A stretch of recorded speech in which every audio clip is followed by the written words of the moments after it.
Varka. Huh? My apologies. For certain reasons, it might take some getting used. Hey, it's fine. As for you two, you're quite welcome. Now then, allow me to formally introduce myself. My name is... No, stop! Alice! I can't believe it!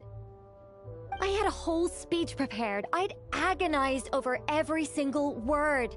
She always picks the worst moments to ruin other people's plans. I'm so sorry about that. Alice took the liberty of devising some bespoke self-introduction magic for each member of the Hexen Circle. But I could have sworn I deleted all of the triggering conditions for it. How did it bypass everything? Oh gosh, this is so embarrassing. This is a very different side of Nicole than what we're used to. Is she not used to face-to-face interactions? Don't worry about it. We've seen that introduction magic once already, so it wasn't too much of a shock. Please go on, Miss Nicole. We'd love to hear what you have to say, or, well, communicate. Huh? Are they talking to this lady? But...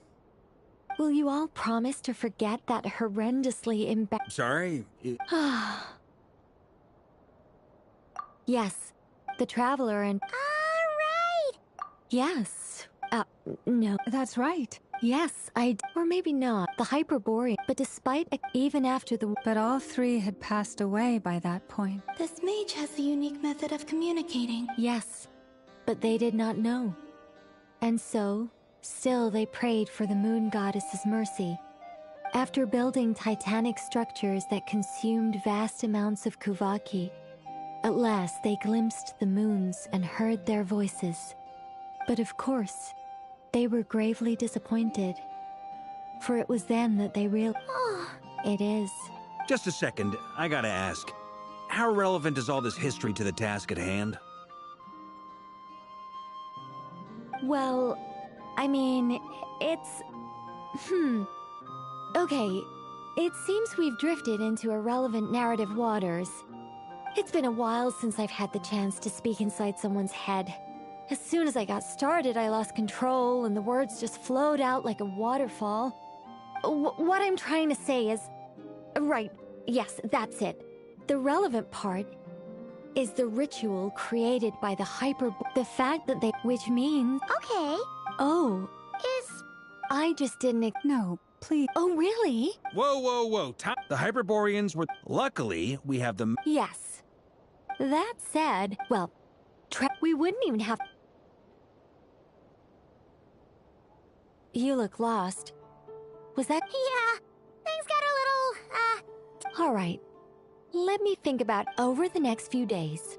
I'll search for phantoms that we can use. Once I find one that meets the criteria, by completing certain rituals, specific individuals will be able to enter the phantom and make it to the Hyperboard. If everything checks out, and it looks feasible, we'll just need to wait for Moon Prayer Night, and we can send the Moon Goddess back home. I think so. For now, we'll just wait to hear from you. Yes? Great. Counting on you. In the meantime, we'll focus on finding the Moon Goddess's name. My... name? Are they... Excuse me, Miss... Go on, Miss Nicole. This conversation was a little all over the place. I didn't catch your name. I am Lauma, of the Frost Moon. Ah, I did wonder.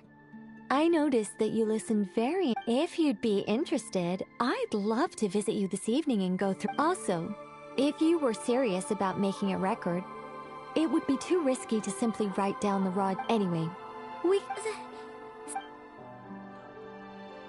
She seems friendly. It's just... It's so nice to find someone who's actually willing to listen. I've been dying for a chance to finally go through all this systematically from start to finish. Any longer and I'd probably start forgetting it.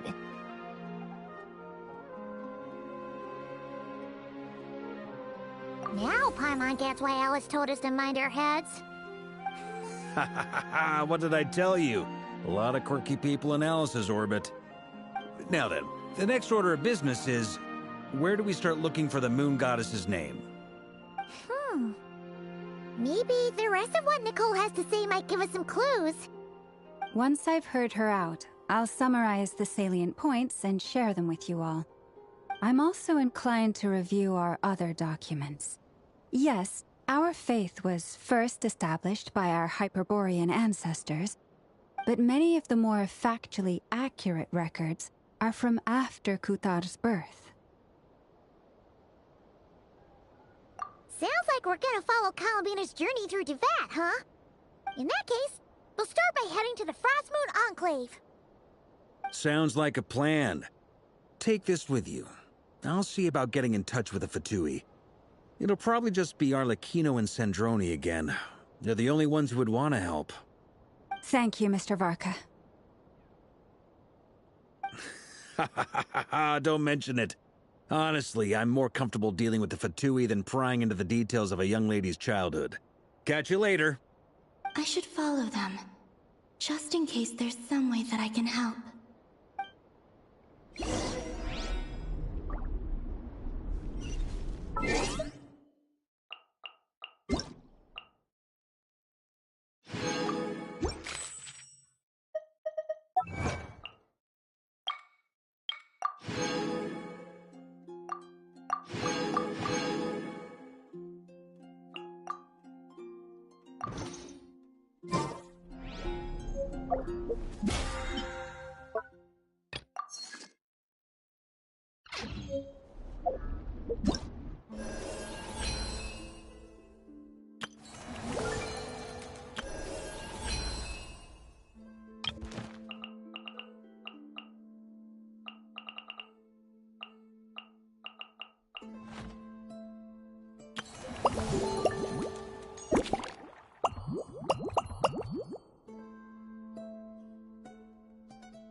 A while ago, I took the time to organize all documents in our possession that pertain to Kutar.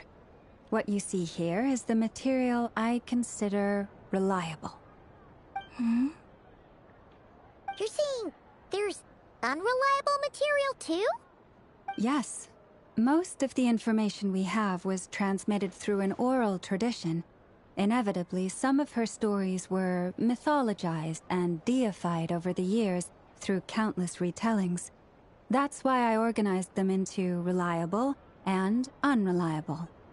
There's no sense seeking answers in history unless we can ensure the veracity of the historical record. Makes sense. Alright, let's take a look through.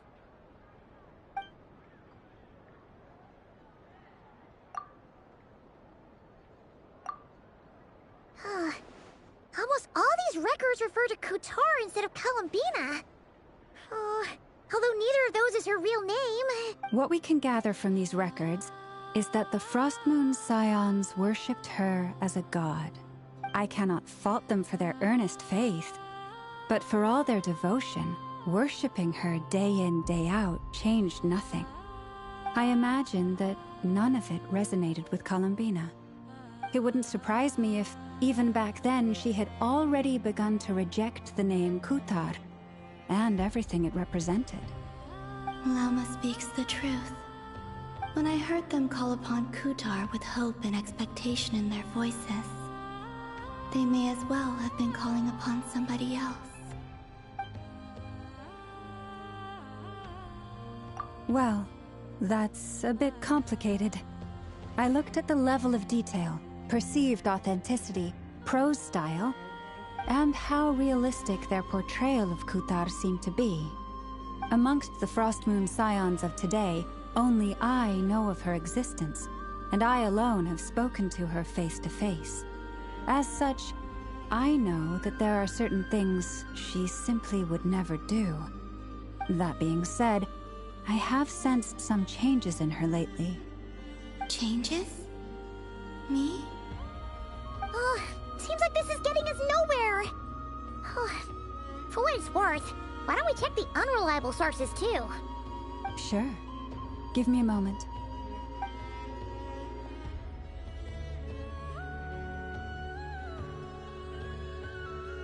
Exerting but a fraction of her divine might, Kutar sheared a great mass from the snow-capped mountain and cast it into the sea, upon whose surface shone the mirror image of the moon. Thus was formed the island of Hisi.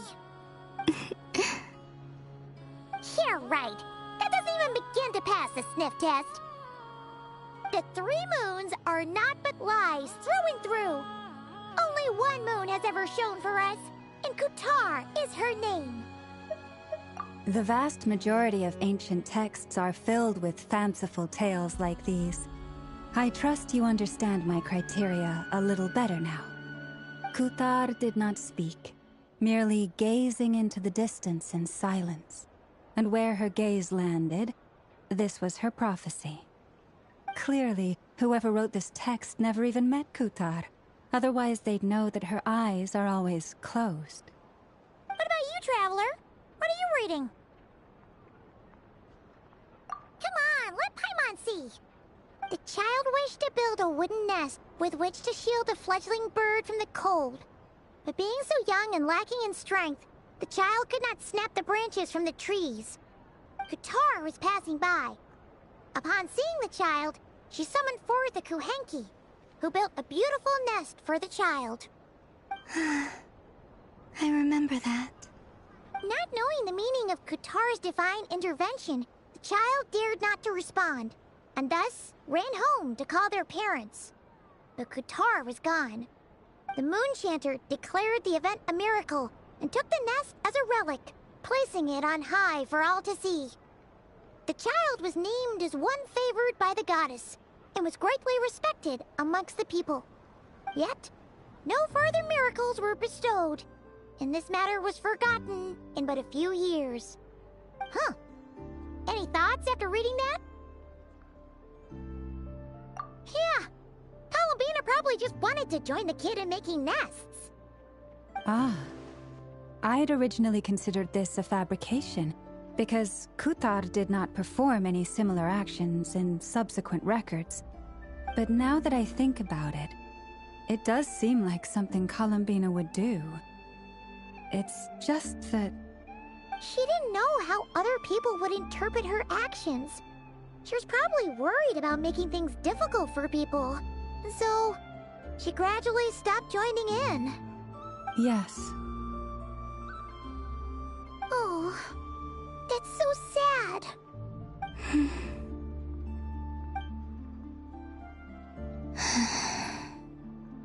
And now, I can make no such gestures of warmth, even if I want to.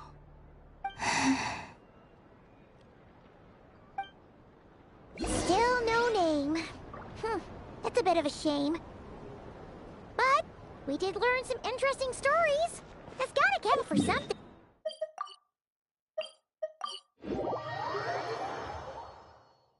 said he was gonna set up a meeting with Arlecchino and Sandrone, right? Let's go back to Nasha Town and see how he's doing.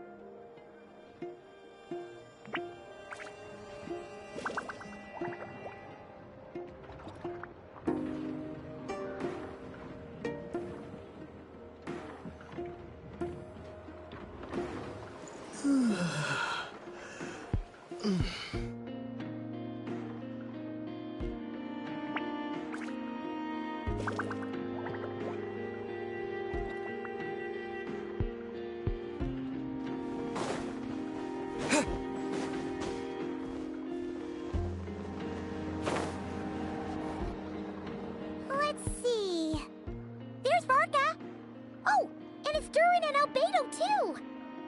Yeah, this is pretty much the same place we bumped into each other last time. I convinced them to stick around a little longer. We were all waiting on people, so I figured having a little company would help pass the time. Ah, so you've been waiting for us? Does this mean that you've already arranged things with the Fatui? Sure does. Now you're back, we can go meet up with them together. How'd your investigation at the Frost Moon Enclave go? Well, we didn't find out Columbina's true name. But apart from that, it went pretty well. Aha, just as well that I didn't tag along then. I'm sure our moon goddess wouldn't want every man and his dog knowing all about her private life. Still, desperate times, desperate measures, I guess. Someone had to do it. So, Varka was waiting on us, but what about you two? Are you waiting for Alice? Oh, no. We already met with her. We discussed that experiment I mentioned to you last time. Oh, and she also handed me this communication device. That's right. I understand she informed you about the relationship between the Phantom phenomena and Tevat's borders, yes? She wants me to help her with some more experiments on that front. She said that she'll contact me through this device with more information. Ah, I see. Following instructions and making observations. Pretty common research method. Takes me right back to Albedo's lab. Wait, then who exactly are you meeting? Someone you know. Albedo's met him too. But I don't think Miss Lauma or the Grand Master have been introduced. Introductions are overrated, especially in cases like this. It's you! So, it's not like the academia has prohibitions against going abroad. Also, I applied for leave. I've been writing to Hat Guy since obtaining a human form. I've already brought him up to speed on everything that's been going on in Nodcry. Hat guy? Turns out, I actually have heard that name before. Oh? Then why did you react the same way I did? I only knew the name, not the fella. But since we're all here, let's do some introductions for what it's worth. I'm Varka, Grand Master of the Knights of Favonius. Lauma, Moon Chanter of the Frost Moon Scions. And I'm a Drioche from the Vahumana Darshan of the Sumero Academia. Hat Guy. Good to see you again, Mr. Guy. I believe we last saw each other on the boat ride here. Mind you, the only reason I came here is because there's someone I want to look into. Who's that? The Doctor, also known as Dottore, second of the Fatui Harbingers. From the tone of your voice, it sounds like there's bad blood between you. I was reviewing our archives and noticed that a lot of information about him was missing. Left a bad taste in my mouth. That's all there is to it. Dottore, or Zondique, as he was then known, once studied at the Academia, but he got kicked out before he could graduate. So the Harbinger's #2 man is a college dropout? How embarrassing for them. Last we heard, he was planning something. We actually heard that a few times before, even coming to Notcry. But we haven't seen it. He only appears when something interests him. For all we know, he might have left already. But the fact he did something here at all is worth noting. It'll fill a couple extra lines in his file. Why does it sound less like a file you're writing and more like a criminal record?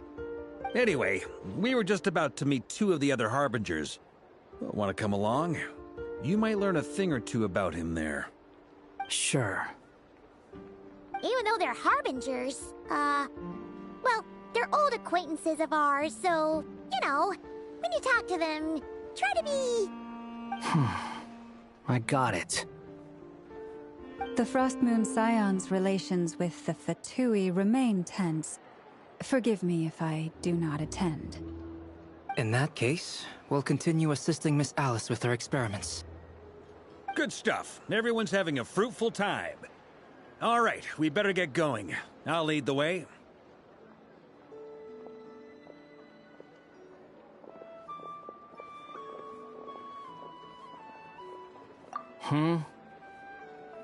Well, yeah. That's obviously part of it. But I'm not the only one who has a score to settle with him. Neither you, nor Lesser Lord Kusanali, nor I want to see him meddling with things again.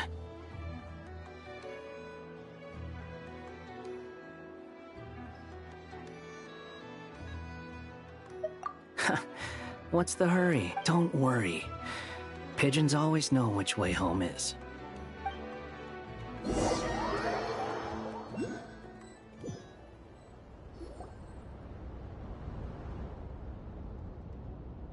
You made it. Who is this? A scholar from Sumeru.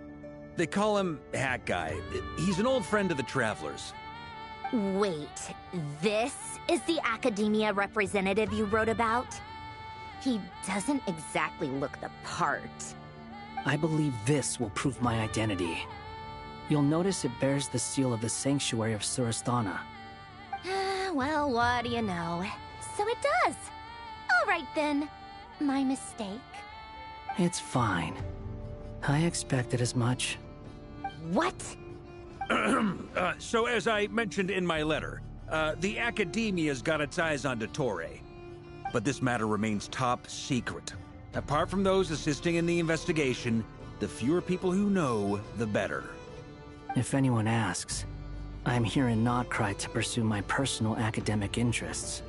Gotta say, Marka, you did pretty well to keep all this under wraps for so long.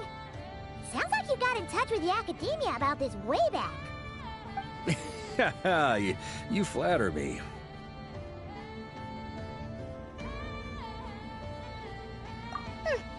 Where do I even start? Remember that time we fought Rerir at Star Sand Shoal? He sure let me have it then, didn't he? I'll bet Dottore had that all sketched out, with me as his convenient little pawn. He could not care less about us if he tried, but hey! The feeling's mutual. Does Dottore really strike you as the sort who values his relationships with his colleagues? Fair point. Definitely not. Which is why I always keep my guard up whenever he starts making suspicious moves. To that extent, our motivations align. On top of which, I consider you trustworthy people. Now, back on topic. In the wake of the Reikir of Solnari episode, Sandrone and I grew suspicious about Dottore's complete inaction during the entire affair. So we tried to find out what he'd been up to, but unfortunately to no avail. He never lets anyone in on his plans. The more he cares about something, the more secretive he gets. Indeed. Perhaps he believes that by keeping a low profile, he can avoid trouble. But that trick isn't going to work on his colleagues.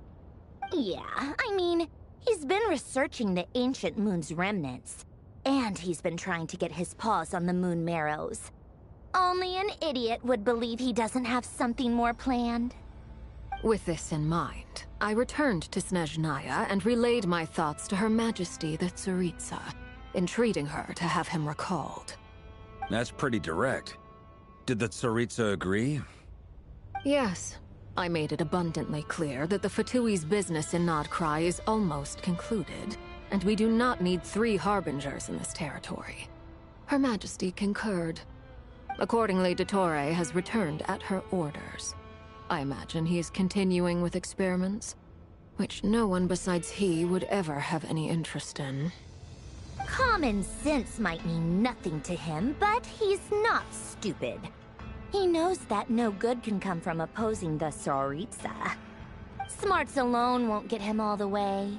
He needs the Rooster's resources and Regrator's Mora, both of which the Tsaritsa can strip from him by waggling a finger. But doesn't he have a track record of publicly following orders while going against them in private? He probably has it down to a fine art by now. Wouldn't put it past him. We worked together on a research project once.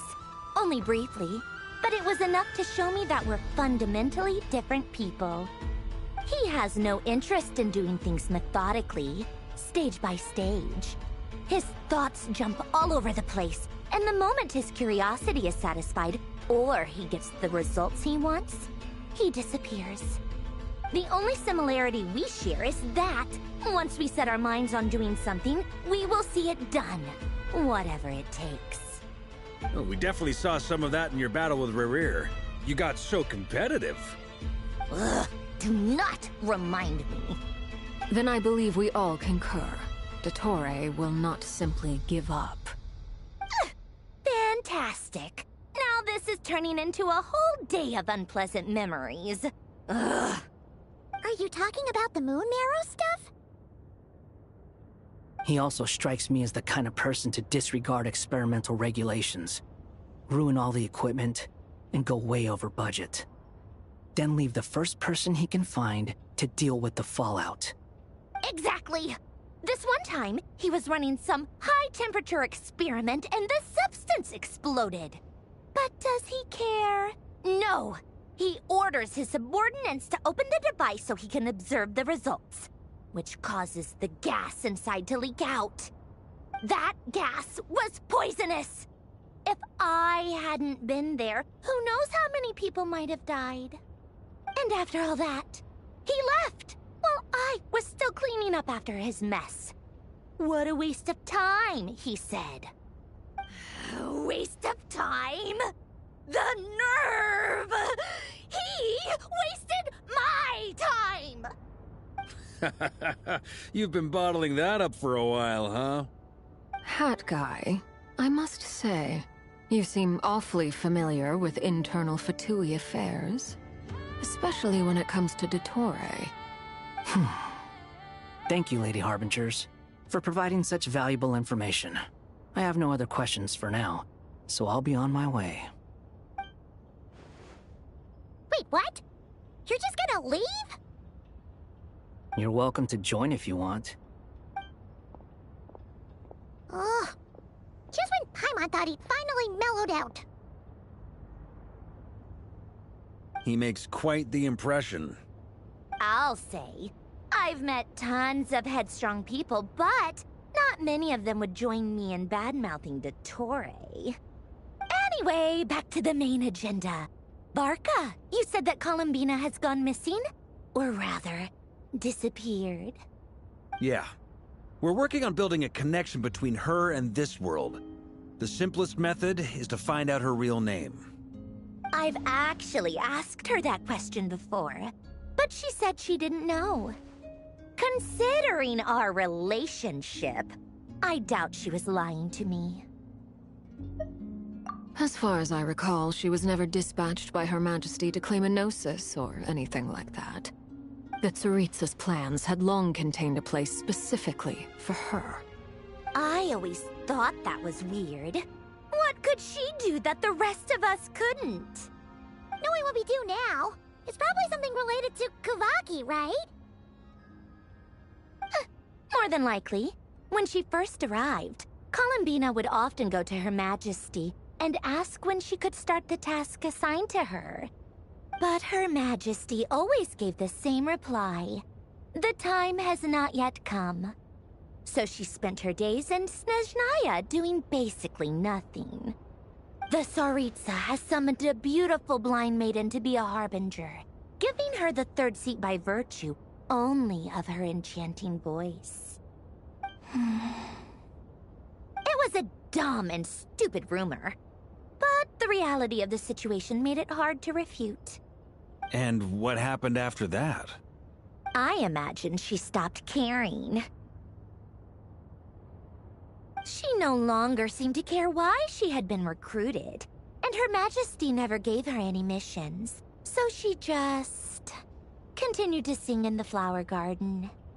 For my part, I was busy. So busy, in fact, that watching someone be that idol had me fuming.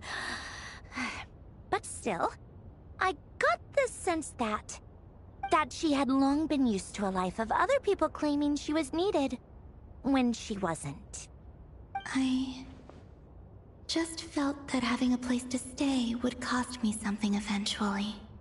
And so I waited quietly for the day that I would have to pay the price. And on the other end of that spectrum, you had me. Someone once told me that I had the lousiest work and the toughest luck. That's a good way of putting it. I forget who said it, but those words have always stuck with me.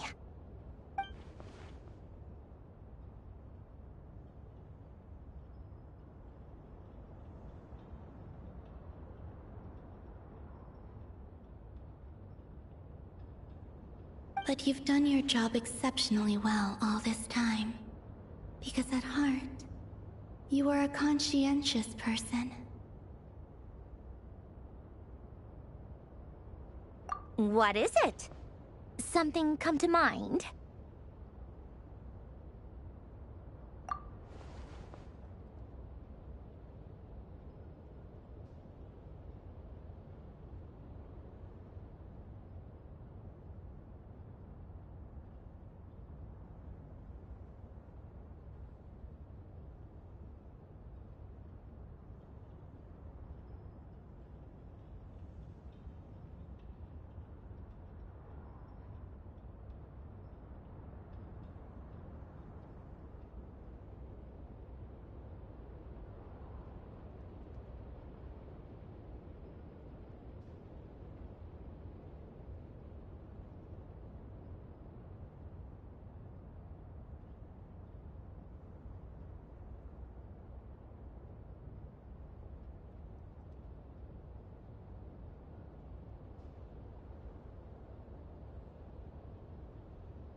That makes sense. Nothing screams you are needed like your name shouted from across the town. Well, good luck with it. But if you ask me, Kalambina is still the most shoutable name. I'm just so used to it now, after all the arguments we've had. I can't be bothered trying to remember another name for her. Nor I. Sandrone. Harlequino.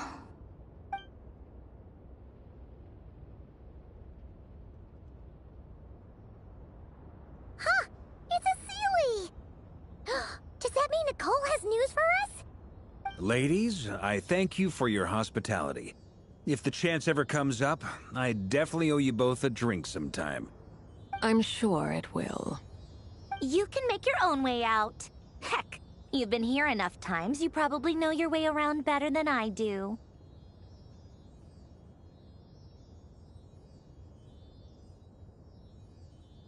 Okay! Time to do what adventurers do best. Follow that Sealy!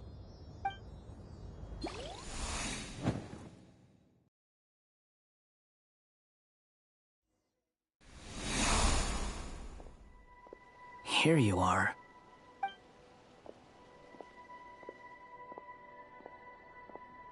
Oh, that guy. How come you're back so soon? Did things go all right with the Fatui? Fine. Dotori's been summoned home by the Tsaritsa. Couldn't get much more than that. How about you? Any progress with the investigation? Unfortunately not. We've tried everything. Different phantoms, different locations, different points in history. But the results are the same each time. Abyssal monsters roaming the land. People crying out in despair, with no hope of being rescued. Every time I see it, I can't help but think, is this what it was like in Mondstadt when Dragonspine Durin attacked? And if I fail in the task I've been given, will I create yet another tragedy? That's just meaningless speculation. When we encountered similar phenomena previously, I tried to interfere with those illusions, using sounds and lights to guide them. However, we could not change their fates. At most, we were able to extend their existences. The events of the past are like fate that has been written into Irminsul. There isn't a living thing in Teyvat that can escape its past. But Miss Alice instructed us to try to find ways to change the outcome that these phantoms face. It's an impossible task. Can't you just refuse? Since she asked us to do this, I feel like it can't truly be impossible. Or if it is, well, mages can make the impossible possible. I could not have been born as Durin otherwise. But you also said that your past 39 attempts were fruitless. That's true. But you're still going. Yes. After this many futile attempts, surely you realize that you're not doing this because you still believe what some mage told you. It's because you want her hypothesis to come true. It's something you wish for deep inside. So, think for yourself about what you want to do. As long as you don't believe it's futile, it isn't. Yeah. Previous experience indicates that we cannot touch the phantoms, which limits the effectiveness of our interventions. If we want to clear this hurdle, we need to break this rule somehow. Same thought here. Following the same rules means repeating the same failures. Reducing ourselves to mere playthings of fate. So you mean we need to figure out a way to make contact with them despite knowing that we can't? Yes, and I suspect that's something only you are capable of. Everything in Teyvat is logged in Irminsul, but the withering that once occurred in Sumeru was a sign that the Great World Tree was being corrupted. This corruption allowed things that should not have existed in Teyvat to appear. This is tantamount to rewriting reality to an extent. You're saying abyssal power might be able to affect those phantoms? No one's ever tried it before. If you're gonna try it, it'll take courage. And you have to be confident that you can control it. Is anyone there? Has anyone seen my daughter? She's missing. I have to find her. I hear someone inside. Spargana? Are you in there? Ah! If I can use my abyssal powers to warn him that there is danger here, maybe it'll change his decision. Maybe he'll stay away. Yes. The important thing is not the nature of the power, but rather how you use it. To intimidate and obstruct. Sounds about right for the Abyss. Well, let me try. I should be able to influence that thing. Have you seen a little girl? What? This isn't the time for that! Just run!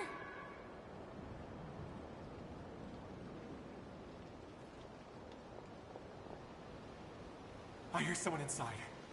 Spargana? Are you in there?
seen a little girl? What? This isn't the time for that! Just run!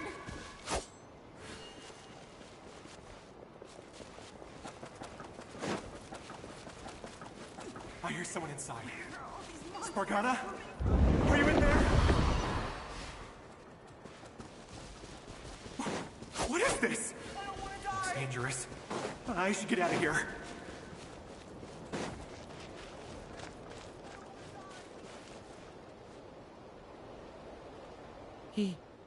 He really left.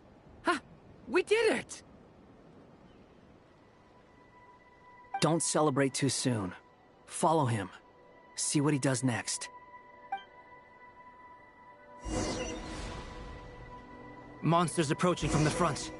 You need to stop them and create an opportunity for him to hide.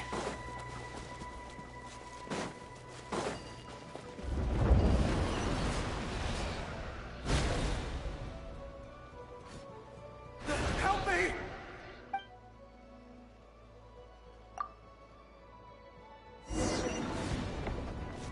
Monsters approaching from the front. You need to stop them and create an opportunity for him to hide.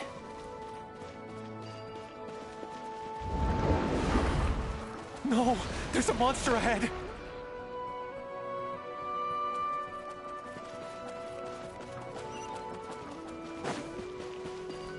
Wait, is that the barrier I saw earlier? Why is it appearing now? It's as if someone's controlling it.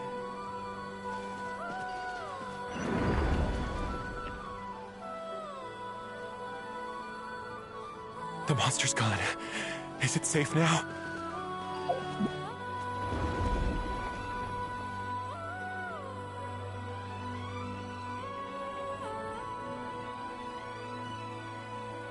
The barrier's gone too. How odd. Anyway, I guess I'll keep going. Quickly, let's keep up.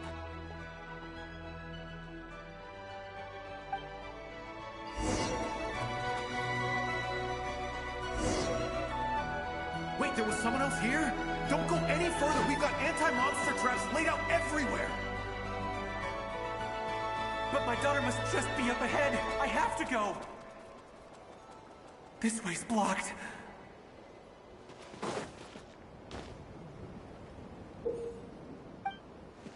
We might be able to use the...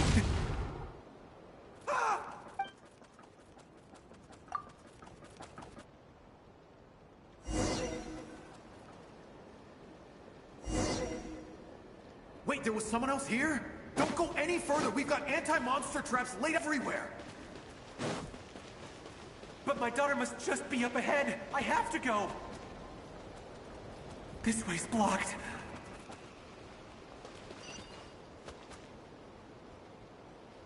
We might be able to use the explosives over there, but we need to take care not to hurt him. I'll use the barrier to keep him at a safe distance. This barrier seems to be helping me somehow.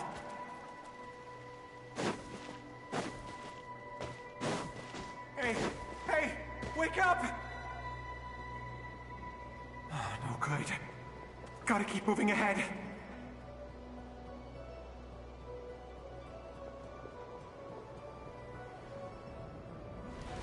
So many monsters!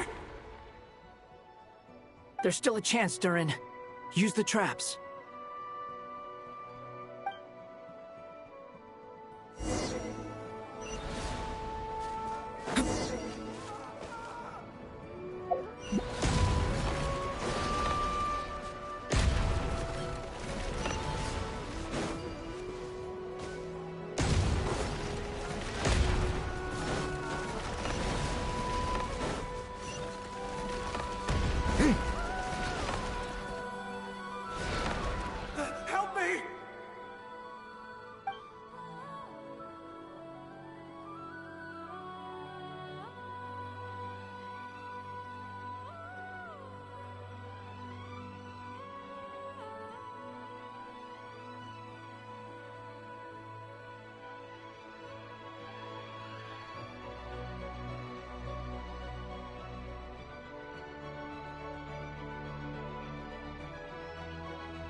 This is a new development. I've never seen this happen before.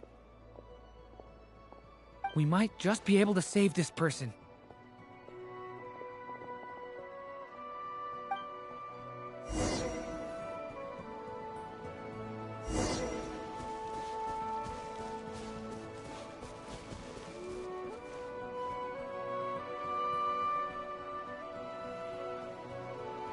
Hello there. Have you seen my daughter? Spargana's her name. She's carrying a large backpack. Get out while you still can, you fool. You won't find any survivors here. But I can't just leave her here. She must be so scared right now. Sorry. Wish I could help, but I haven't seen her.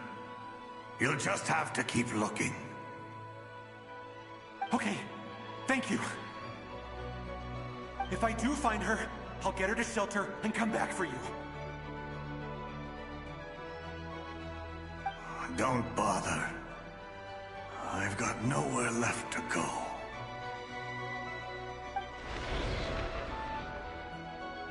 What's that noise? Monster! No, if he goes inside, he'll be walking into a trap. Let's try this once more. This time, we have to stop him.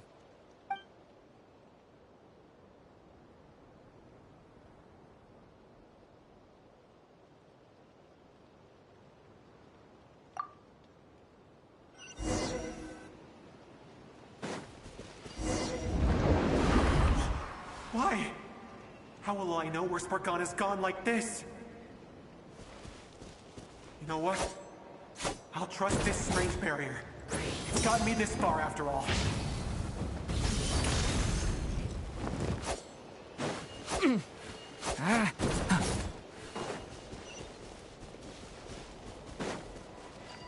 What? Spargana, are you there?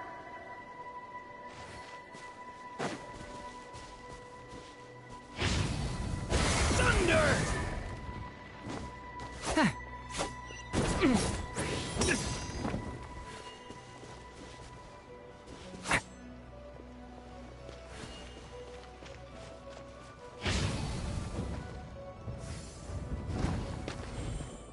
Thunder!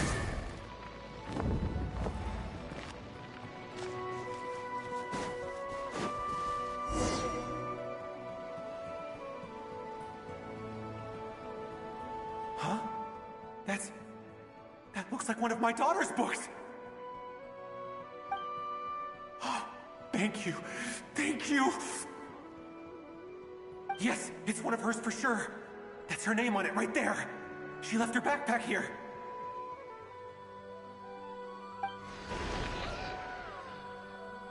Durin, just like last time. Use the explosives.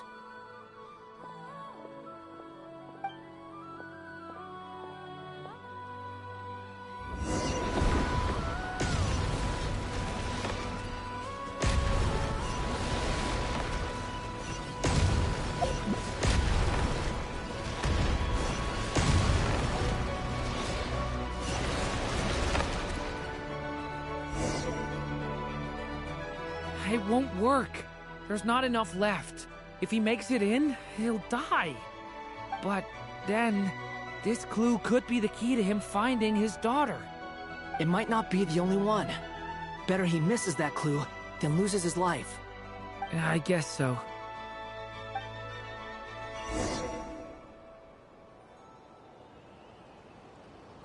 Stop him, Durin. We can't let him get any further in. That's my daughter's book! She's passed this way! Why? Why won't you let me go in? I've searched and searched and searched just for this! But how will I find her without any clues?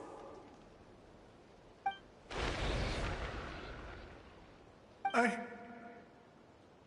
no longer have anywhere else to go.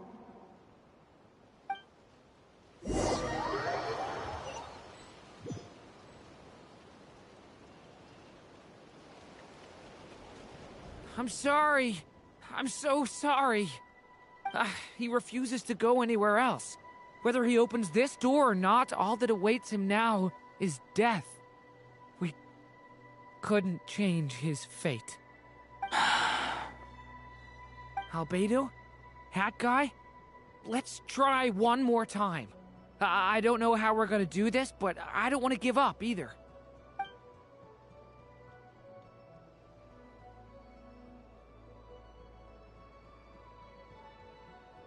Why am I here? What's going on? All these scenes running through my head. Where are they from? Huh? What's going on? His reactions have changed. How many times have I... What's happening to me? Huh? Wait. Who are you? You can see us now? I feel like I always could, but that I only just realized you were there. I'm sorry, I don't know how to describe what I'm feeling. But you were the ones guiding me using that marked barrier, right? I haven't done anything yet, but those monsters, those deaths, they feel like memories. Like things I really did experience. I won't find my daughter. In fact, I'll ultimately die trying to find her. Isn't that right? No, it isn't. Yes, it is. Even so, we're trying to find a way out of this. You've not seen my daughter either, have you? It seems she really isn't here.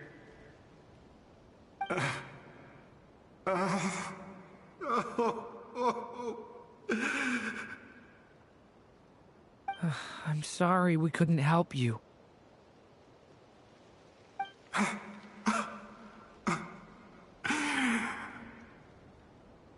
I'm just tired. Maybe this is destiny. Maybe it doesn't matter how hard I search. How long do I have left? Experience says 15 to 20 minutes. 15 to 20. Thank you for all your help. Let's rest a while. You look exhausted too. Now's not the time for you to start pitying us. It's not pity. I'm just realizing that I've only got 10 or so minutes left. You know?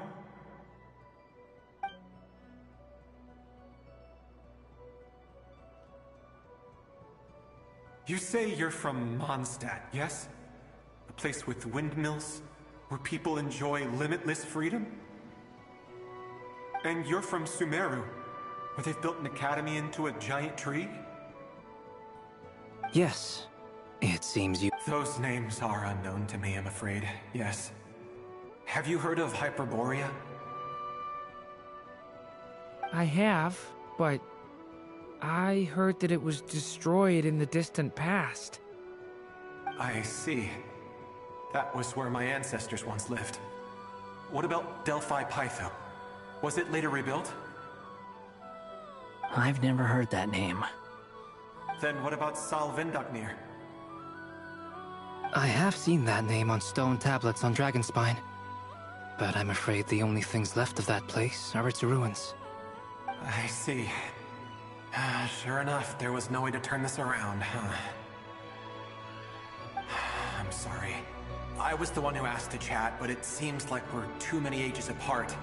There's barely any common ground to start from. It's all right. We did hear something new, at least. From how you speak of your lives, things must be going all right for you, I guess. They are. Mondstadt is a place of freedom and happiness. There's a lot of good people in the church and the Knights of Favonius.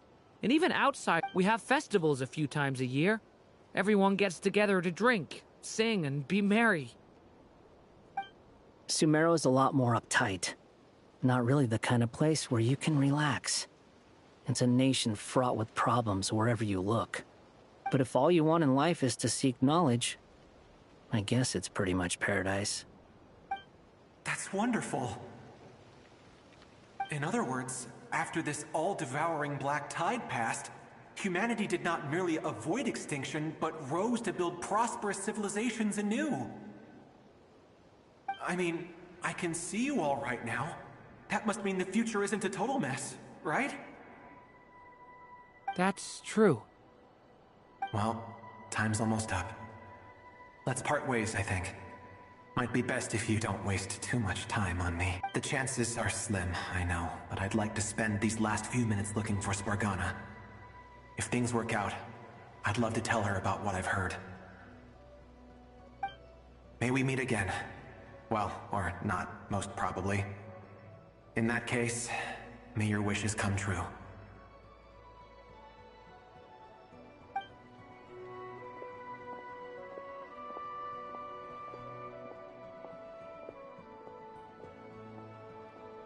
He's gone. In a few minutes, he will meet the end that was his to begin with. The ending of this tale did not change, but I believe that we've just made the most progress we have yet. May your wishes come true. If only it were so simple.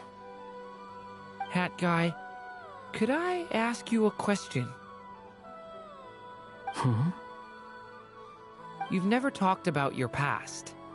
It seems complicated, and it weighs heavily on you, too. Would you be willing to tell me about it? I mean, sometimes it's better to get things out.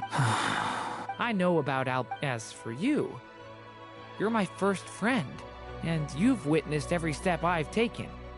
But by comparison, I know nothing about you. Either way, I mean, we're still best friends. But if I knew more about you, I might understand your thoughts a bit better. I've told you about myself. I'm a student at the academia. And what did you do before that? Prepared for the entrance exam? All right. If you really don't want to talk about it, I won't press you any further. I was a puppet built from the branches of a white tree, using technology left behind by the Conrian schools of mechanical engineering. A white tree? You mean an Irminsul tree? Yes. A branch of Irminsul that was once connected to the main tree. So you had a human creator too? Yeah. But my creator abandoned me after deciding that I was a failure. After that...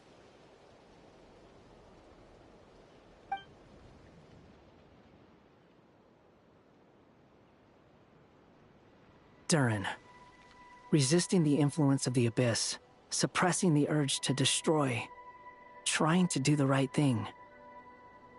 None of these things are easy. But no matter how hard they are, trying to rewrite past wrongs is far harder.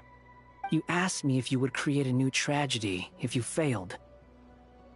I told you there was no point speculating about that.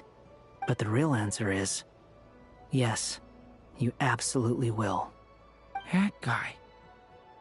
But at least you've got people here to help steer you away from the wrong path. So, just keep aiming towards the light. I will. I promise. All right, break time's over. Hello? Durin speaking. Hello, friends, it's me. What have you been up to, I'm detecting some unmistakable fluctuations here at the border.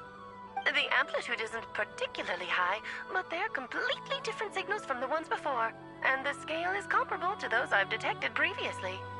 Alice, we were unable to save that person. However, he appears to have retained a portion of the memories gained through that cycle, and was able to hold a conversation with us. I see.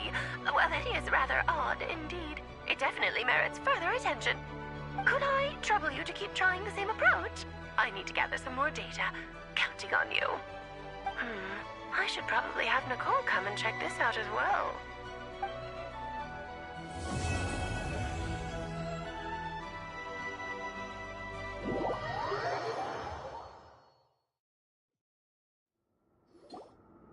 There you are.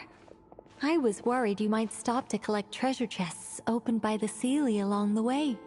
It would have taken you so much longer to get here. Another conversation I cannot hear. I am delighted to see that you understand what takes priority, and that your adventurer's instinct has not swayed your resolve. Really, I must applaud you for it. Paimon's... Okay, I'll try and keep it short. My senses are telling me that this is where we shall Oh, cool! Well, what are we... Patience. This was a sanctuary of great importance to the Hyperboreans. A special process is required to open the gate. Oh! Like the place that housed the Eternal Moon's Marrow?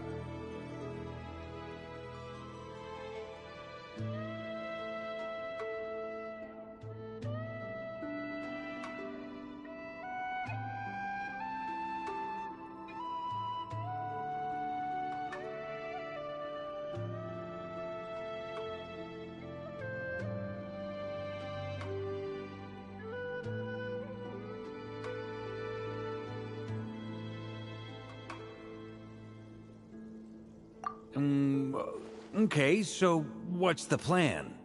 Need us to do anything? And just the short version, if you can. Ah. Alright then. I was planning to start with some background on the invention of these techniques. Are you sure you don't want to hear it? It's quite informative. Remember what you were saying about priorities? Fine. Simply put, we need 3 human representatives to successfully undergo a process of Kuvaki resonance. Think of it as a test from the 3 moon goddesses to see if the entrants are qualified, with the most recognizable qualification being Kuvaki. Pretty sure Lauma would ace that test. Oh, wait. But we need 3 people. I also have no doubt that the Moon Chanter would be qualified. But we would need 2 other people with the same constitution. Therefore, the most feasible method is not so much to follow the rules, but to figure out how the test functions and find a workaround. I've done some research, and it turns out the mechanism is rather crude. We'll simply need humans to stand before it who have sufficient Kuvaki energy within them. I'm with you so far. How do we get the Kuvaki in them? The easiest way would be transfusion. Take some Kuvaki from Nodkrai's soil, put it into the bloodstream, and get it circulating in the body. So we're going to... cheat on the test? Precisely. There are other methods, but this is the simplest one. Cheating the system is much easier than trying to hide from it. Huh? Ah! Sorry? Does the idea of cheating upset you, Miss Lauma? No, that's not it. I suddenly had an idea. Oh, what is it? It's about Moon Prayer Night. I figured out a way for Kutar to join in the festivities. Huh? But as Paimon said, we need to have our priorities straight. Let's get back to the test. I'll follow up with Nefer on the festival arrangements. Oh, okay. Anyway, is this really the best method we have? A Kuvaki transfusion sounds dangerous, no matter how you slice it. If you think that's dangerous, wait till you hear the other methods. I'd be more than happy to go through them if you'd like. There are several. No need, we're good. Let's go with this one. Very well. Kuvaki transfusion it is. Now, I should mention that the risks can be greater or lower depending on individual compatibility. It would be rash to simply infuse the Kuvaki and hope for the best. If the body rejects it, the reaction can be quite severe. The symptoms are similar to another condition that some people living here suffer from, known as congenital Kuvaki sensitivity. So, before we execute our plan, I will perform a simple test of my own to see who is compatible and who is not. Once that is done, we will have to complete the resonance process as rapidly as possible. The participants must remain stationary while the Kuvaki circulates and bonds with them. What? No eating or not drinking? That's some hardcore fasting. They'll all be monks by the time they're through. 3 days. Oh, that's so long! And we still need to find 2 more people who are not just compatible, but also willing to volunteer. Fasting? What are they talking about?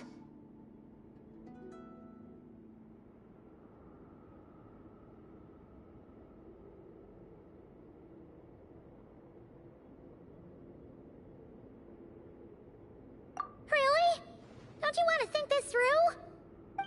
Haha, count me in too. 3 days without food? I can handle that. Miss Nicole has made it clear that this is the easiest way. The way I see it, there's nothing else to discuss. It's time to step up.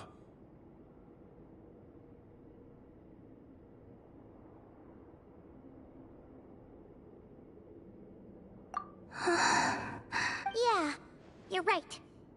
In that case, Paimon volunteers to be Captain of Logistics. She'll get... Then we'll start with you first, Traveler. Please step forward.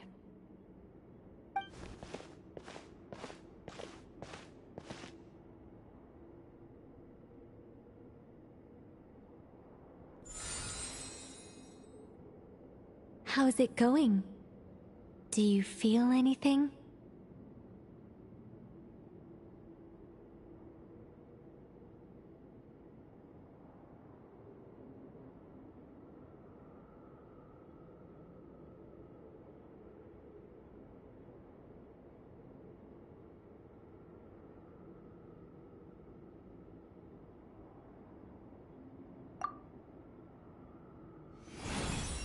How about now?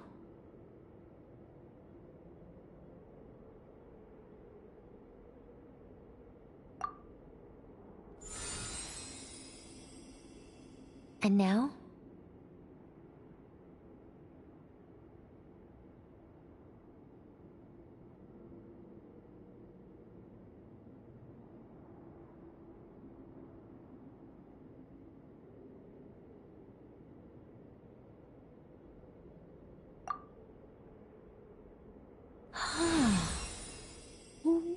What about now?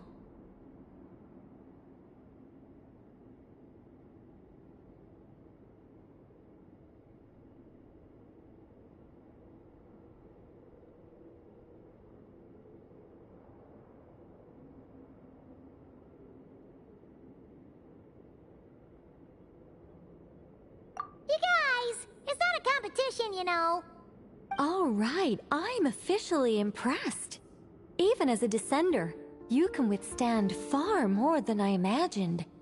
It's like I summoned a giant stone titan to arm wrestle you, and your arm hasn't even moved an inch. In my last attempt, I infused 5 times the amount of Kuvaki required.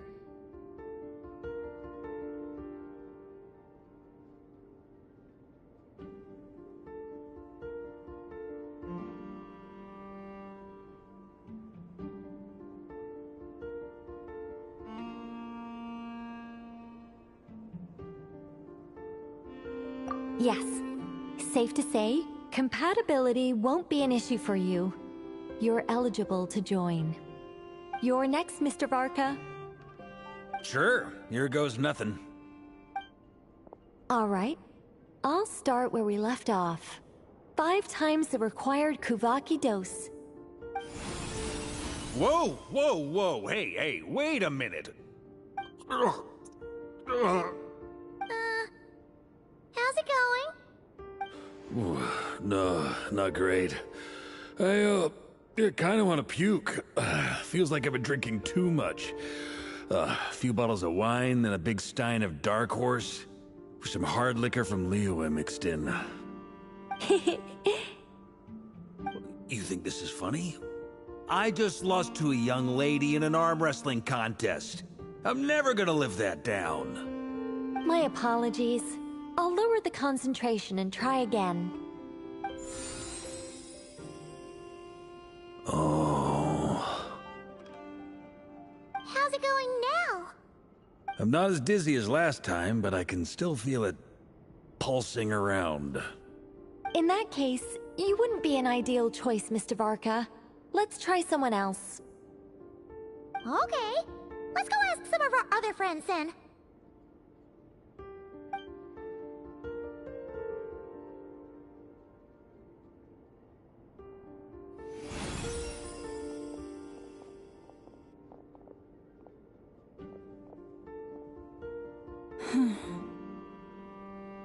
No surprises here, Miss Moonchanter. You're perfectly compatible. You may join.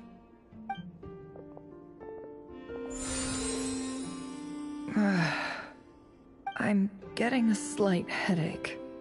Shame. You were so close. Whoa! I'm itching all over! Allergic reaction. We can't have that. Huh? Well, are you gonna start a what? The Hexenzirkel is an organization that cares for and protects children. We will not have them do dangerous things. Not even tests.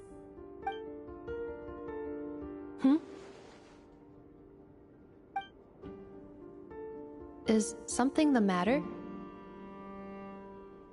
The candidates have to be human. I guess that rules me out too. Huh. Everyone except the Moonchanter got beaten. Guess I don't need to feel so bad after all. I mean, looks like this isn't gonna be as easy as we thought. Perhaps I could ask for volunteers among the Frost Moon Scions. I'll see about talking to some trusted Lightkeeper colleagues. Itlua springs to mind. In fact, I think we had some former Frost Moon Scions join our ranks recently. Can you give me the scientific explanation for how the test works? I can probably make some kind of test bot. Then, we can just zip through Nasha Town, going up to people and pressing a button to check their status. Wouldn't that be way easier? No. Wow! No elaboration for once. How about I contact the Knights of Favonia's garrison in the Wave Chaser plane? Shame that Lohan's already left. And that guy's even tougher than I am. Strange. The moon goddess is clearly revered by many people. So why is she on the brink of disappearing? She mentioned that the world has rejected her from the very beginning. And when we fought the Rakhir of Salnari, it seemed like she exhausted her power for our sake. Also, I'm not sure revered is the right word for how people feel about her. Gratitude, certainly. For my part, anyway. It's basic reciprocity. She helped us, so she deserves our help in return. Yeah. Even though she looked like she didn't care, she still saved a ton of people, including me. A review of the relevant data leads me to conclude that Miss Columbina is a good person. Yep, you bet! They really think so? I'm super surprised that Columbina isn't her actual name, though. I think it really suits her. It's light and graceful and... yeah, just a really pretty name. I know, right? Unfortunately, that's not our decision to make. Columbina. That was the code name the Fatui gave me. But it also came up in the song I heard when I was born. But... is that really all there is to it?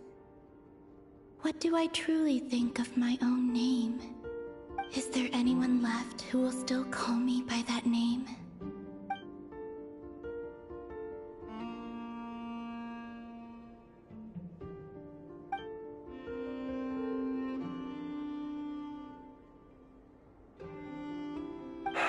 Moon Prayer Night is getting closer by the day. Then allow me to try. Huh? What are you doing here? You contacted your friends via the Adventurers Guild. Sandrone has been keeping an eye out for something like that, so she informed me. Since I have the ability to accommodate a moon marrow, I should prove to be a suitable candidate. Arlecchino. When can we begin? I see. We can begin right away.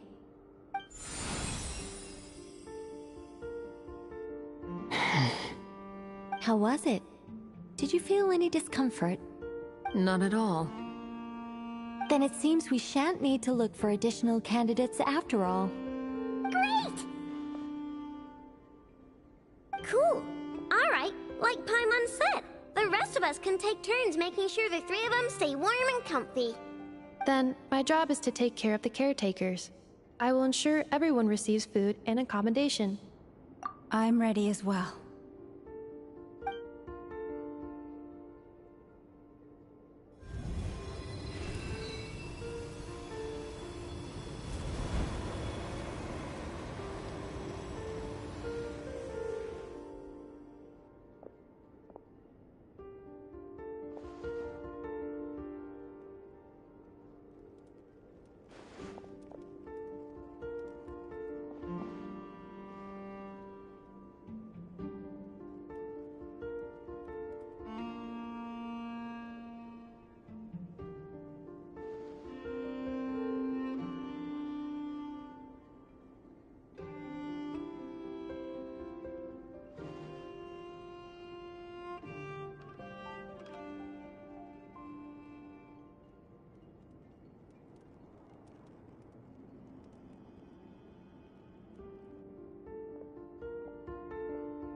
The work is done. The sacred scroll shut. The stars grow dim, the people silent. The white sun sets, the silver moon rises.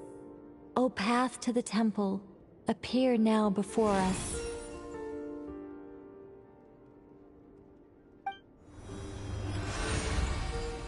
Wow! It really opened! So that's what all this is about. They've been trying to open this gate. With a calm mind, this proved not too arduous. Come, let us enter.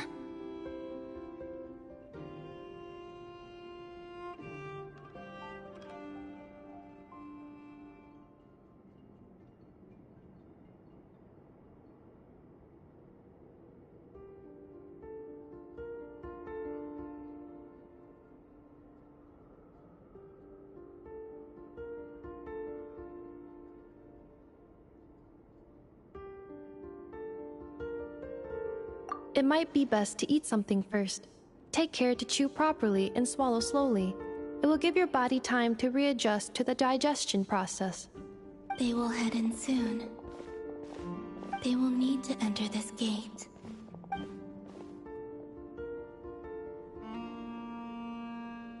Huh?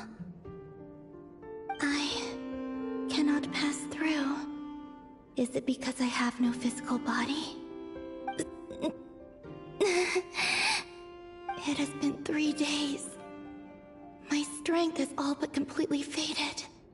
Can I really hold on until Moon Prayer Night?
Here's how I allocate my energy on a job.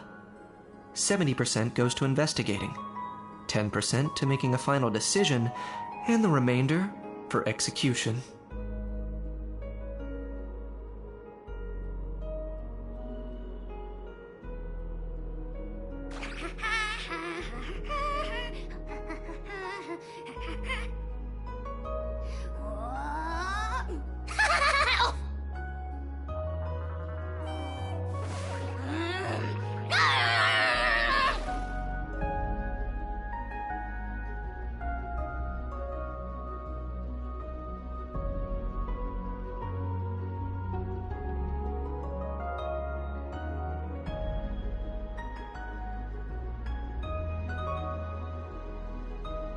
Hal loves being antagonistic.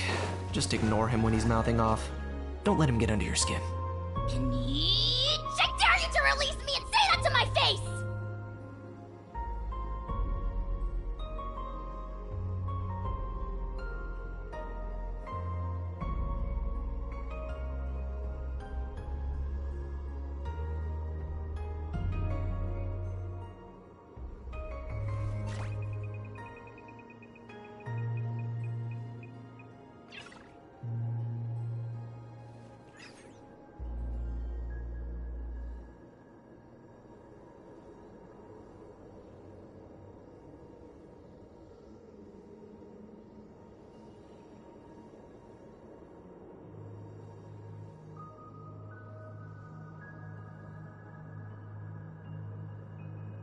I'm not the friend to come to for words of comfort or encouragement.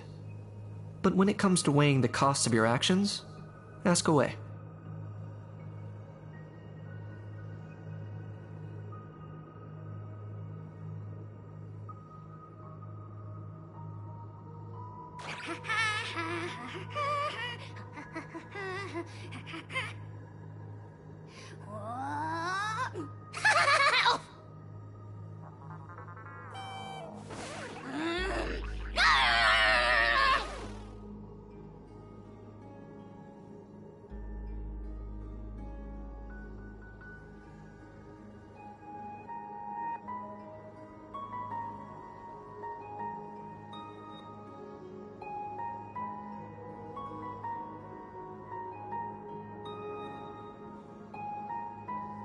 Here's how I allocate my energy on a job. 70% goes to investigating, 10% to making a final decision, and the remainder for execution.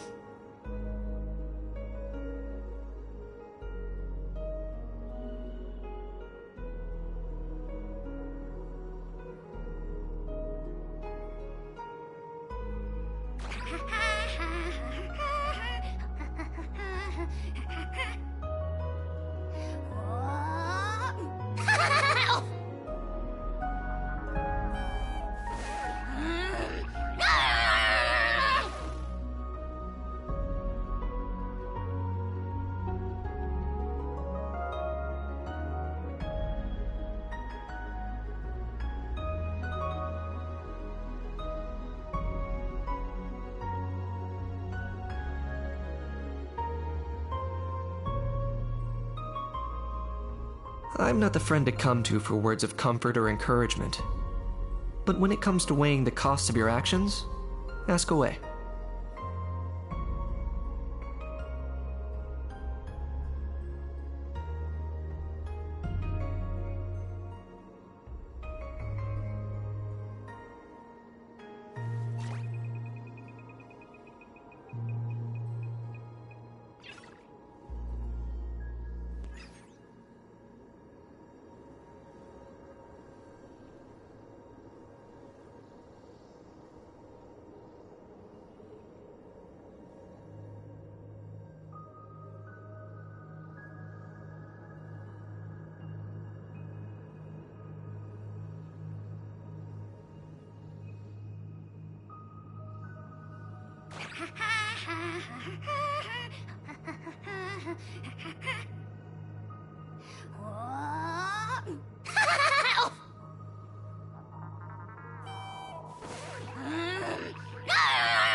Here's how I allocate my energy on a job. 70% goes to investigating, 10% to making a final decision, and the remainder for execution.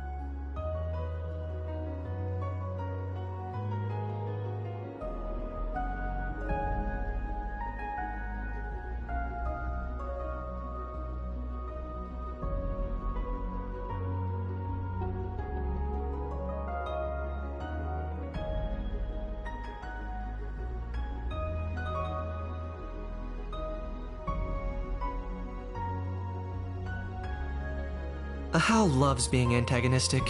Just ignore him when he's mouthing off. Don't let him get under your skin. I dare you to release me and say that to my face!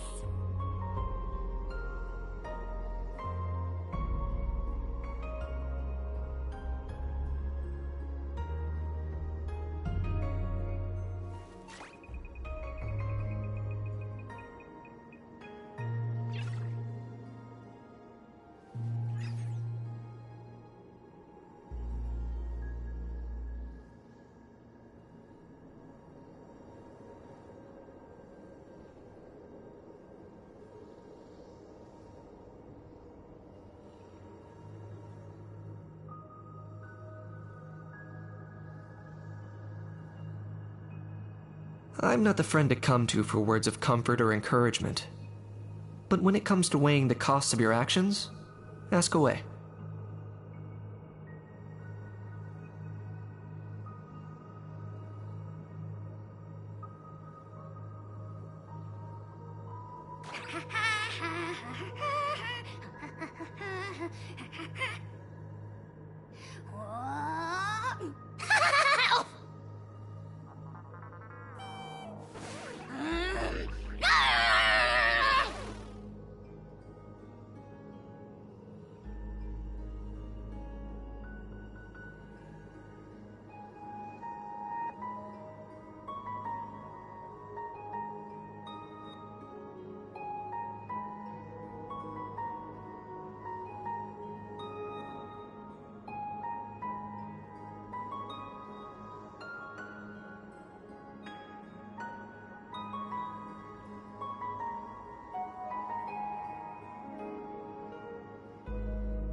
Hal loves being antagonistic. Just ignore him when he's mouthing off. Don't let him get under your skin. I dare you to release me and say that to my face!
Here's how I allocate my energy on a job. 70% goes to investigating, 10% to making a final decision, and the remainder for execution.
Hal loves being antagonistic.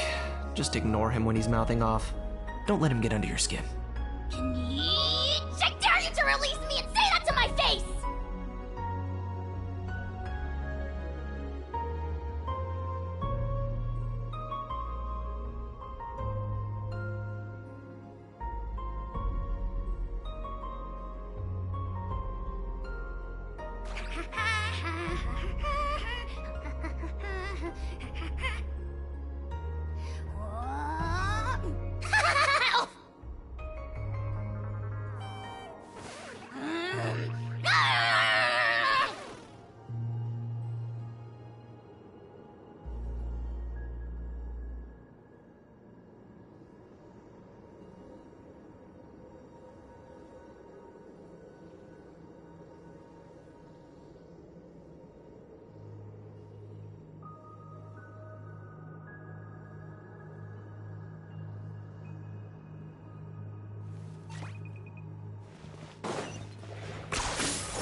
Are these people... Judging by their clothes, they appear to be phantom Hyperboreans from the distant past. That could mean they have some clues about the moon goddess's name, right?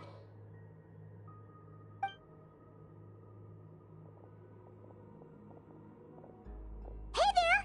Could you tell us what the moon goddess's name is? Sorry. That's probably a weird question, huh? How do we explain this? The moons are long gone, and their goddesses are dead. Their names no longer mean anything. When a new moon goddess is born, we will surely know her name. We have used every last resource at our disposal. All that remains is to wait, patiently and quietly.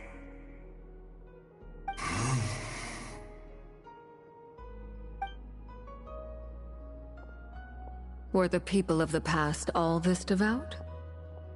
It looks like this phantom doesn't intend to converse with us any further. Surely the new moon goddess he speaks of must be Columbina. Alas, Kutar's birth came long after the age in which he lived.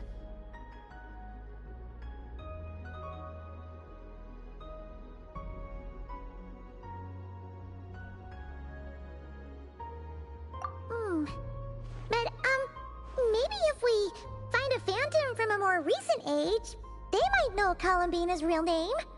True. Keep an eye out. We should be able to tell which era they're from by the clothes they wear.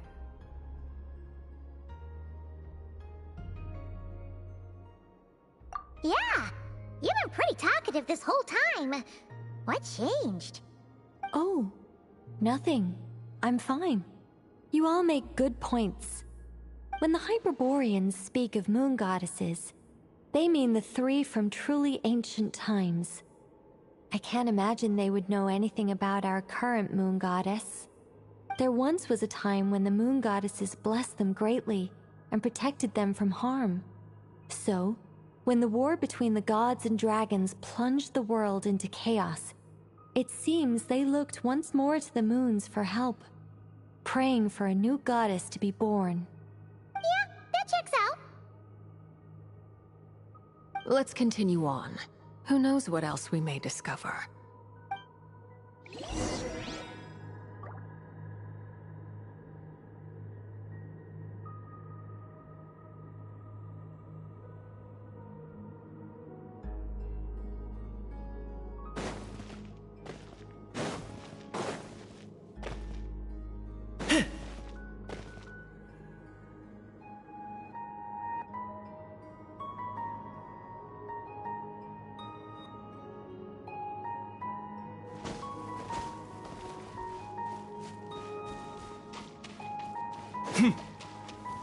There's a door blocking this path. Not a problem. Try this. Whoa! How did that door suddenly collapse? This device was maintaining the door's integrity. Remove the core, and the device stops working.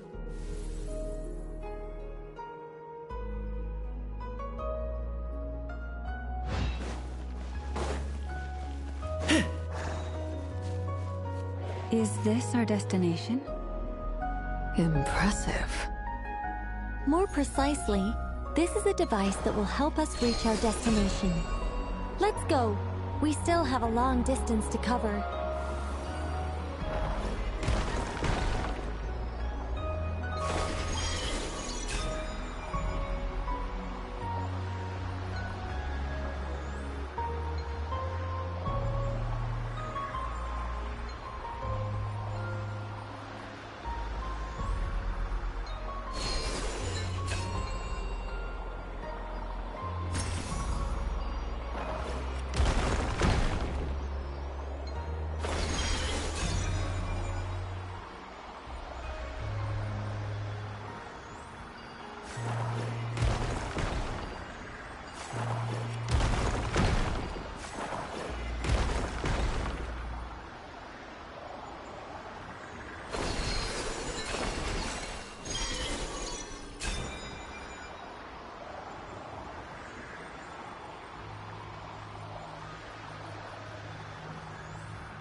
Let's try that device again. Remember the door from earlier?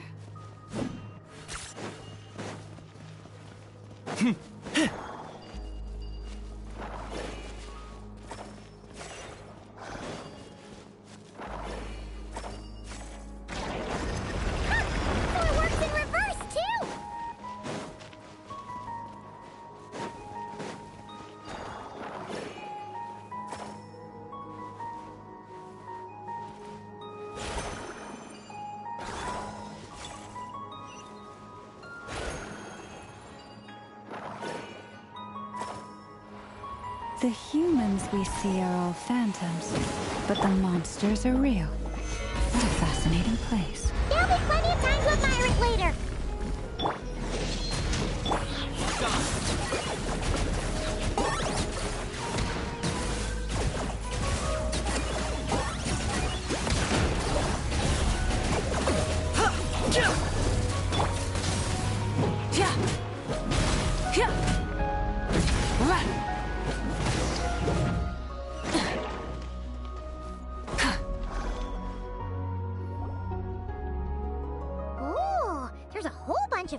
In here.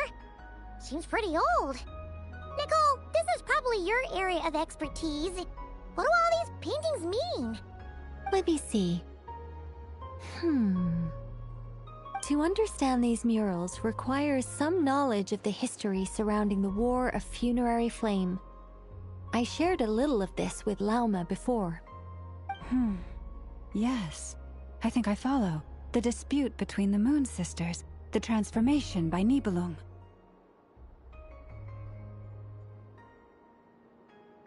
Oh no, it's no trouble. I'd be delighted to share the tale again. Alright then. Tevat's 3 moons and their goddesses were brought into being by the will of Nibelung, the then ruler of Tevat. But when the heavenly principles came, they changed the world completely, down to its very foundations. The moon goddesses were nowhere near strong enough to challenge this entity. But the heavenly principles did not view them as heretical entities that had to be removed. Essentially, the 3 moons existed to keep this planet alive and operational, which did not directly conflict with the heavenly principles' aims. Nevertheless, the inherent precariousness of this arrangement would soon be revealed. Nibelung returned, yes. He did, and thus began the War of Funerary Flame, a battle for dominance between Nibelung and the heavenly principles. Discord would soon emerge between the 3 Moon Sisters. One would voice the opinion that they should follow Nibelung, for it was he who first hung the moons in the sky. Another would argue that taking sides in the conflict would only bring the world closer to ruin. There was no telling where it would lead, especially since their creator had returned, bearing the perilous power of the Abyss.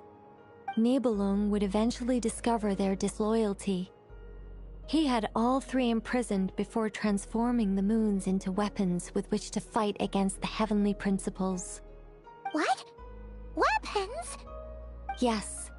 The very moons that had once defended the planet became instruments of death and destruction, striking terror into the hearts of all living things. And although the heavenly principles and the 3 Moon Sisters had once been at peace, it now seemed that the moons posed an unacceptable threat to Tevat. It is possible that the heavenly principles did not know of the goddess's imprisonment.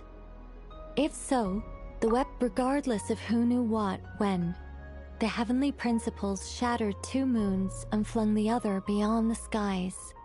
Whether the goddesses managed to escape Nibelung's captivity after his fall, nobody knows. But this much is certain. From that day on, the moons no longer belonged to Tevat. The rejection slowly drained their power until eventually they passed away. So that's the full story. You say the moons ceased belonging to Tevat from then on. Why then would Columbina be born here? That is perhaps due to the lingering connection between the Frost Moon, which was not shattered, and this world. You could see it as the 3 sisters' dying wish. They never desired war. All they ever wished for was to protect this land. I see. If the final fate of the 3 goddesses is as you say, then Columbina faces the same grave danger. Our investigation has yet to bear fruit. We must hurry. Yeah, you're right. Let's keep going.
Indeed.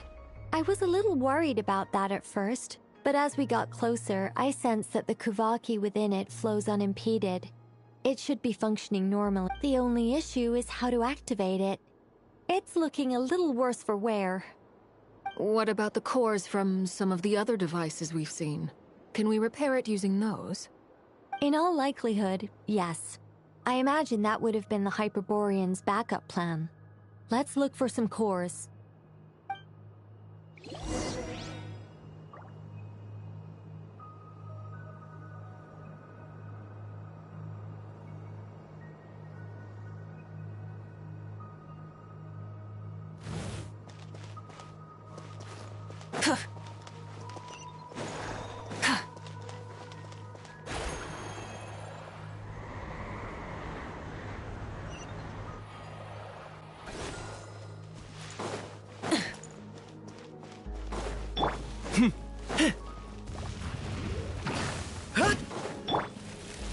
Gather! Light it up! I got him cornered!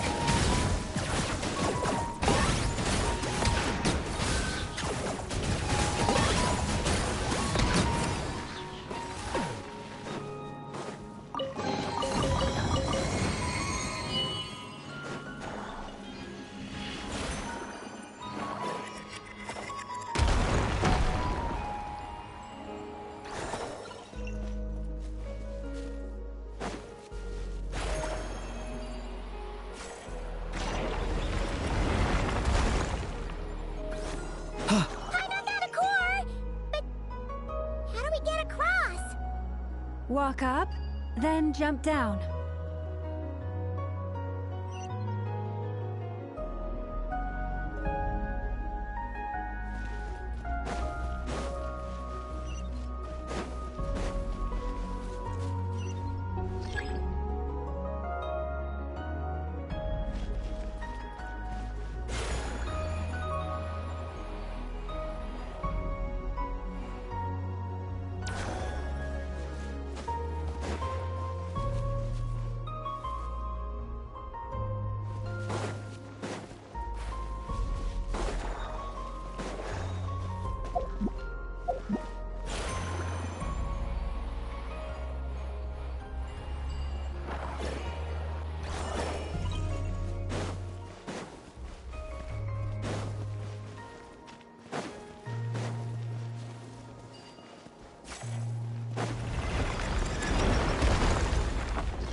Enough cores? Let's head back!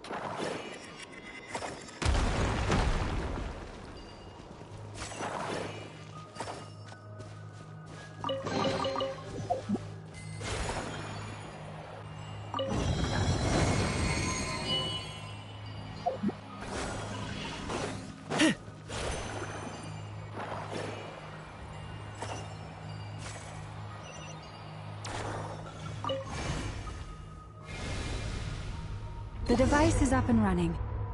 It's hard to believe that the ancients were capable of constructing such things. Paimon sees our destination! It's right up ahead!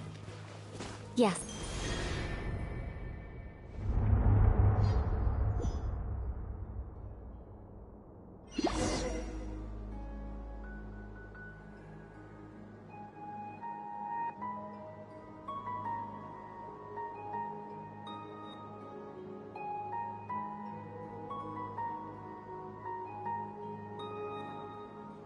I'm not the friend to come to for words of comfort or encouragement. But when it comes to weighing the costs of your actions, ask away. Yeah! Rev the engines!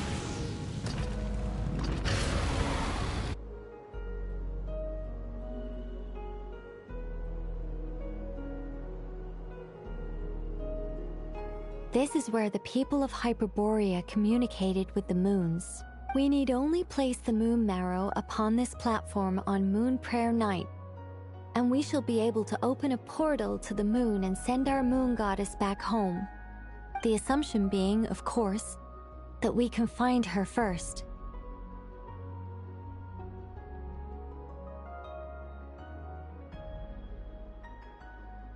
That's right. You want to know if it's safe there, don't you? And yet, she has no choice but to return. You know this.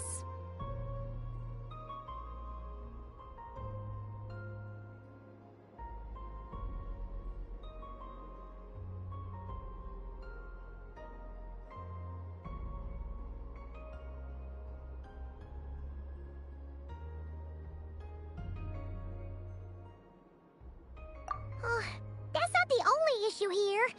This is the end of the line, right? We've explored everything we can.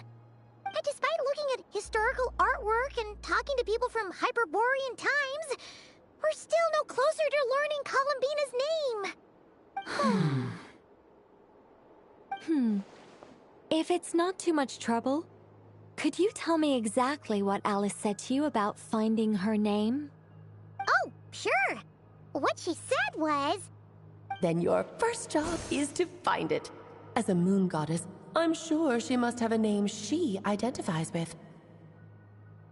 Neither Columbina nor Kutar is her true name, and she's never really accepted either of them.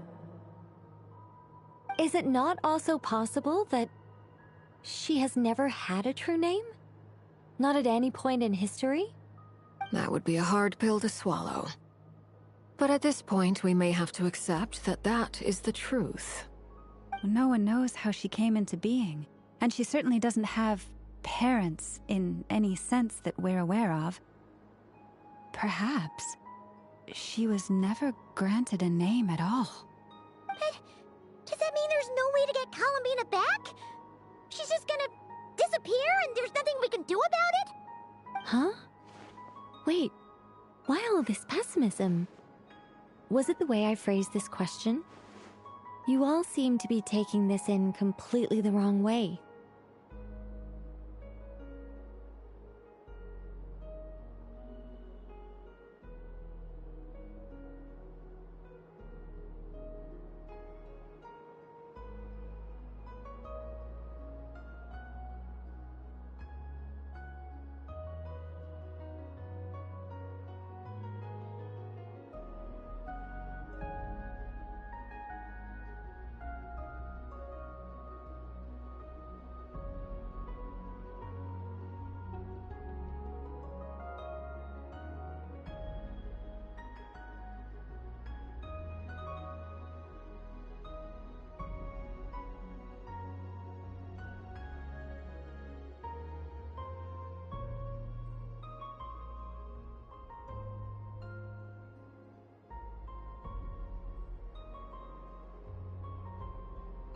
Well, just because she's never had a real name in the past doesn't mean she can't have one now.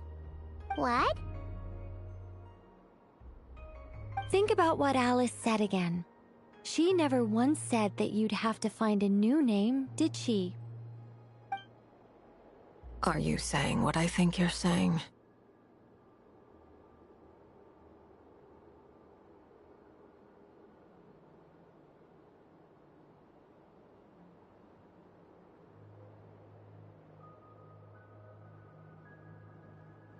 Yes.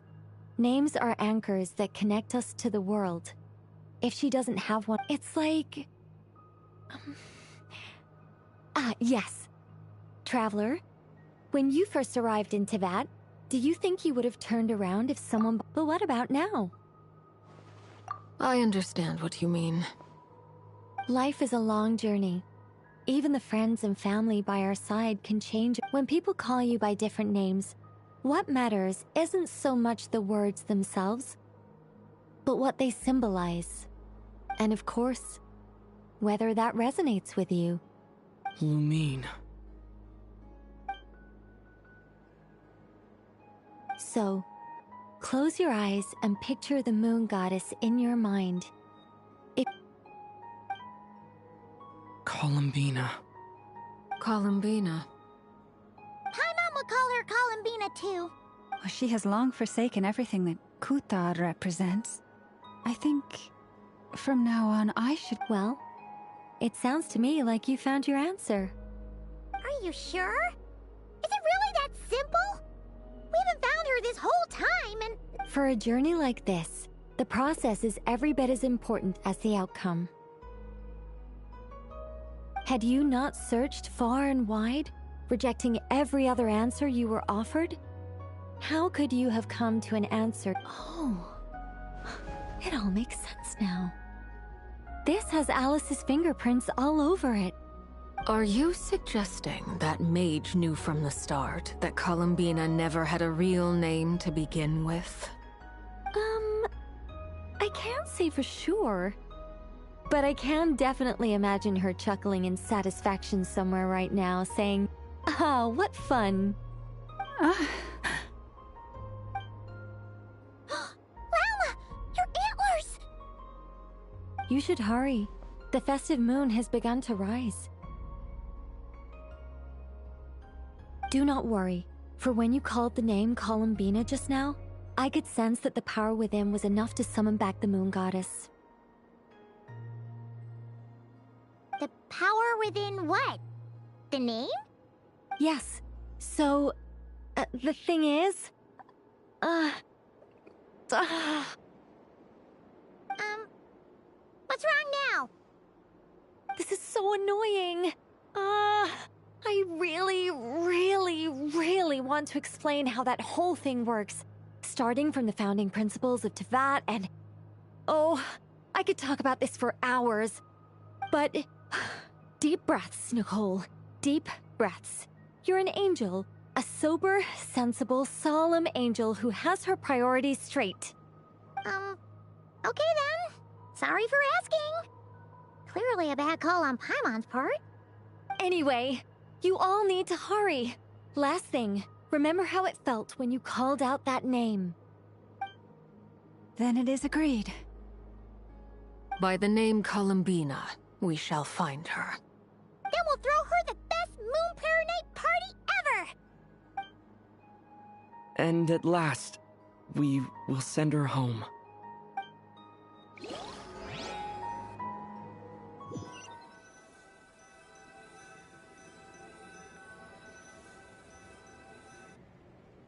I can barely move anymore.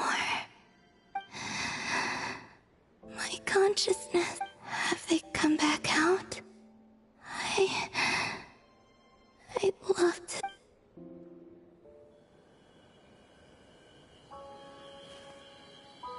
They didn't make it.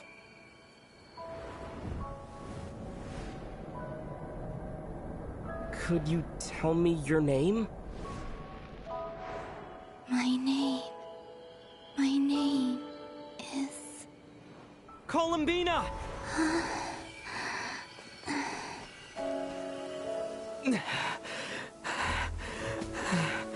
Columbina! Are you here? Columbina! That's the name you gave when we first met. And it's what I've called you ever since.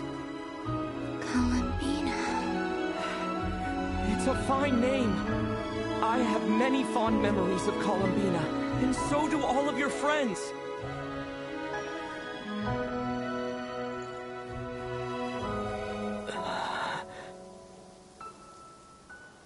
If you like this name...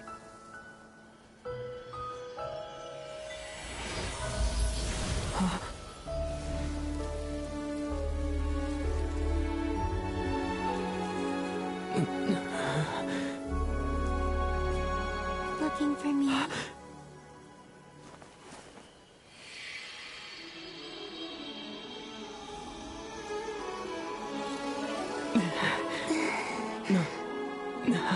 I like it. You can carry on using it.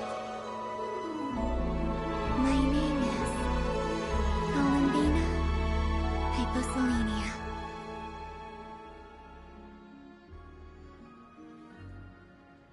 Columbina Hyposelenia. That's a wonderful name. I never thought that Columbina would become my real name. But after I met you and my other friends, the things that this name stood for slowly began to change. It went from being a Fatui code name to something my friends call me.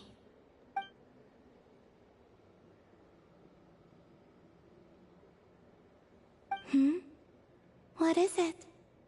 Why aren't you saying anything? I'm just so happy for you. Thank you. So, where's everyone else? We can go and meet them very soon. Everyone went to different places to try calling your name. Great. I'd like to thank them as well. Everyone's done so much for me. Searching for my name, entering those ancient ruins. Huh? Wait, so you were...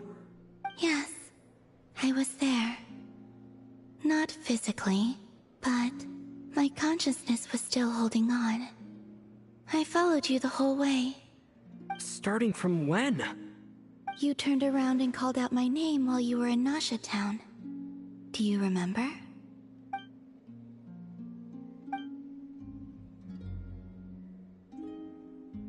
Let's go. We don't want to keep them waiting. Sure. In that case, come with me. But... Hmm? Before that... Could you call my name one more time? Sure. Come with me, Columbina Hyposelenia.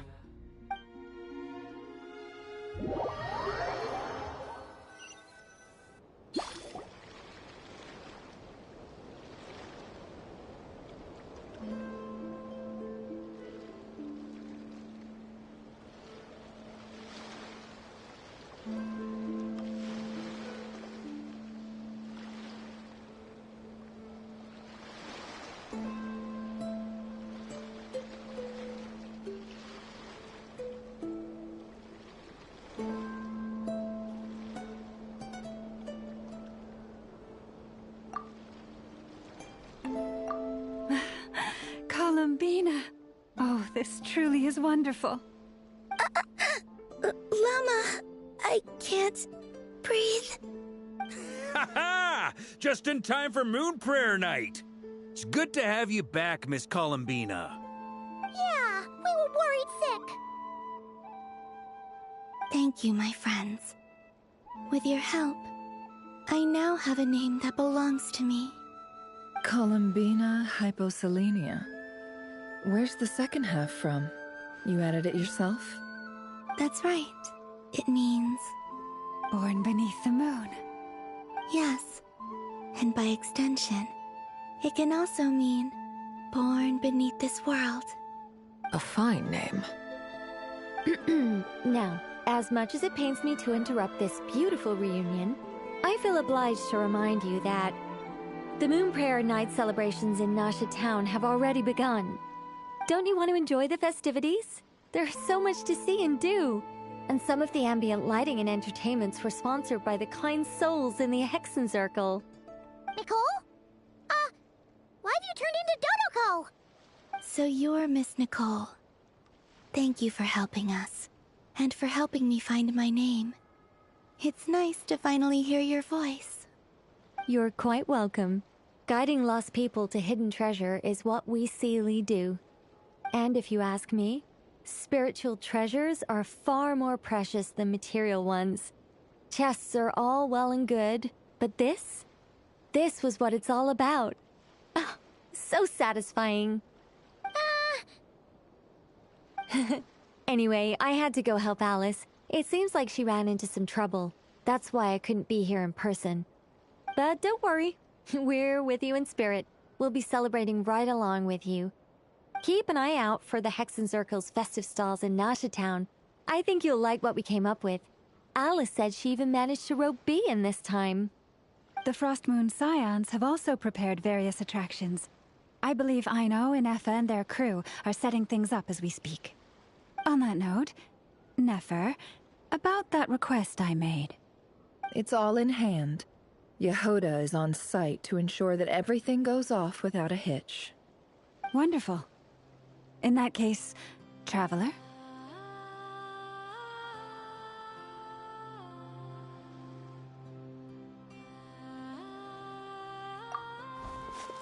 Huh? Come on, Columbina. It's time to celebrate the best Moon Prayer Night ever.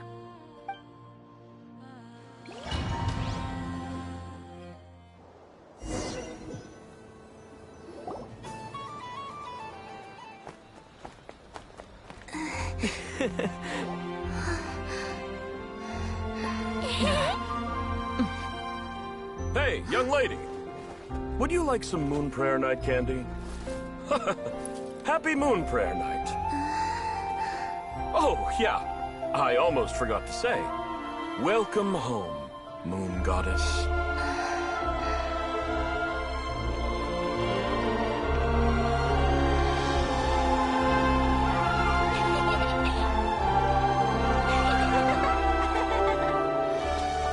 Welcome home, Moon Goddess.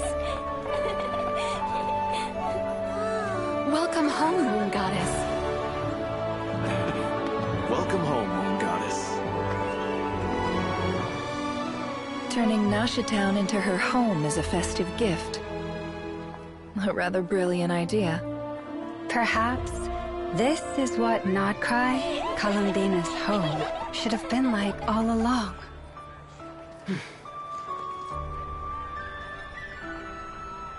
Thank you for the gift. I like it a lot.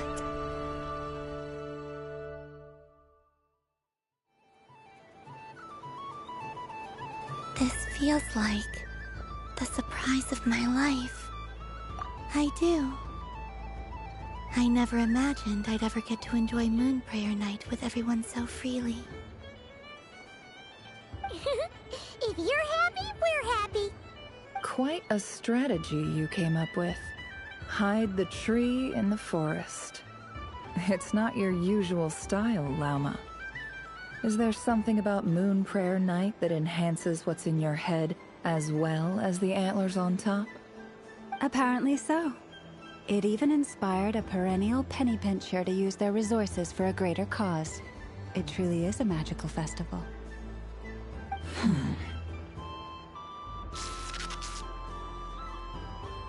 I see it now. This bickering is actually a sign of a strong relationship. Huh? What's everyone doing here? Oh, Miss Columbina, you're back. Yes, I'm fine now. Thanks for your concern. How's your progress with Alice's assignment? Very well indeed. I've never heard her sound so excited.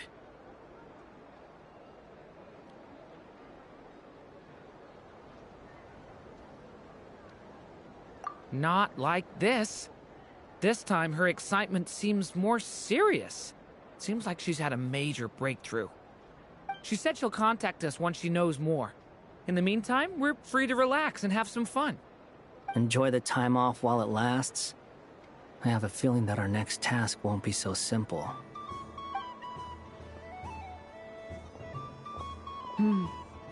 I should go. I still have a few things to attend to at the Frost Moon Scion stall. And I think I'll take a look around.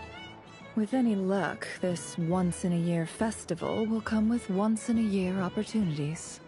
Hold up a second. Where's Varka? I believe he made a beeline for the flagship the moment he entered Nasha Town. Ah, that's Mondstadters for you. They know what they want when festivals roll around. Goodbye for now, Columbina. I hope you have a wonderful night. I will.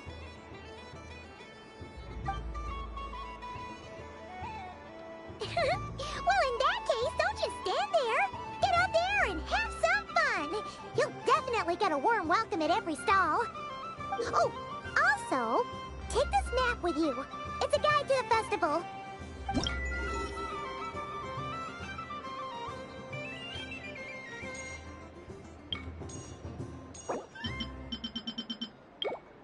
The Frost Moon Scion stall is over here.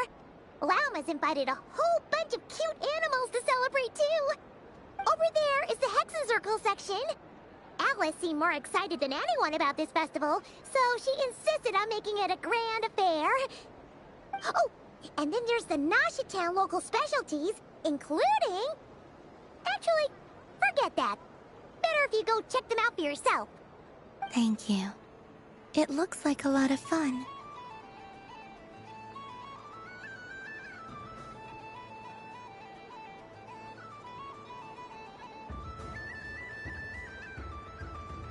You're not coming with me? We'll be around. But don't you want to browse by yourself for a bit first?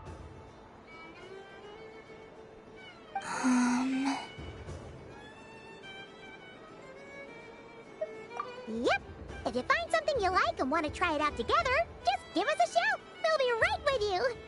Otherwise, just relax and enjoy yourself.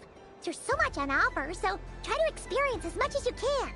And don't forget to stuff yourself with all the delicious festival food!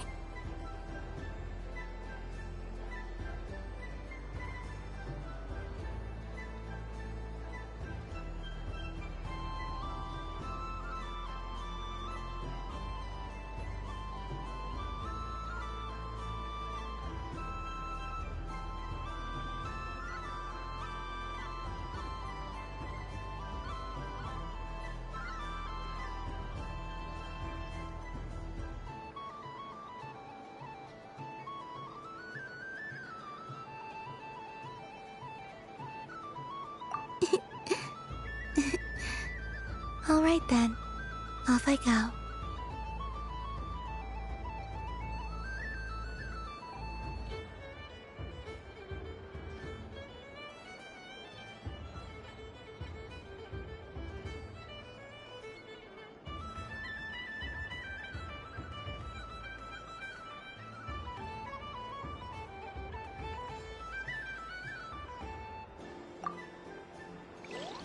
Where should I go first? This must be the mage's stall. It feels like I've entered a fairy tale. Ah, how lovely.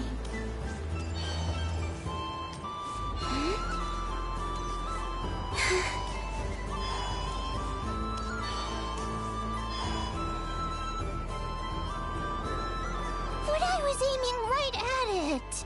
Aw, what a pity. I saw it with my own eyes. You were so close. That's not true! It dodged out of the way right as I was about to snag it! I'm sorry? You heard me! This paper frog can move! I swear! Dear, oh dear, what are you saying?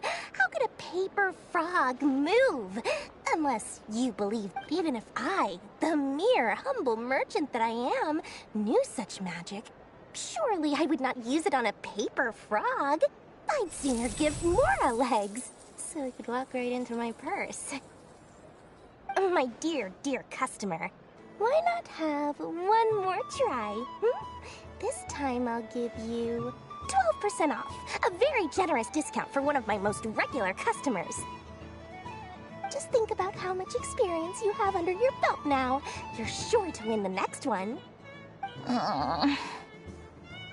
Darn, I used up all my coins.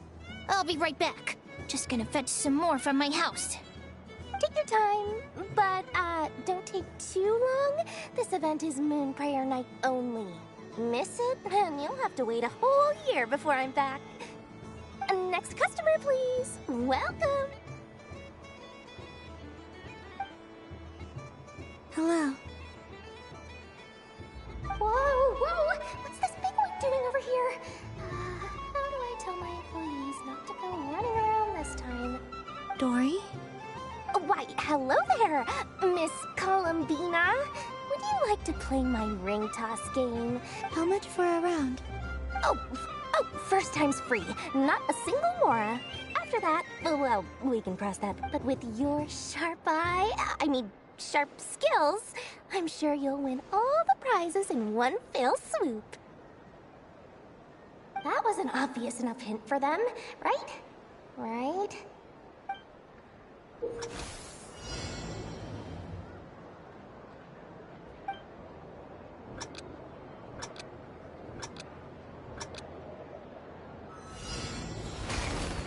Here comes the ring! Oh, nuts.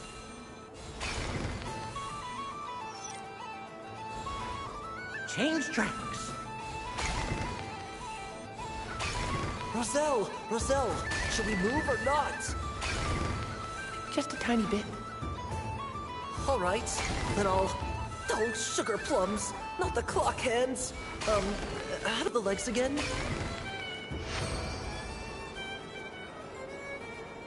Let's see now. Let's see. Wow, very good. That's the highest score we've had all night.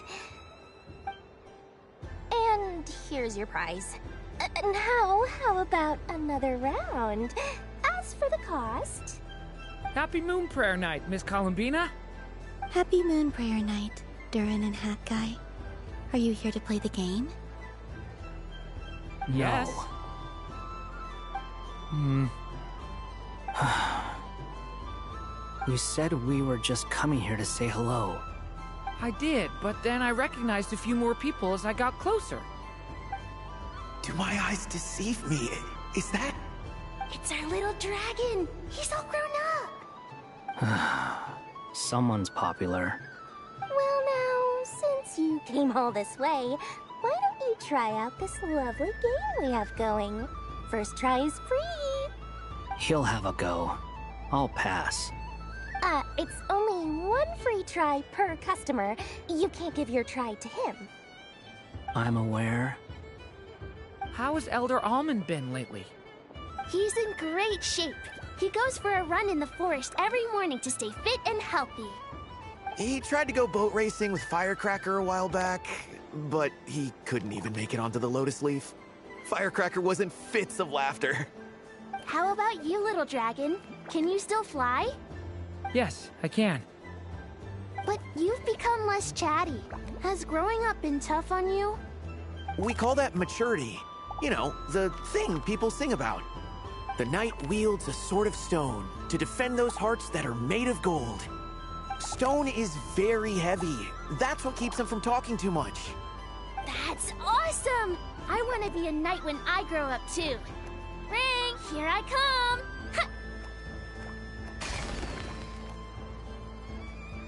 Oh, the hat-wearing man. I never thought I'd see you again. You seem more determined than when I saw you last on the train. If you say so. Oh, I do say so. The people you once helped see it clearly. It's because you are once again on the right track. May the engine in our hearts propel us to the station of our dreams. I can move! I can move now, Roselle! What are you doing, running into the rings like that? You got them all so quickly! I've never seen anything like this in all my travels! Is this guy actually an old friend of theirs? But how? They're origami animals and clockwork people from a fairy tale! Getting to know them would be quite an arduous task, unless they share a hometown? I have to get to the bottom of this. Next time I see the great mage Alice, I shall demand. Thank you, Dory. I had a lot of fun. Now for your prize. Oh, sweet grand prize. Oh, a good thing I've already turned a profit from the customers earlier in the night. Otherwise, I'd have wasted... Okay, What? I leave for 2 seconds and someone's already... Oh, well, these things happen, you know? Perhaps you'd be interested in one of the other prizes instead. We've got all kinds of wonderful goodies here. Is this the thing you wanted? Here, you can have it. Huh? But... Don't worry about it. It will be happier with you. Oh, thanks so much, miss. Moon Goddess. Oh, goodness gracious, Columbina. Give me strength. How am I supposed to make any more money from this child at this rate? Daddy, look! That's the game I was telling you about! Forget it. She is the Moon Goddess after all. I'll think of some other way to swing this. Maybe I can try to hook this new kid. Huh? Oh, someone... You can take mine if you want. What? Why? Why are all these bleeding hearts coming here to ruin my business? Happy Moon Prayer Night, everyone. Happy Moon Prayer Night.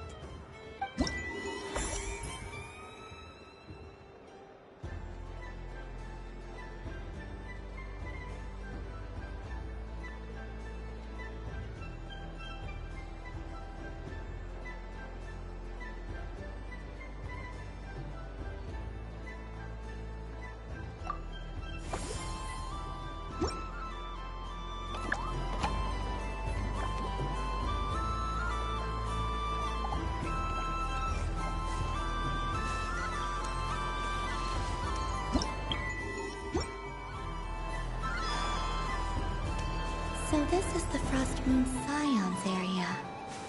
It feels very familiar.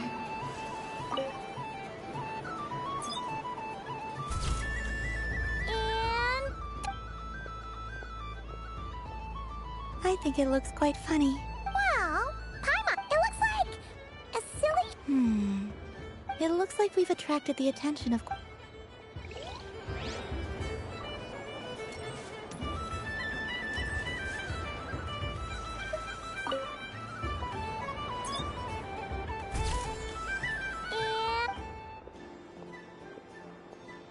I think it looks quite Well, it looks like a silly.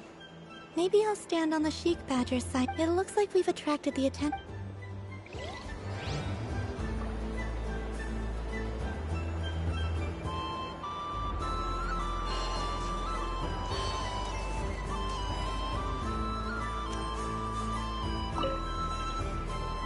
If this were any other day, I'm sure it would make for a great photo opportunity. But Moon Prayer Night doesn't it look like this rhyme-horned deer has two...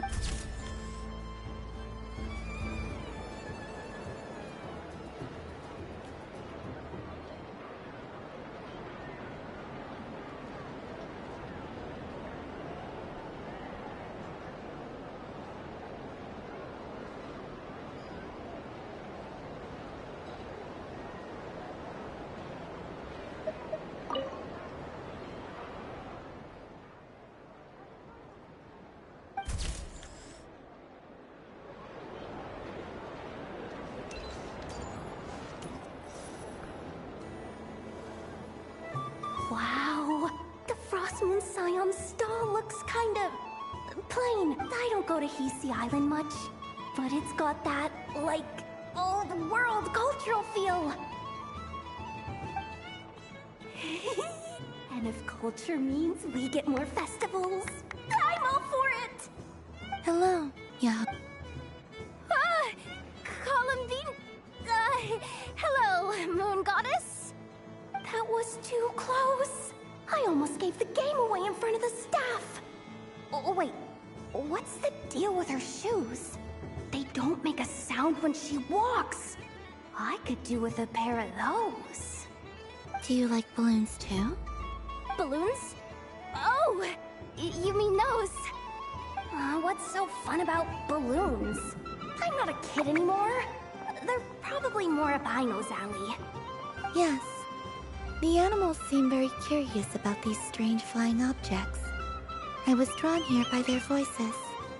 I recently learned a fun new game you can play with balloons, so I decided to come and give it a try. A new game?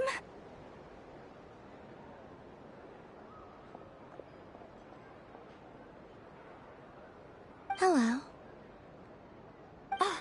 Welcome home, Moon Goddess. Here to buy... Yes. Could you give me a few that... Are you sure? Yes, please. Uninflated balloons? But those are just little... Would you like to play the balloon game, Yehoda? Huh? Sure. I guess. How do you play it? Wait here a moment. Oh. This is so weird. What have I got myself into now? I thought I saw Columbina nearby. Uh-oh! That's the Fourth Harbinger! Although she's helped us out quite a bit, she's good people, right? Is she looking for Columbina? Oh, guess that's my ticket out of here. I'm not sure my heart can... Which stall is she checking out? Oh, it's that other Frost Moon Scions one. Try on the headgear, see what it's like having antlers or animal ears. Oh, I wouldn't be caught dead wearing that stuff. So embarrassing. Wait, what? She put it on? How peculiar. This would take some getting used to. I wonder if this is what it's like. It really suits you. What is this? She was so intimidating a moment ago, but now... I suppose I may as well keep them on for now. All part of the festive experience.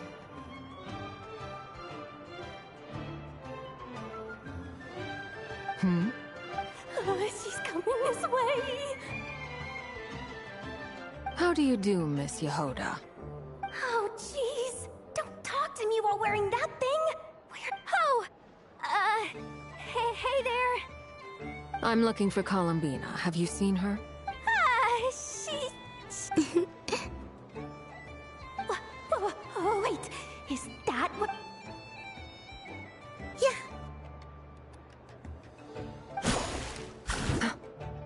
Huh? No fair. How come I get caught? An ambush from the rear? Is this a declaration of war? Would you like to play too, Arlecchino? Seriously? Are they... Gladly. That said, I believe there is an... Boss Nev! Thank goodness! You've got to get me out of here! Hello there. I'd like 10... no. What? Miss Moon Goddess, I hope you're prepared to pay the price for assaulting... Welcome to the game, Nefer. Just to be clear, let's keep this a fair fight, okay?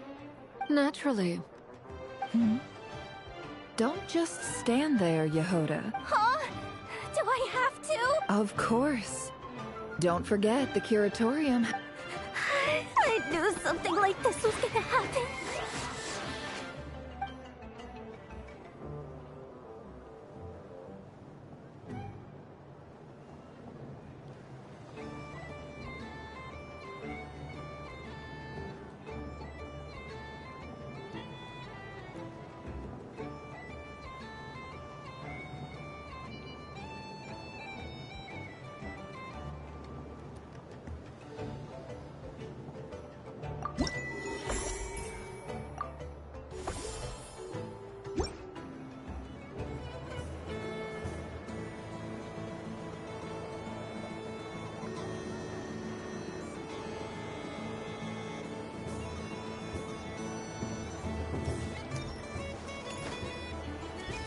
What's this? Should I...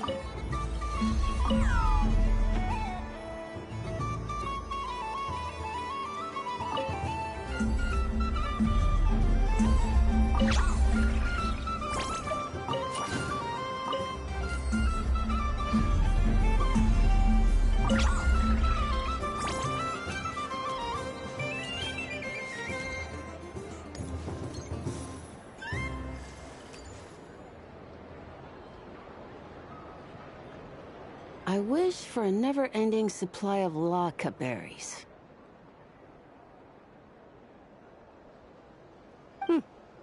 What a humble wish. Probably written by a child.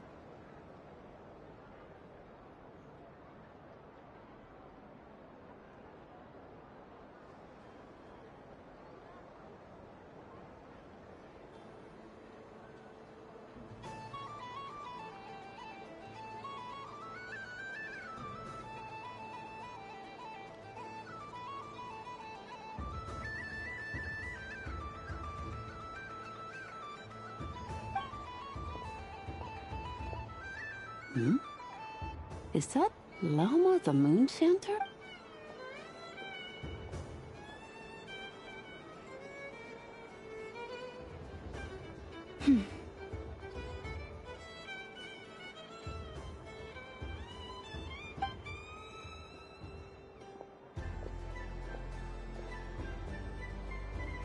I wish that the long plume ibises would stop biting me. Oh dear, poor Lauma. All right. I'll write that one down for you. While everyone else is celebrating Moon Prayer Night. I don't mind. It's rewarding work. A good kind of busy. My antlers are at their heaviest tonight, and the Kuvaki waves are especially strong.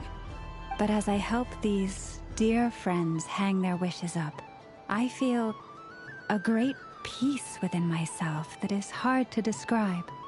You see, they are all such beautiful wishes, and they are ones that we can fulfill by our own strength. Do you blame me, Lauma? I want to hear your honest answer. It is by the help of so many people that I can return to the moon. But I feel as though I've hardly done anything in return. You've done plenty, Columbina. I say this in earnest, both as someone who knows your history, and also as a friend who has seen what you've been through. What about as a moon chanter? I feel proud to honor our moon goddess's wish. And I'm sure any moon chanter in history would have felt the same way. Thank you for your kind words, Lama. But... Since you asked for my honesty, I won't lie to you. My feelings are mixed right now. Besides pride, I also feel... I suppose it's a reluctance to let go. Once you return to the moon, we will be far apart and separated by a false sky. I'm sure those of us left behind will gaze up at that sky, yearning for the moon once in a while, just as you used to do. I will miss you, Lama. I will miss you all. I hope to stay in touch. I will try and find some way to send messages down from the moon. Perhaps you could use Kuvaki. I've heard Yehoda say that signals can be sent using long and short waves, or strong and weak lights. That sounds a little complicated. What if we forget what the signals mean? We could prepare a codebook beforehand, but... You're right. It wouldn't really suit you. Still, whatever happens, I believe that you will find your own unique way of communicating with us. And now that I think about that, my heart feels lighter. Because you trust in me? Yes. I have faith in you, and in the power of truth. In my experience, the truth tends to be difficult. But that's what makes it stand out from what is false. So I'm confident that your thoughts and your love will shine through the curtain of lies. We will know it when we see it. Thank you. Now, could you help me hang up my wish? Is this? I wish that all who dwell in this moonlit world can find a place to belong. And I wish that I shall one day see my friends again. It's 2 wishes. I hope that's not too greedy of me. Not at all. And I think you speak for us all with the second one.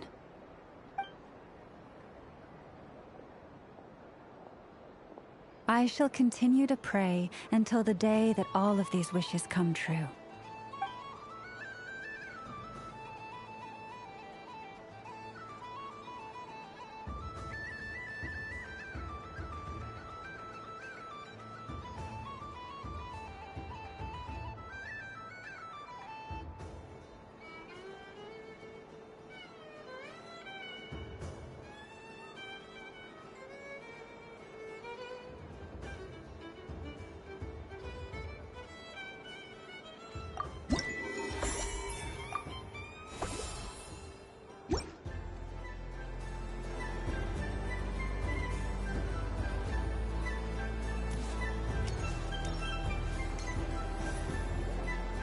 Sunny days! I prefer sunny days. Ah, well, you are as warm as the sun itself, Moon Goddess. Very well. I believe your spirit animal has to be this most adorable chic badger. Wow! Thank you, Mr. Talking Magic Lamp. Have a very happy festival, Moon Goddess. Lance? That's you! Shh. It's our little secret, my dear traveler and Okay, sure, but... Everyone celebrates in their own way. After gazing into the abyss and spending time around gravestones all year, what better way to relax besides that? I like to think of myself as a fair judge of character. I dare say matching personalities to confection suits me rather well. That's not what Paimon was talking about. Aren't you afraid that your true identity might be Should I be? There is all manner of magic in the air this moon prayer night. Thanks to the... I see Miss Columbina is hiding in plain sight. Why should I not do the same? Why miss this rare opportunity to enjoy a special evening in my true form? Fair enough. You got a point there. People who don't know you will probably think you're just a talking lantern. Well, now that we see eye to eye, what brings you here? Not a search for your spirit animal, I presume? Ah, well, actually... Here, see for yourself. Oh, this is... How wonderful. A beautiful idea. Yeah, we just met Barca, and he said that having everyone draw their own section was kind of boring. So, he did your bit for you. Ah, Varka. Ever the maverick. I see his artistic skills are truly one of a kind. In that case, I shall paint something on Mr. Albedo's behalf in a short while. What? Why not now? Ahem. Welcome home, Moon Goddess. Phew, that was close. Hello, Flins. She recognized you right away! What keen eyes you have, Miss Columbina. Especially considering they are shut. I did not see you. Rather, I sensed you. I can sense the fluctuations in Kuvaki all around me. One would expect no less of the Moon Goddess. Might I interest you in some candy? Yes, please. Excellent. I shall make some for you right away. Hmm? Something the matter, Miss Columbina? What about my spirit animal? All the other children carrying sugar sculptures are talking about it. Wait, is she taking the test seriously? Ah, my apologies. How could I neglect that? You are quite right, Miss Columbina. Every one of us has a magical creature living in their heart. Would you permit me to help you find yours? Yes, please. Do you prefer the day or the night? Night. Which of the 4 seasons is your favorite? Winter. Think of a perfect day. What is the weather like? Sunny, rainy, or perhaps cloudy? Rainy in the morning, sunny at night. What kind of answer is that? Forests, lakes, and open seas. Which do you prefer of these? I like them all. Imagine you opened your very own shop. What would you sell there? Moonlight, I think. Wow! Paimon would totally shop there.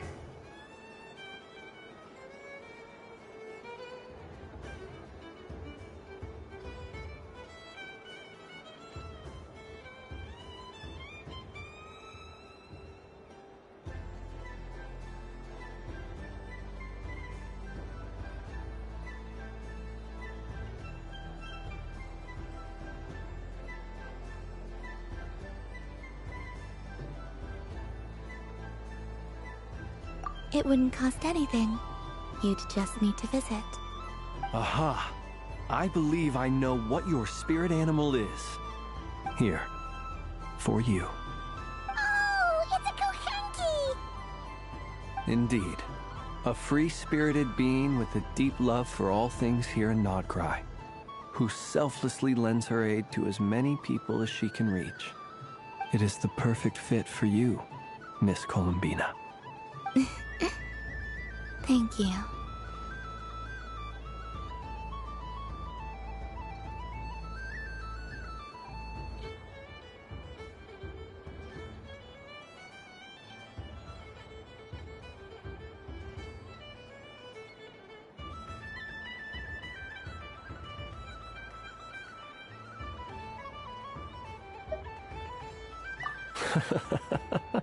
It would be, but you shall have to forgive me.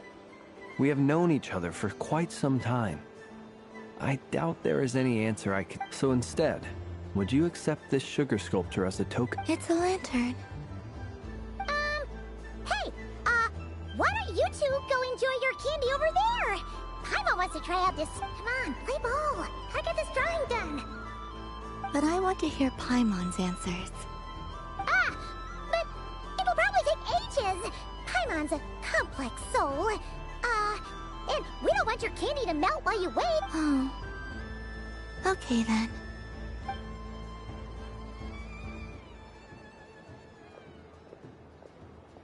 Phew. Nice excuse, Lady Paimon. That was some quick thinking. Yeah, no thanks to you. A little help next time?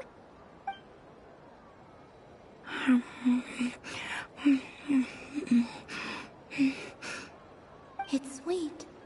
Is that Lockaberry? I wonder what flavor the Traveler got. This way, this way! It's the candy-selling lantern! I'm coming! Of course. Traveler, maybe we can share? Yes. I found out recently that people share their food sometimes, so I'd like to try it. Or... is that... Thank you.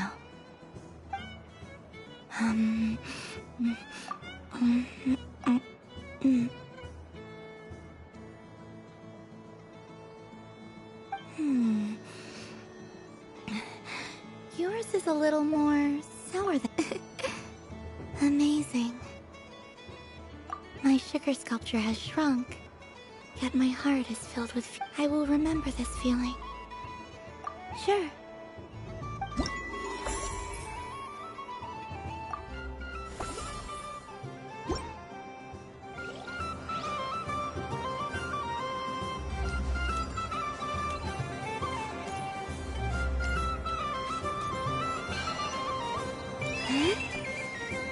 What's this? Should I give it a try?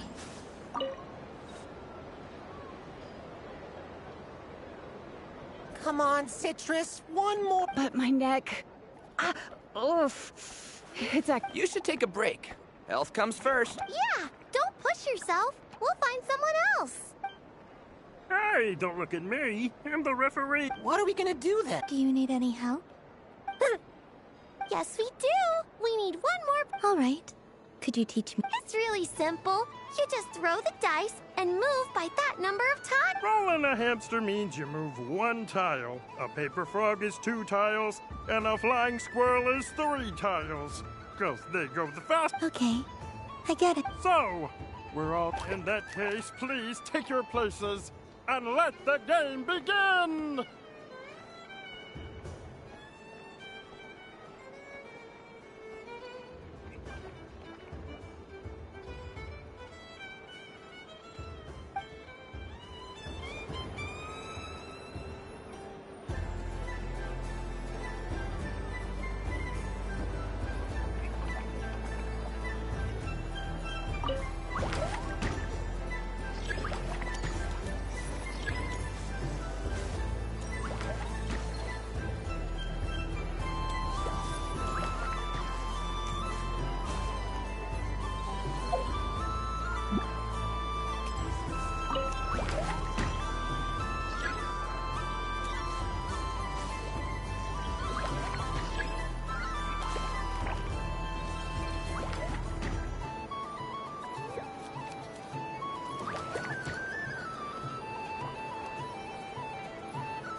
It's a pity that my good friend Faro Bear is busy working on a training program for Princess Simest. If he could have been here, the victory might...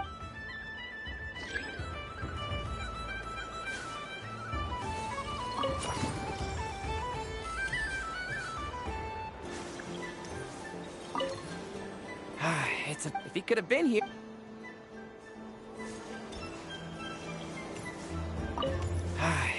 If he could have been here...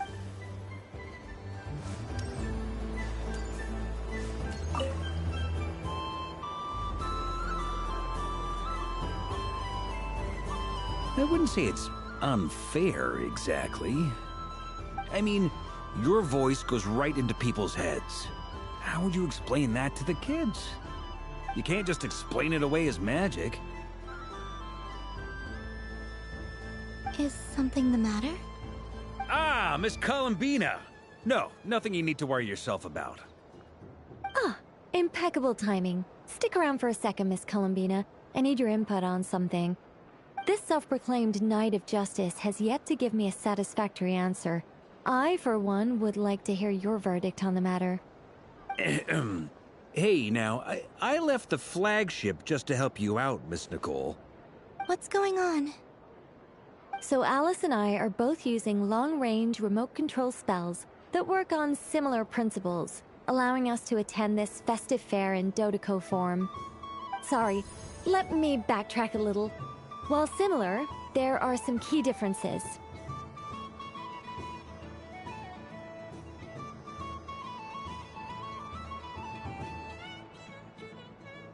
Alice, being a great mage, wanted her Dodeco to reflect something of her own charm and mystique. So she adjusted the way its tail moves when it spins around. An entirely gratuitous move, in my opinion. I hardly see how anyone is going to notice that. If anything, I'd say that anyone who stares intently enough at a Dodeco's tail to notice such a small detail is someone we ought to be highly concerned about. I only say this to emphasize that my question has nothing to do with tails. Now that we're clear on that, why is Alice's Dodeco permitted to interact directly with the children celebrating Moon Prayer Night, while mine is not? Your voice speaks directly into people's minds. See? Exactly what I said.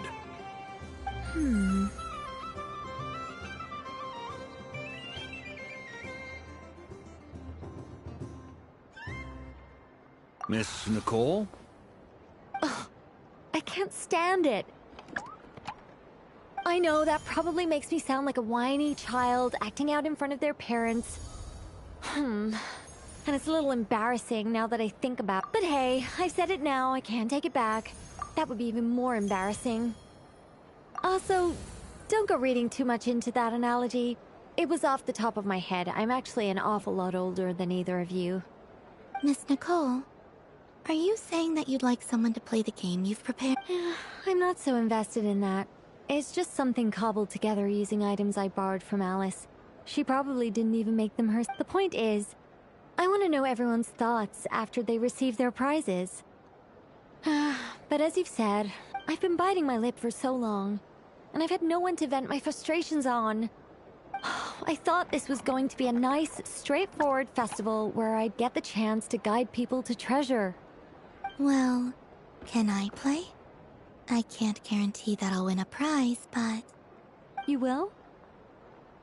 I'd like to try. Then what are we waiting for? Let the game begin! It's like they forgot I was ever here. Ha ha ha.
Congratulations, Miss Columbina! With your great wisdom, you have overcome every obstacle in your path and conquered the great challenge posed to you by fate. Fate? Well, something to that effect. If you'd prefer something more poetic, it could be the icy winds or the dawn. Anything you like, really. You could even go with the challenge posed to you by Dodeko, if that's what you're into. Anyway, you can take or leave my suggestions. Moving on. All my hopes are now resting on this. Can I open it now? Stop teasing me. Please, I'm begging you. No more talk. Just open. Wow. What a lovely sculpture. Ah, there we go. Music to my ears. You have my sincerest gratitude, Miss Columbina. Thank you for sharing your precious time with me and fulfilling my wish. Don't mention it. You've all done much to help me. And still, I'm the one receiving all these gifts.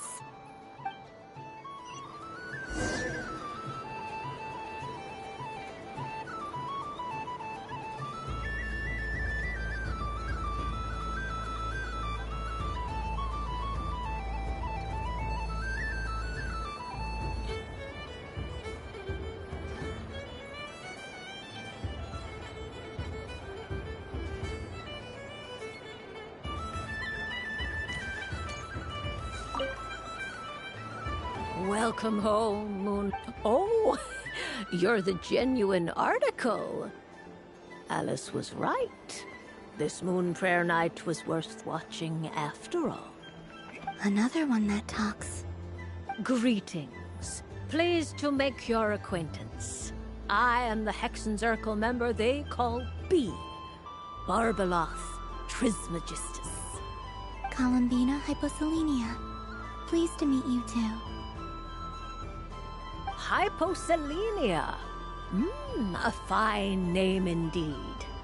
Now then, Miss Columbina, do you wish to hear a mage's divination? Divination? The Frost Moon Scions used to ask me what would happen in the future. Is this like that?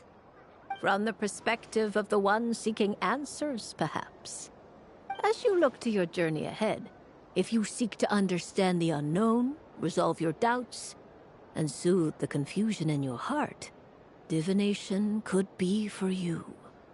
The unknowns on my journey. Of course, if one wishes to peer into fate, then hydromancy is the more precise option.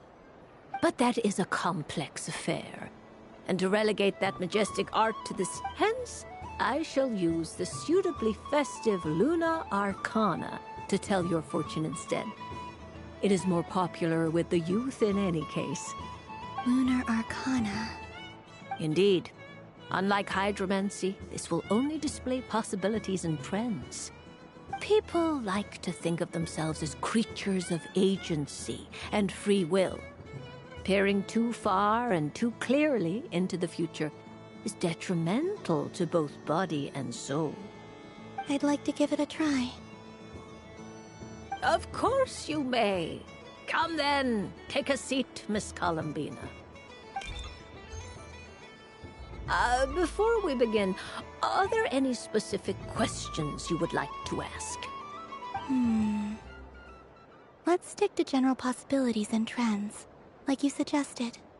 Ah, very well. Then I shall use the basic Lunar Arcana deck. Now, try to relax. Cast your mind upon the things you have experienced and the things you are soon to experience. I will shuffle the deck.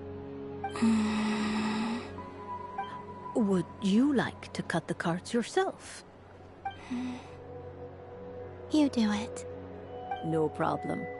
Now then, to make things easier for the seeker, that is to say, you, I shall decipher the cards from your perspective.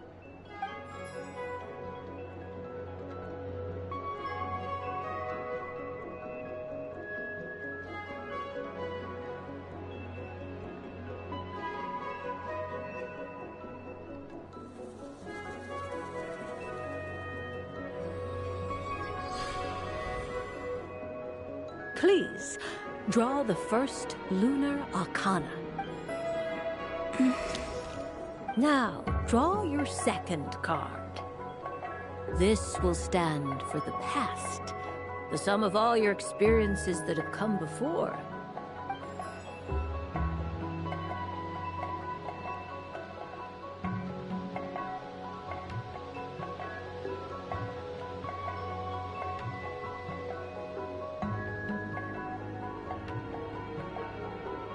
And now the third arcana. This is the present. Finally, the last card.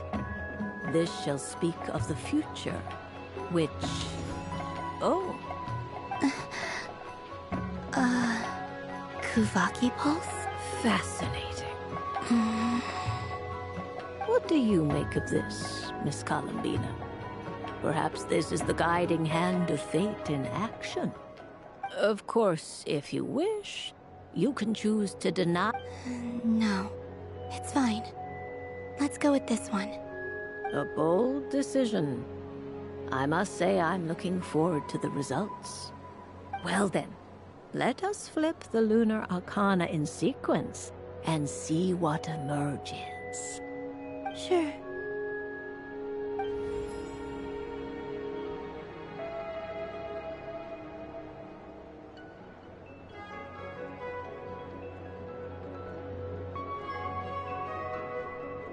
First, destiny.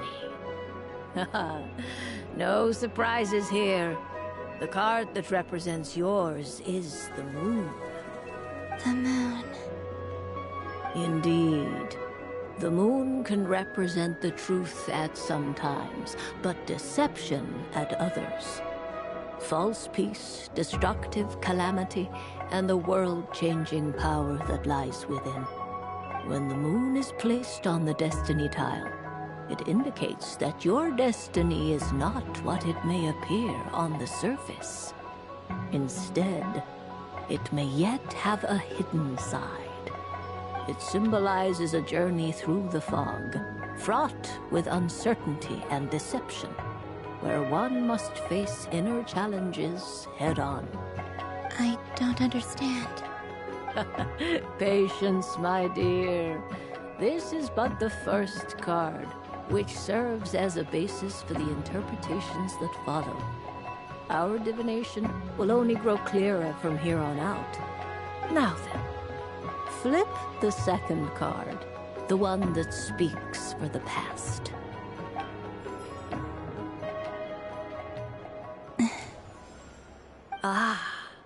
The Hermit, but inverted. Inverted? Yes. The Hermit symbolizes solitude, introspection, and the pursuit of truth. When inverted, it represents isolation, truth out of reach, and a path that leads one astray. Combined with the moon as one's destiny, the Hermit inverted represents a choice you made to stand alone in the past. It was a choice made not out of fear or arrogance, but for reasons that others could not perceive. You fumbled through the darkness without a guide, but you did not find your way. Rather, you went astray. More than once, it would seem.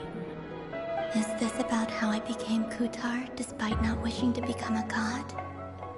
And how I joined the Fatui because I yearned for a place to belong?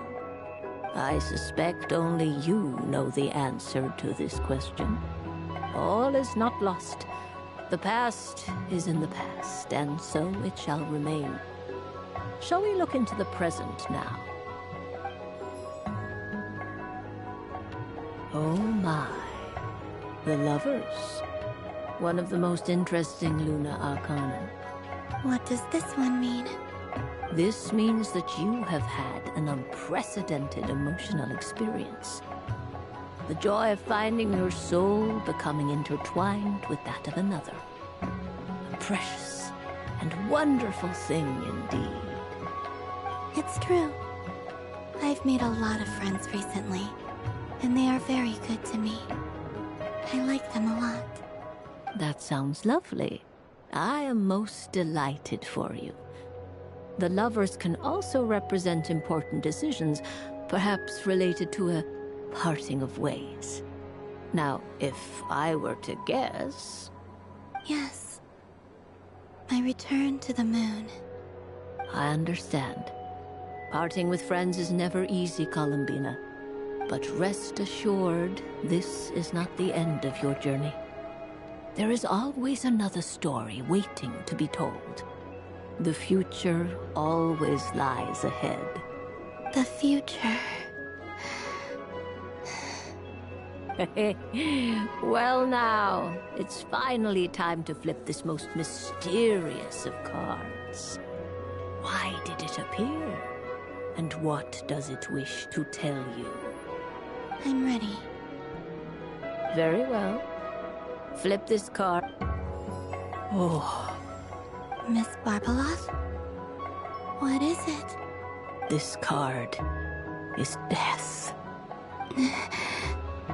That doesn't sound very good. It depends on how we interpret it. It is true that it can represent an agonizing death, a complete and utter end, but at the same time, it can also represent rebirth. Do not forget that your destiny card is the moon. That lends your future many different potential meanings. If death spells the end, is it unavoidable? As I have said, divination can only display general trends. It is a rough guide, but it does not show predetermined outcomes. Allow me to summarize it for you. In the past, you may have lost your way, but now you have gained new connections and new strength. You now face an important decision, one that may bring about a great change in what is yet to be. This change might, in turn, be the end of all things, or their beginning. But remember, everything is subject to change because of the moon present in your destiny. You must see the truth clearly and face your innermost thoughts. The truth. My innermost thoughts. Thank you, Miss Barbeloth. Don't mention it. Some people dislike divinations, for fear of glimpsing an ending to their story that they wish was not so. But I can see that you're different. The result of this divination will not sway your decision. This is a rare quality, and one that diviners always hope to see in the seeker. We are here merely to guide, not to exert undue influence. I understand. Go then and illuminate your future, Miss Columbina. The moonlight that shines from you now is most captivating.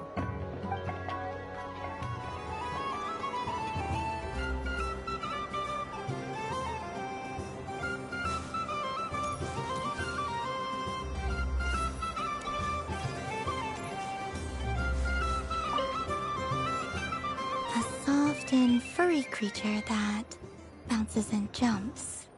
Welcome home, Moon Goddess. This one talks, too. Allow me to introduce myself. I am a Dodico from a distant archipelago, the most mischievous of all my Dodo brothers and Dodo sisters. When the going got tough, I powered through, and when I met obstacles, I boomed them away. That sounds like a lot of fun. Doesn't it just? Oh, but then the trouble started.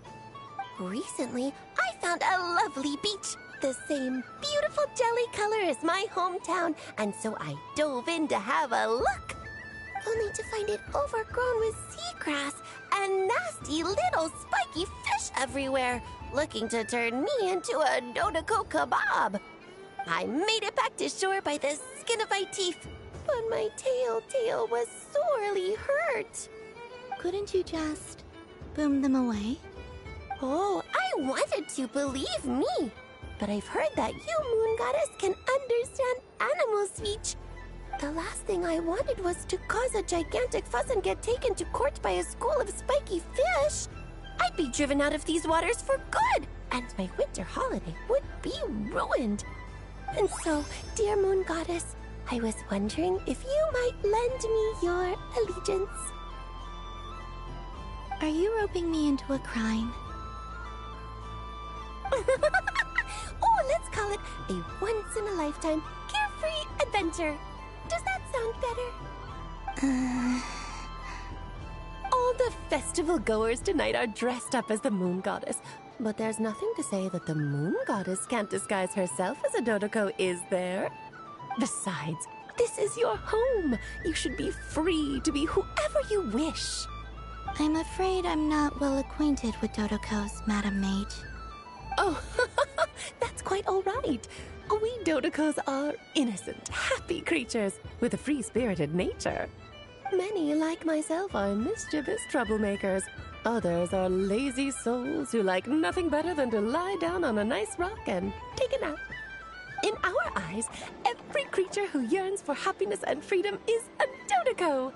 But perhaps in yours, we Dodoko are a fluffier and more mischievous breed of Kuhenki? Yes, that is a much easier image to follow. Oh, wonderful! Then let's play! Grab onto my tail and follow me into the sea! Time to settle some scores with the bad guys!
Ooh, a remarkable talent! So, what do you make of it? The use of Jumpy Dumpties doesn't come as naturally to me as Kuvaki, but their unpredictability makes it fun.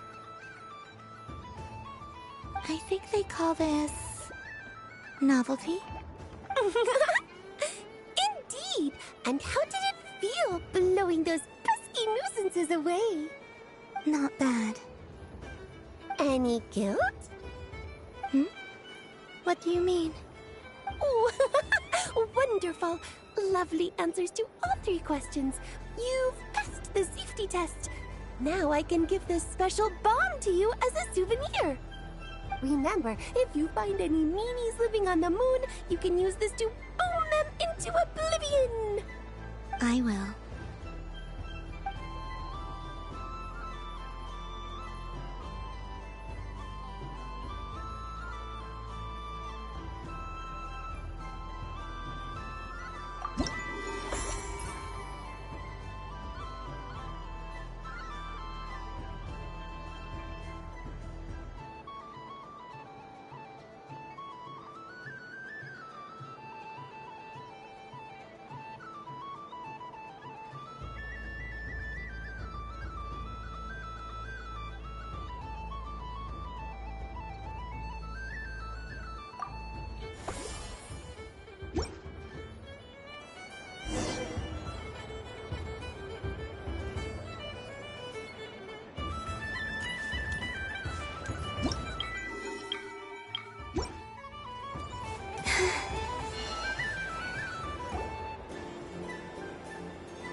Dodoko's Whirligig!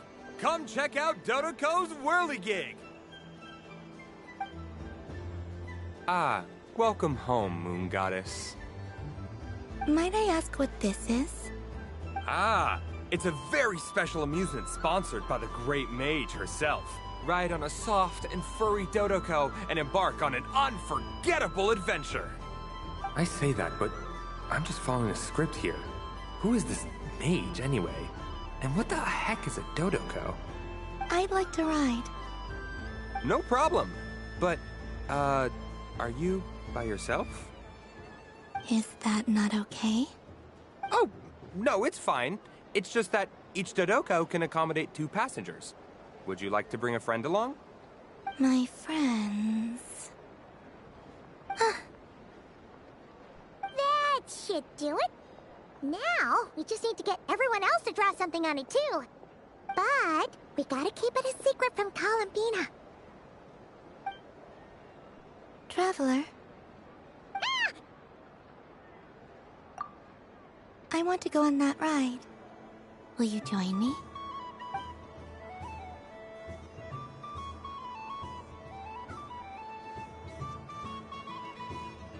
Let's go then.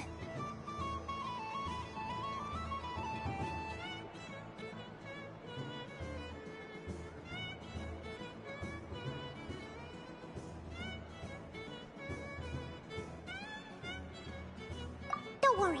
Paimon will do the rounds. You go have fun.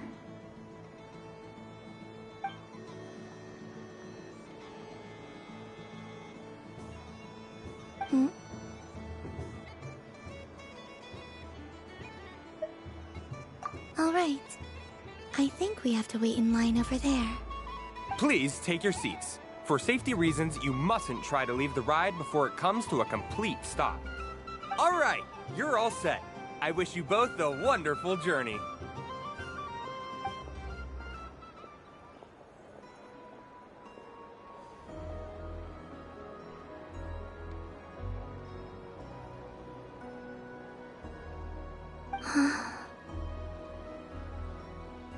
Not bad.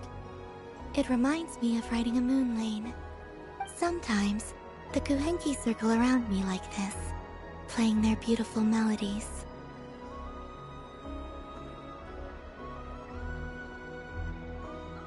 Yeah, I'm going to miss them.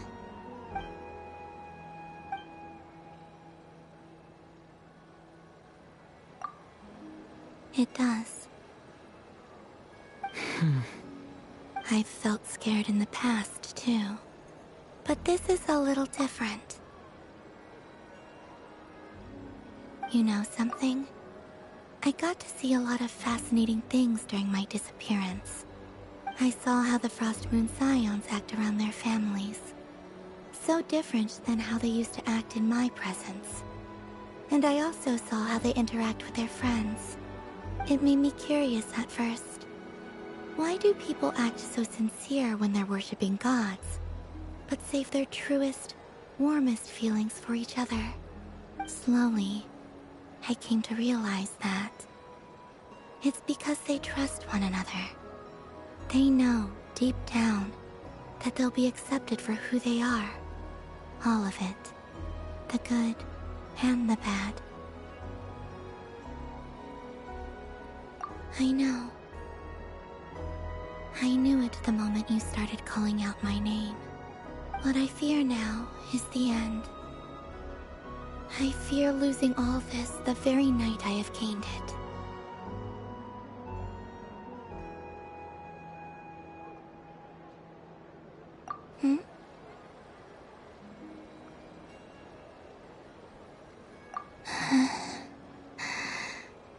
Thank you for this conversation. Thank you for listening to me. Don't worry.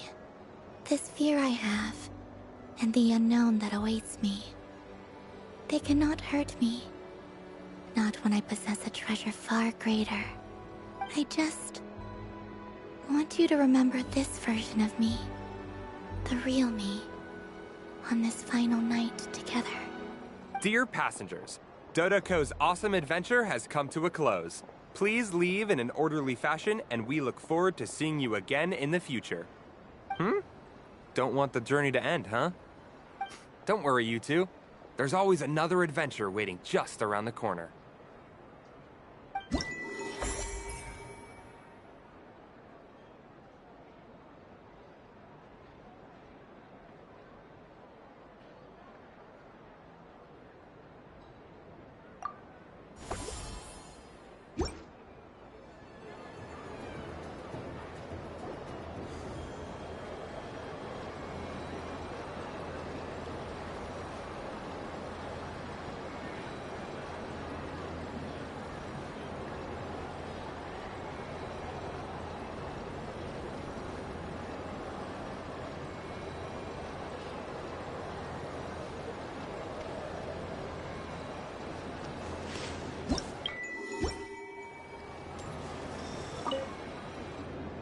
Fun ride, huh?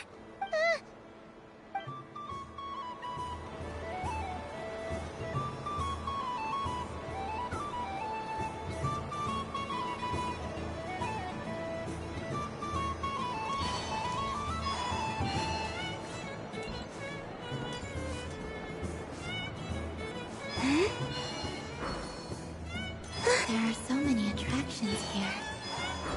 Since I rarely get out, I might as well make...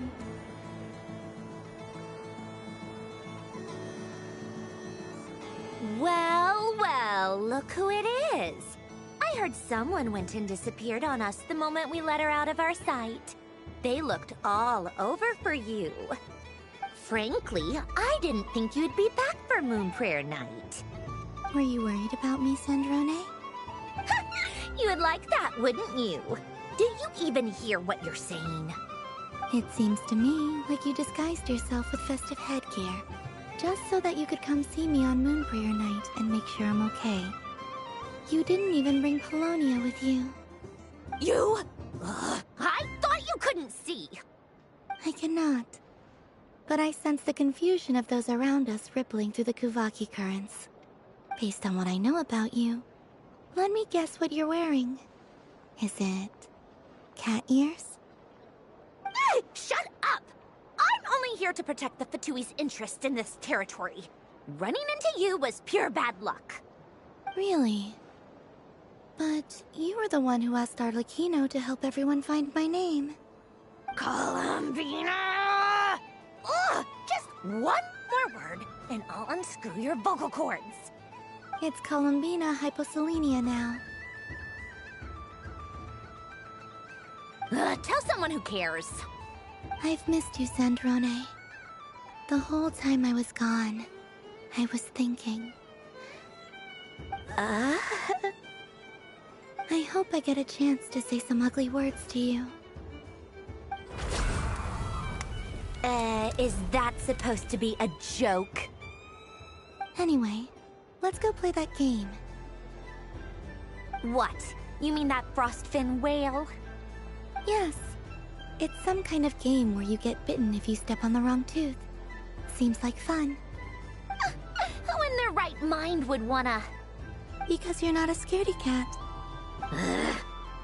Fine! You wanna play? Let's play. Don't complain when I kick your sorry butt.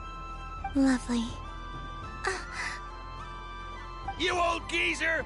I'm gonna beat the pants off you! Just you watch! I almost forgot. Sandrone? What is it now? You'd better not lose, or I'm going to beat your head in. What? Allow me to demonstrate since I'm feeling so nice. You just step on the teeth, like this.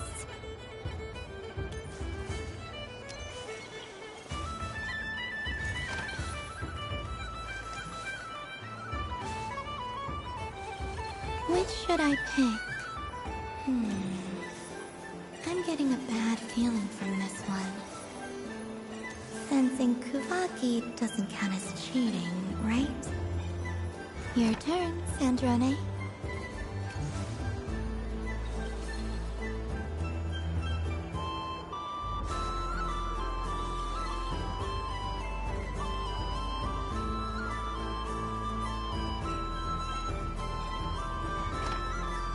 Don't come crying to me if you get bitten.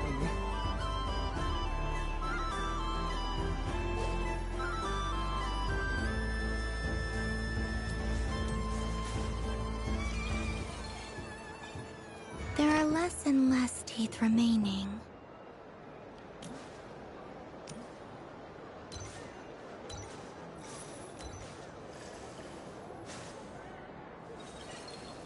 Huh? What's that noise?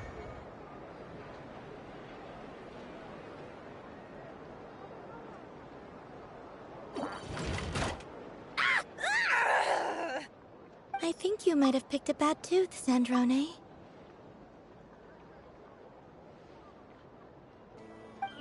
Shut it!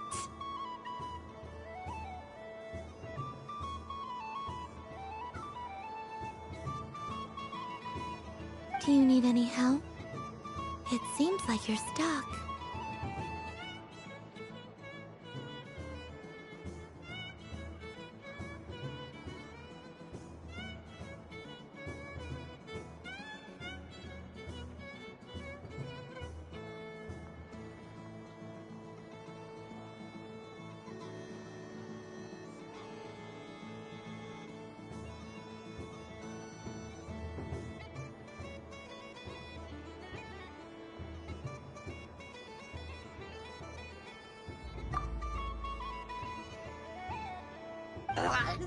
No!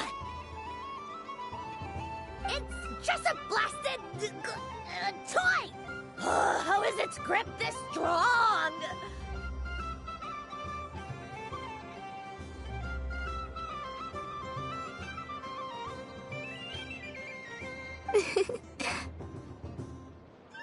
Stop laughing!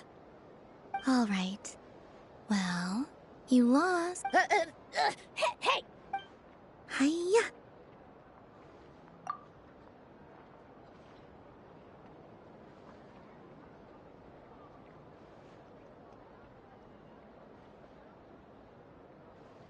Why, you... Oh, just you wait! Rematch!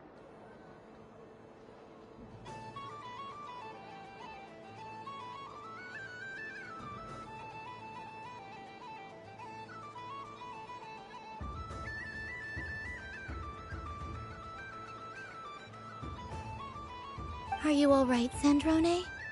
That was quite a strong bite. Are your clockwork parts?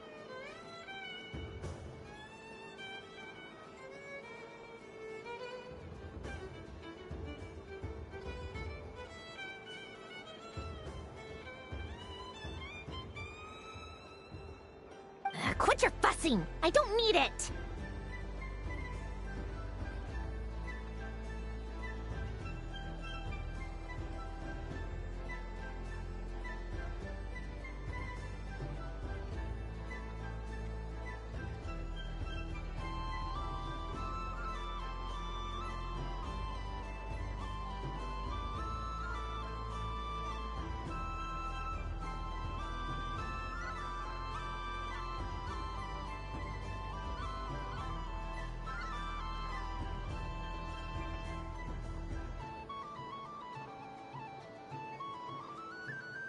All right. I'll go first this time.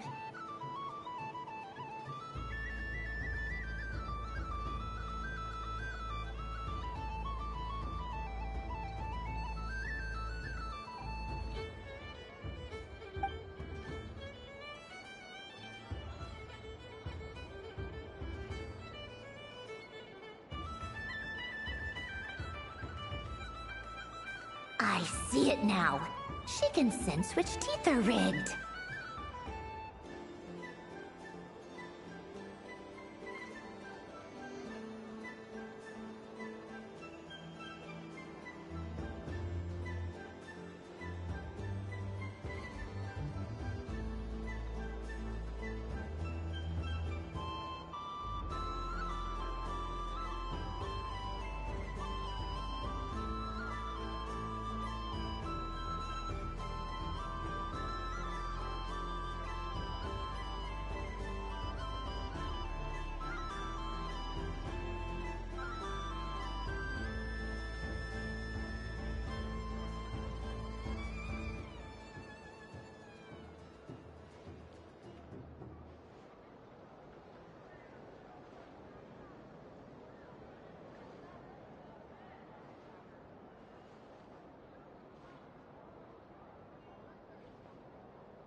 I think you might have picked a bad tooth.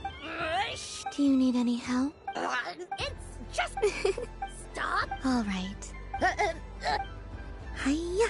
Why you... Rematch! Are you all right, Sandrone? That was quite a strong bite. Are your clockwork parts?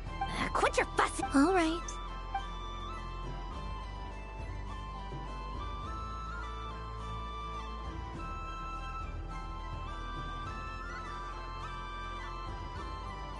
I see it now. She can sense which teeth are rigged. So I just need to avoid the same ones that she does.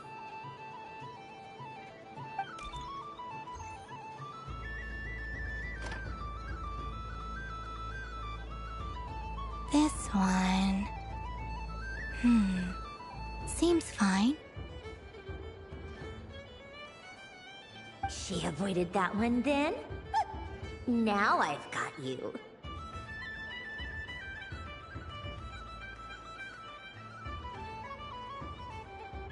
All right, my turn.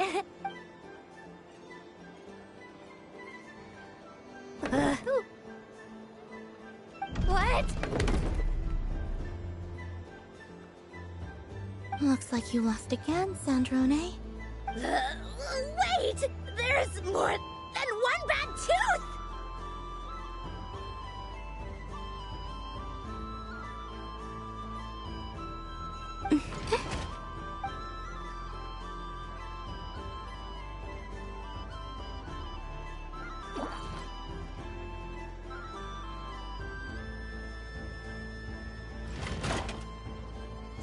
Stupid game! What idiot came up with this?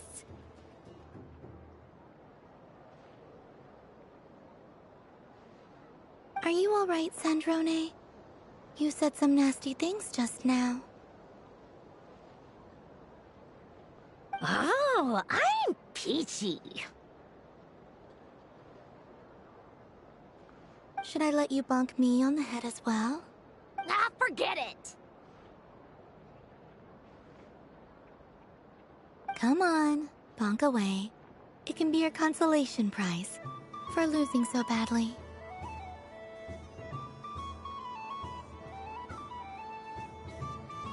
I told you, forget it! Gah, you've always been so annoying. Singing right outside my door, inviting yourself to my tea parties, going AWOL. And now you're off to the moon or something.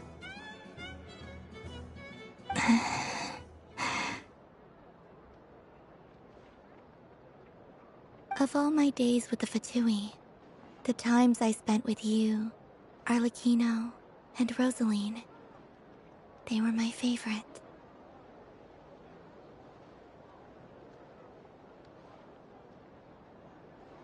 I will not forget them, just as I shall not forget this moment. We'll always be friends, no matter where we are, right? Who would want to be your...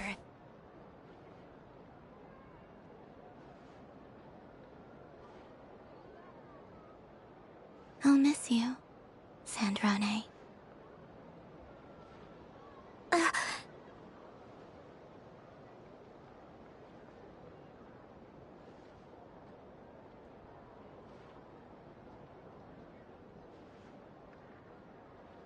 Goodbye,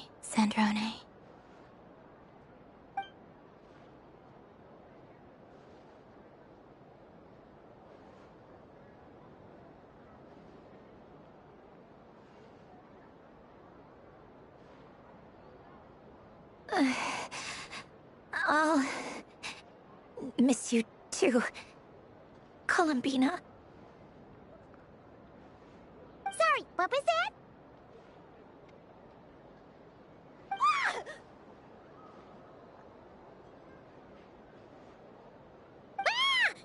Yeesh! No need to freak out. What's wrong? We've been looking everywhere for you. What do you want?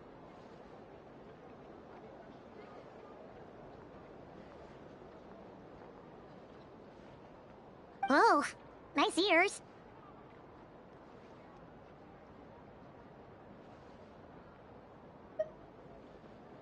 What do you want?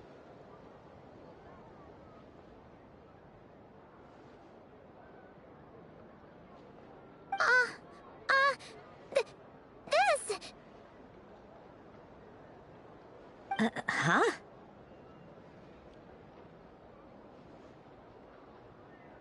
It's your turn to draw something. You're one of her friends too, aren't you?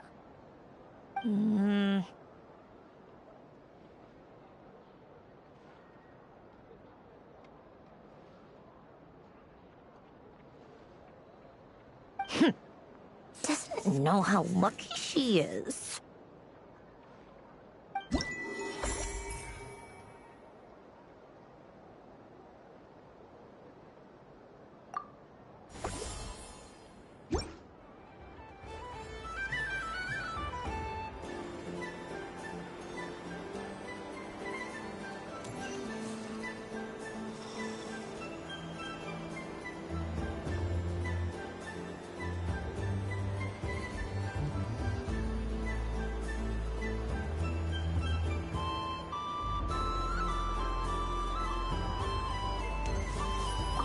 What's there to see on that moon? Let her go up there and cry alone. See if I care.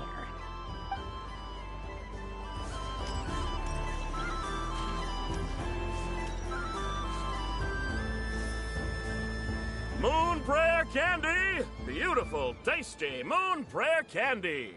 Buy a whole box, share it with your friends and family! Candy? To share? Welcome home, Moon Goddess. Fancy a box of Moon Prayer Candy? Sure.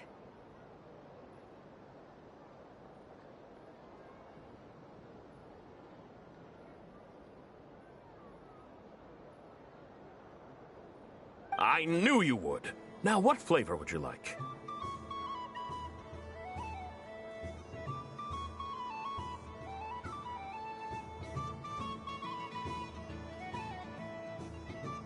I'm not sure. What flavors do you have?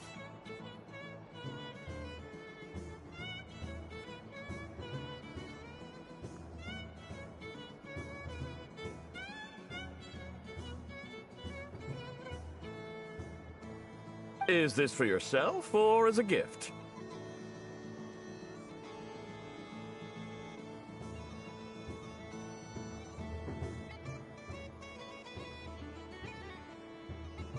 A gift for my friends.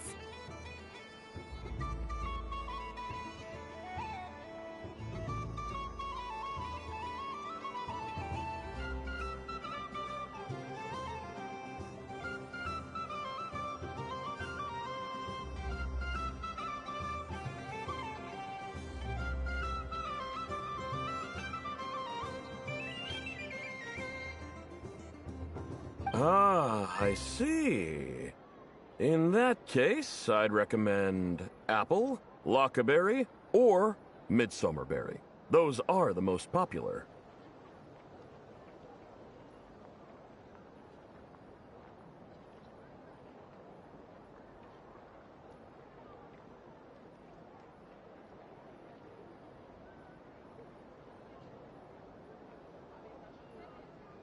Do you have nocturnal blossom flavor?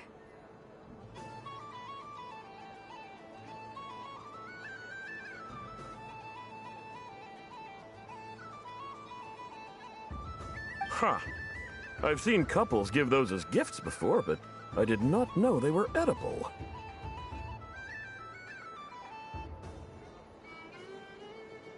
No?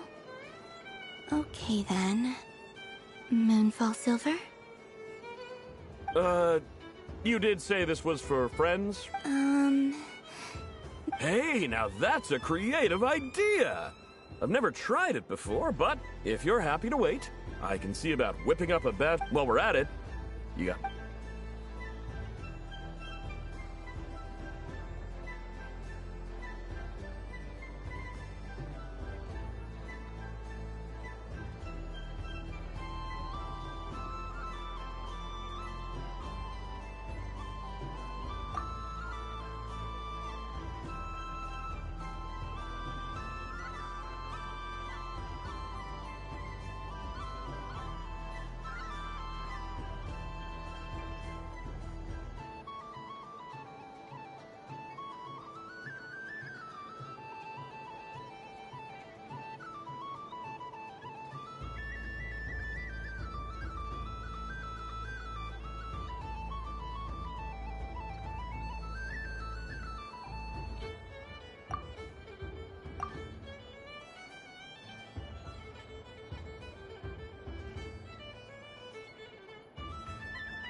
Here you go.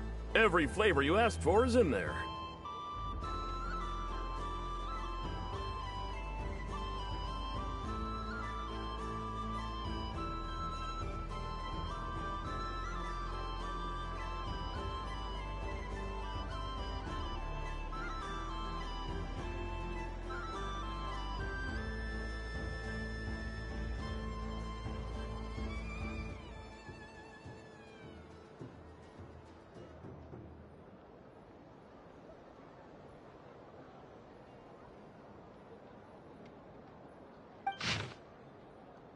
Thank you.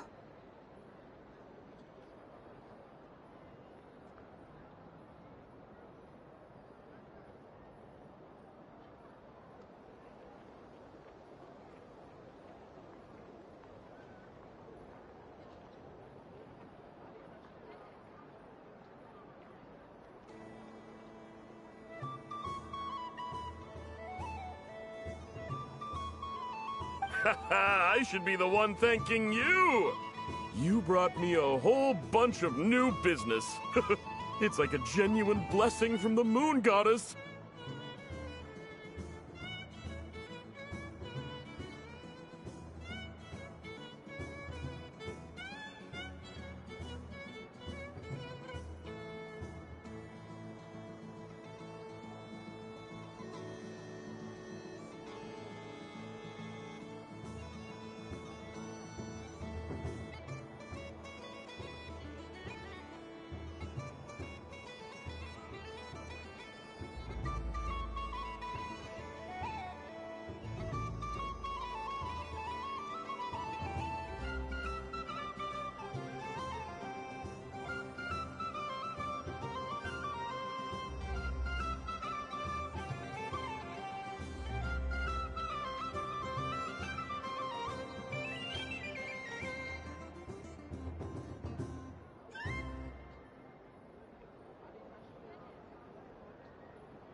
I hope you and your friends have a lovely night.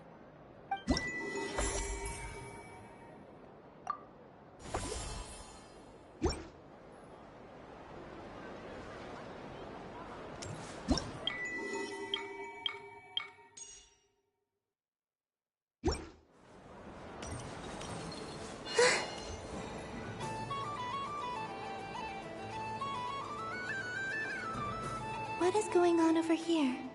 It looks... Hold it right there! You can't run away from me, Moon God. Are you talking to me? Of course. Do you see anyone else here dressed up as the Moon Goddess besides me and you? Happy Moon Prayer Night, Moon Goddess. And the same to you. Anyway, there's no time to waste. Get ready for the duel of...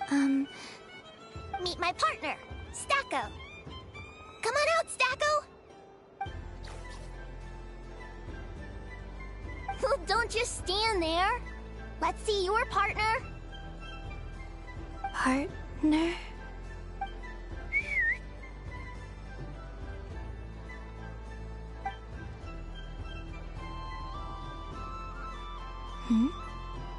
So I need to select a partner and command them in battle. Partner. I need a partner.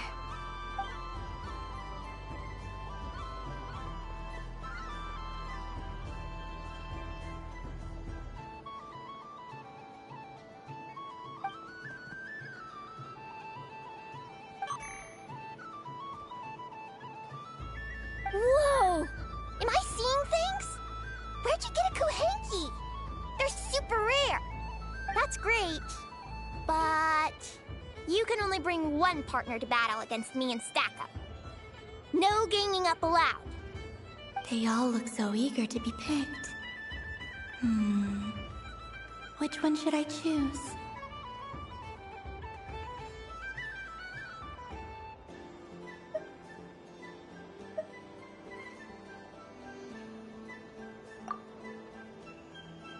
This one usually lives in Nasha Town.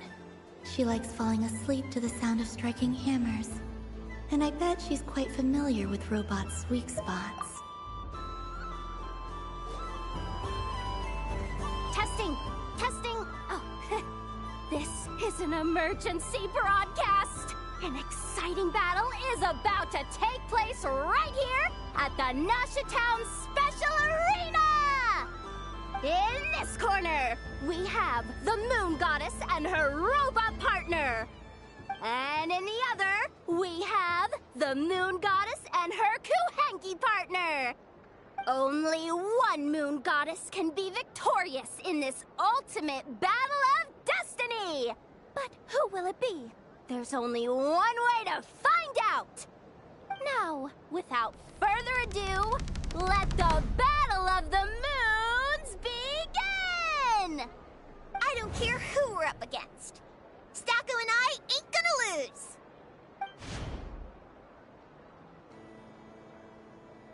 Let's strike first. Stacko, form.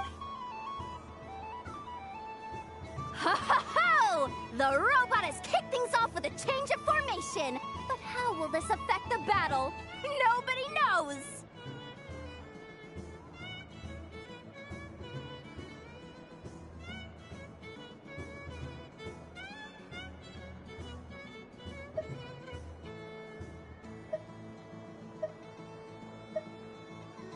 Cautious play from the opposing team!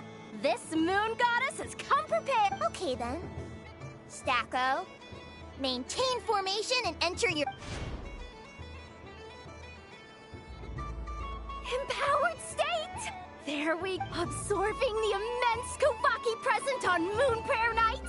This lean, mean machine has great... Oh, they chose defense! The battle is heating up. Go for it, Stacko.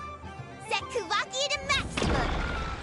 Can their opponents withstand this blow? And Don't be afraid. Fight however... It's a moon lane! A deft use of a moon lane allows the Kuhenki to... 1 loop, 2 loops! The robot's screen is bugging out! It's getting dizzy! Stacko! Oh, Stacko is down for the count! Our winner is... the Moon Goddess! The slightly taller one, I mean. You did your best, Stacko. I'll take you to Ainos for a checkup right away, don't you worry.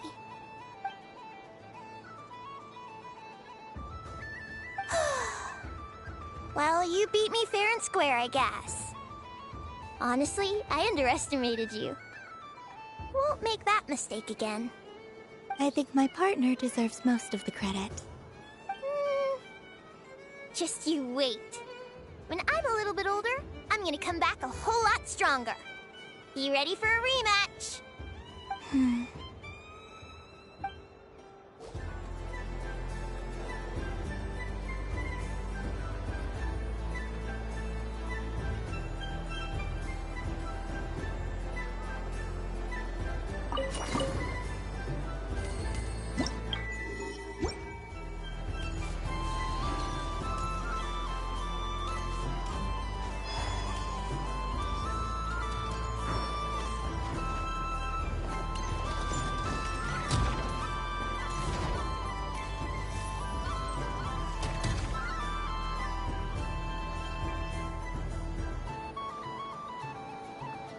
This doesn't make any sense. How am I losing every single time?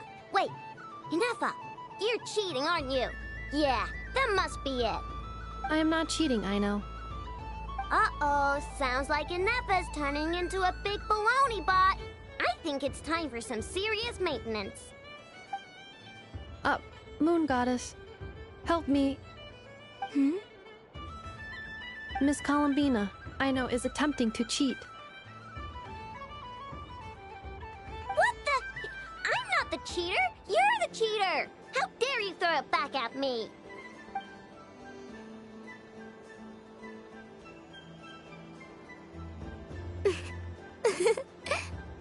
All right, fine. Let's all laugh at Aino. Just you wait till I get home, because I'm gonna make a game bot that can win 100% of the time. Let's see you laugh when I come back and beat your butts. You'll all have your heads covered in stickers when I'm through with you. We came to check everything was okay after all that yelling, but,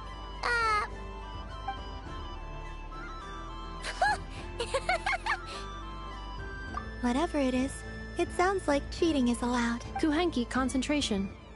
Each player starts with differently colored kuhenki. Each round, they draw one kuhenki from their opponent. When a player has two kuhenki of the same color, they make a pair and can be discarded. Any that can't form a pair must be kept. The round ends when a player can't form any more kuhenki pairs, and that player gets a sticker.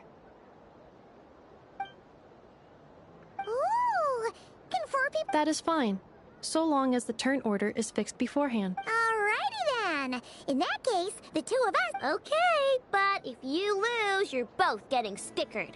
Sure. And if we win? If you win, only one of you gets to sticker someone else. I have taken to calling this. I know logic. Hey, lay off me, alright?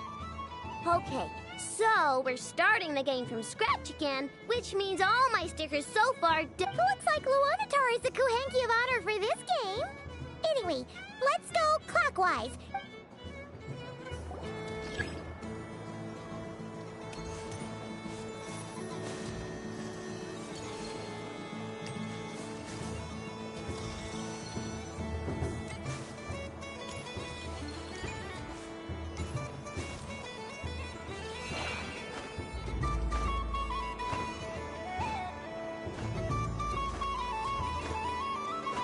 Nice! That's a pair!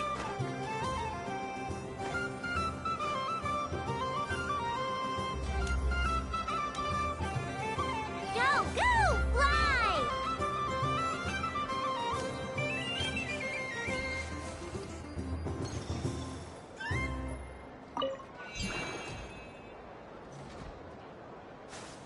Go on.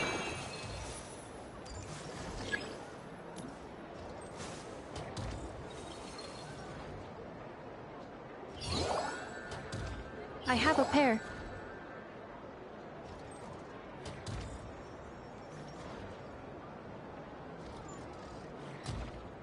Uh-oh! We've got to pick up the pace!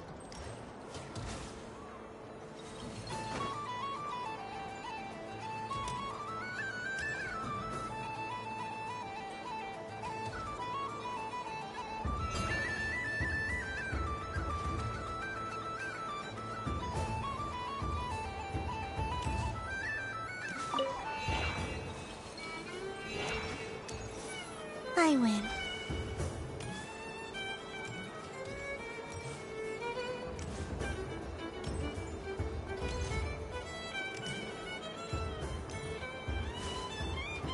Phew, that was too close. I thought I was gonna lose. Good luck, everyone. Aw, we're out!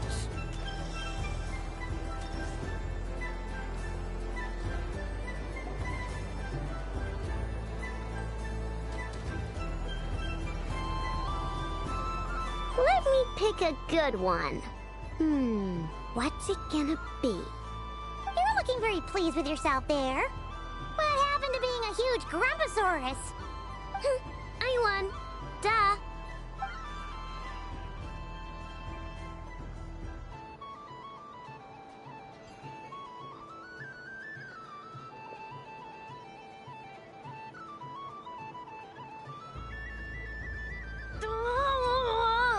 Me again? Don't fidget too much, Aino, or the sticker's going to fall off. I don't care. If it falls off, it falls off. If a pair of Kuhengi get discarded, why not a pair of stickers? Huh? Huh?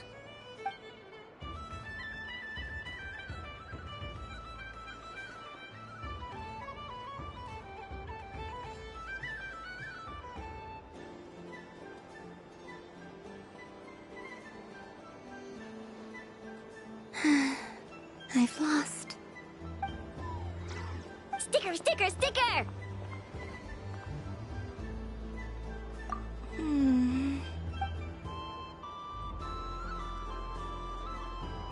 Cute! You think so? Shame. I can't see it for myself. What did Luanatar say? She said it looks so cute that she wants me to lose a few more rounds.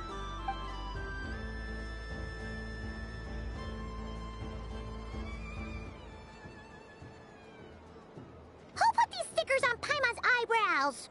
Ugh, she can barely see! Alright, now, I think we got enough evidence to prove that there's a serious problem here.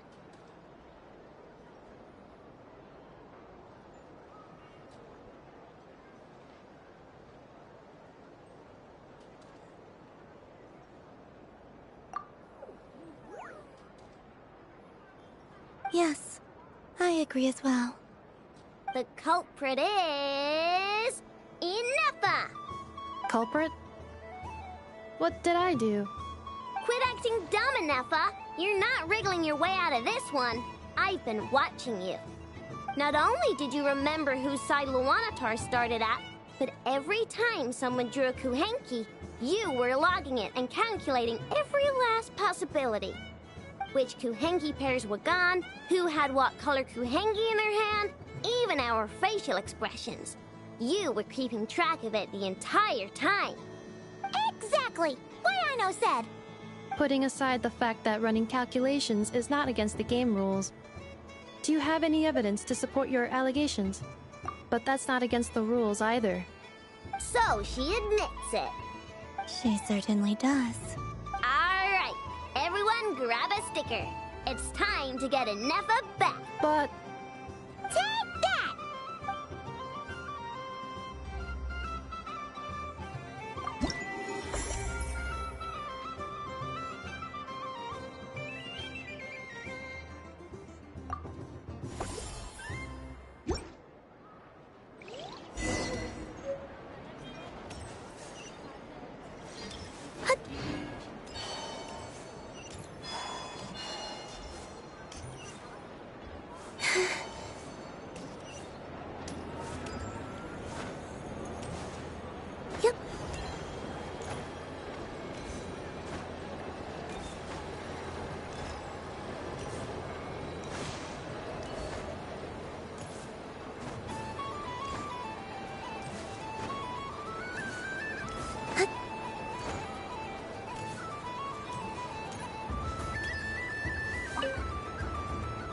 Traveler.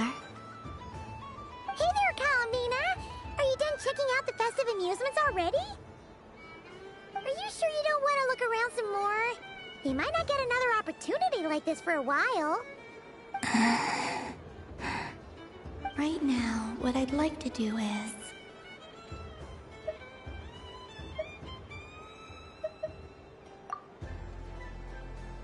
Oh! Candy for us? Thanks a bunch, Columbina. Whoa! This one's intense. But it's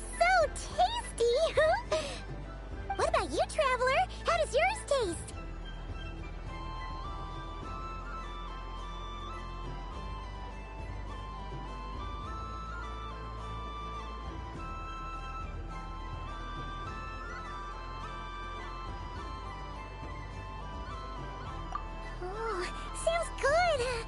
My mind's drooling now. Are there any more Smetana candies in the box? Yes, I believe so. Okay, gotcha. Let's see.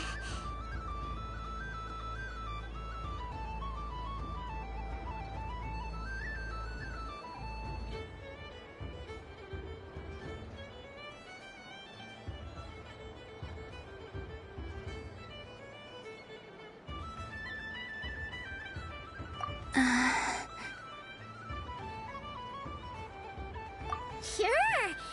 This one, and yep, this one looks right too. Okay, here we go. One per person. It's so sweet.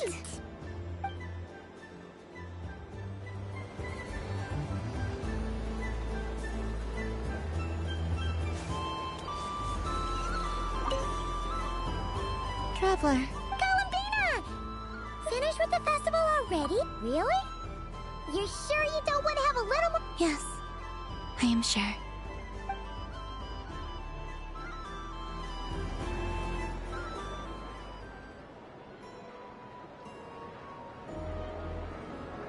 This was the most fun I've ever had on a moon prayer night.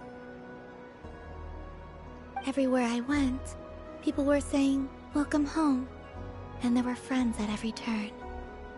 I only wish it could last longer than one night. Oh.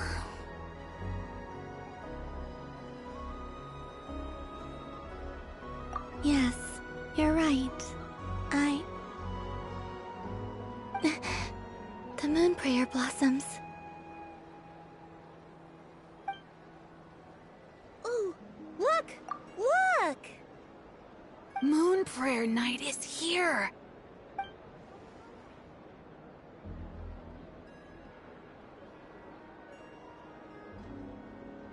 The moon. It's so beautiful.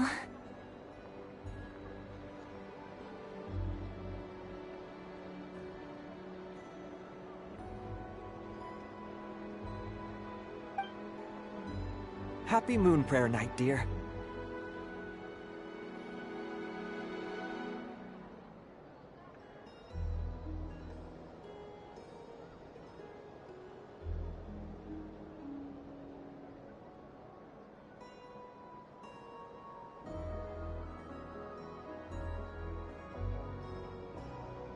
Happy moon prayer. Happy Moon Prayer Night.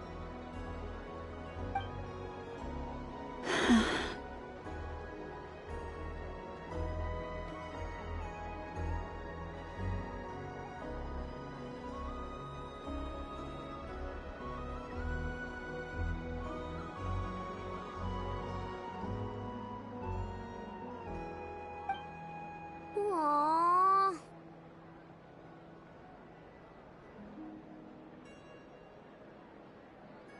Huh.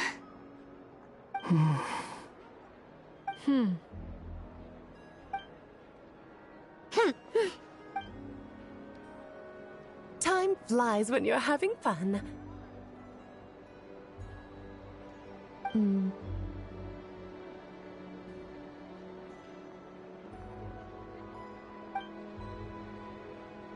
Oh.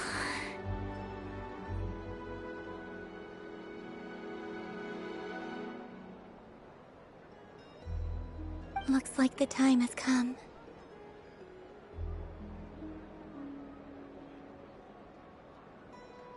Columbina.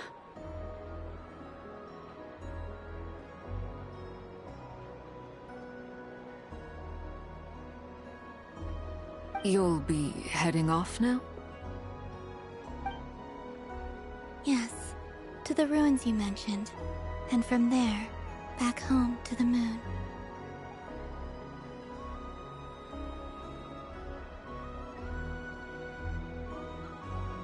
Wait! I know? At least...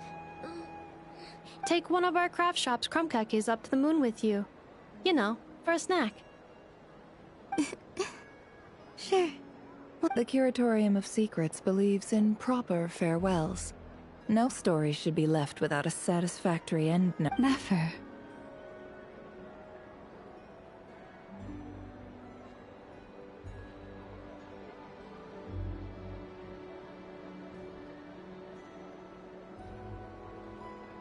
Farewells are an important affair for the Ratniki, too. We never know when we might meet again.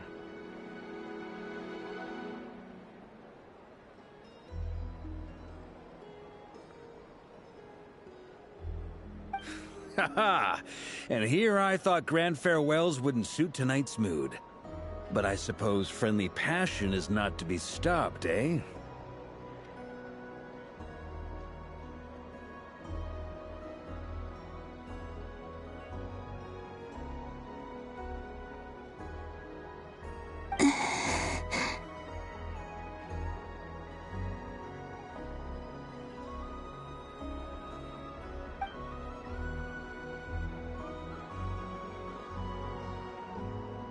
We made a little something for you, Columbina.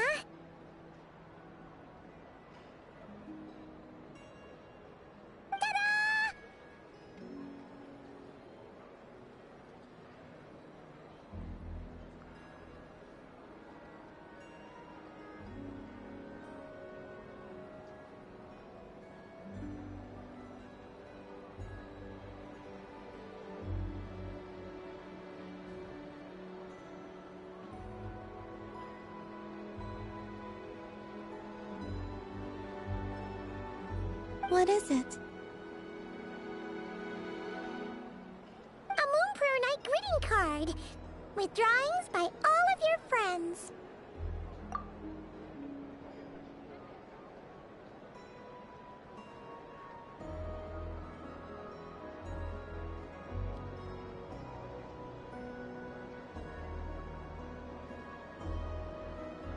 You did mention that you'd like a portrait done, so I took the liberty of creating one for you. I, meanwhile, did the portrait of Mr. Albedo, and Mr. Varka did the same for me.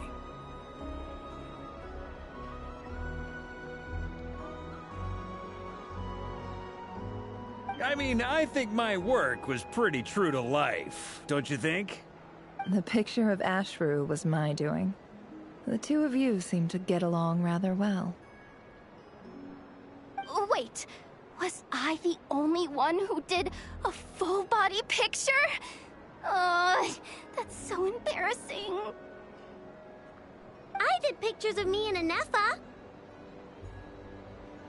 I did my own portrait and one for Hat Guy. Plus, there's the two mages, Arlecchino and Sandrone. So, if you ever miss us, just flip the card open and we'll all be right there with you.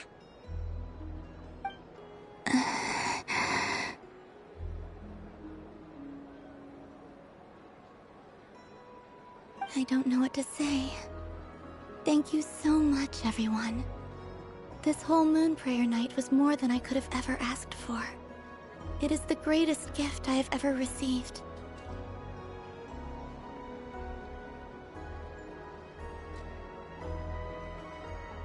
Lauma, I figured... Remember how the Frost Moon Scions used to use milk as invisible ink to write hidden messages? That was a very long time ago. Oh, are you saying?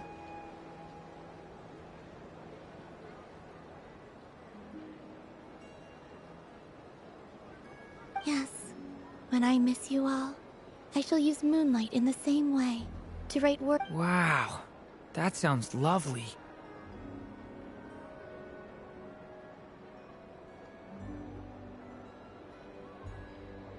Quite. But how will we see them? Simply open your windows on nights when the moon shines bright, and the moonlight will naturally flow towards the words I have written.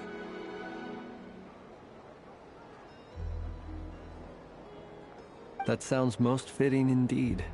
Very true to form.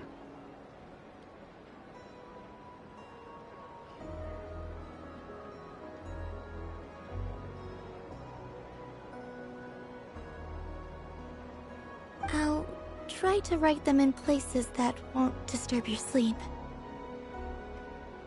I, for one, would sleep all the better for having read one of your messages. Exactly. So don't worry about disturbing anyone's sleep. Just promise you'll write to let us know you're okay, alright? All right. I promise.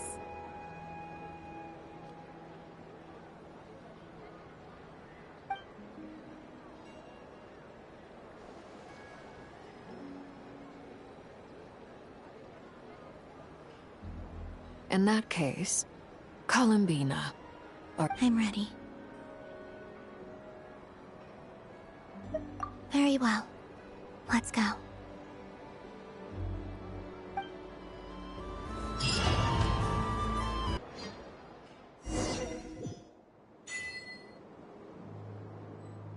In just a few moments, I will be gone. I still don't know what to expect on the moon. Will I really be able to send messages to my friends? The Kuhenki, the animals of Not Cry. I'll never get to see them again. I wonder where I'll be when the next moon prayer night comes.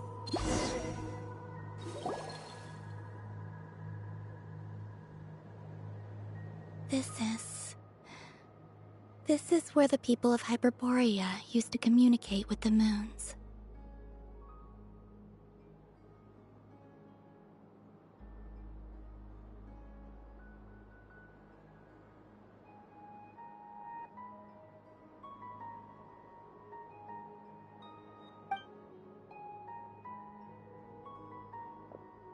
Eternal moon, frost moon, iridescent moon. When the power of all three converge, the gate to the moons shall open.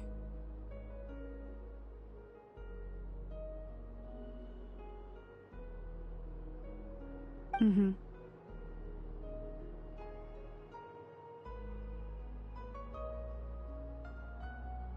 The moon marrows are in position. Only the final step remains.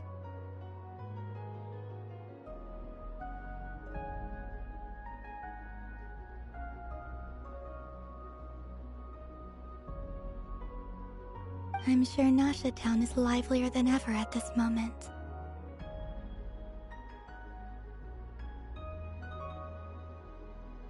Yeah, it's a shame you couldn't be there for it, but it's now or never, right?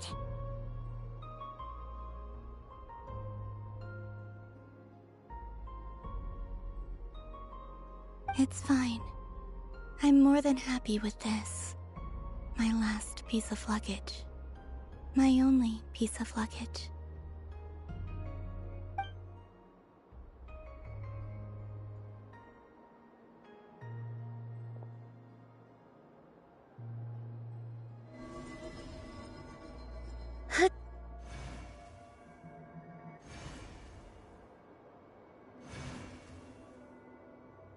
I can already feel the moon calling to me.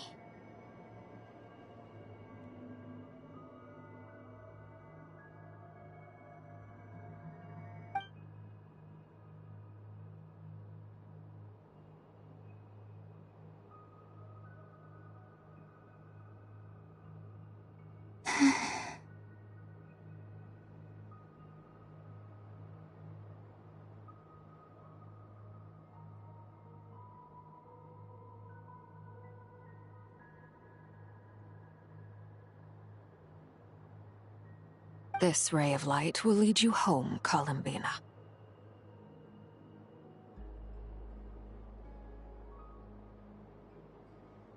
From now on, we will at last have a reason to pray to the true moon.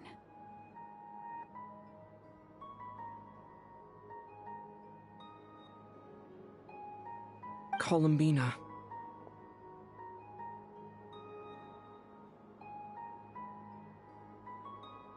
Yes? I'm listening. Be sure to come back and see us when you get the chance.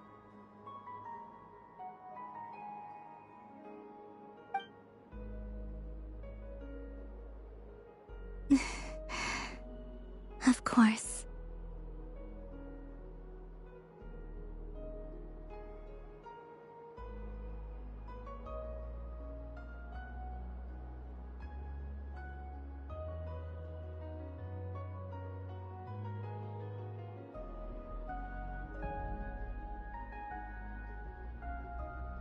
But if that chance doesn't come, then remember that you have friends on this planet. People who will miss Columbina.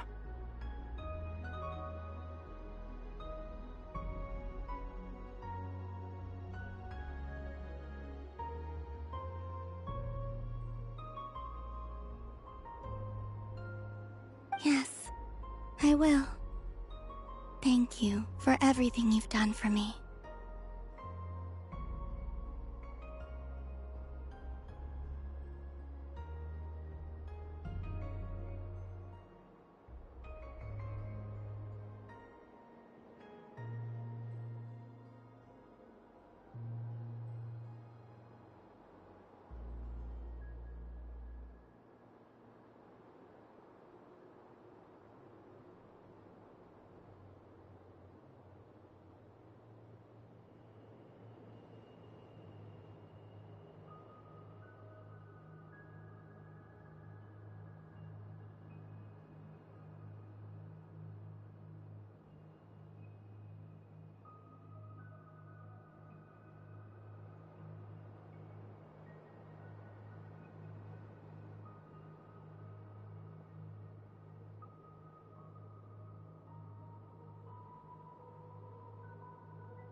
And remember, come night or day, the moonlight shall always connect us.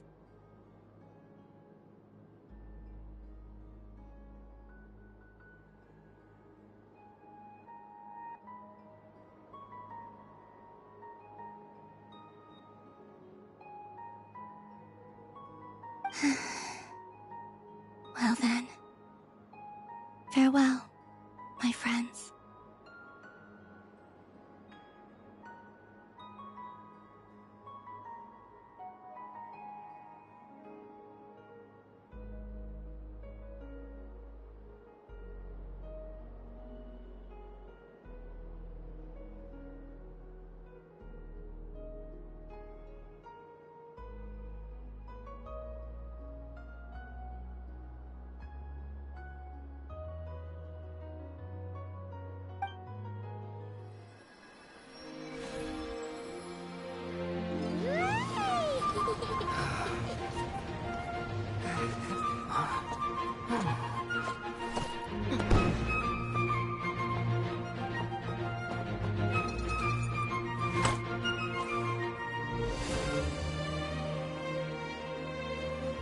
Thank you. This was my happiest night in Tevat.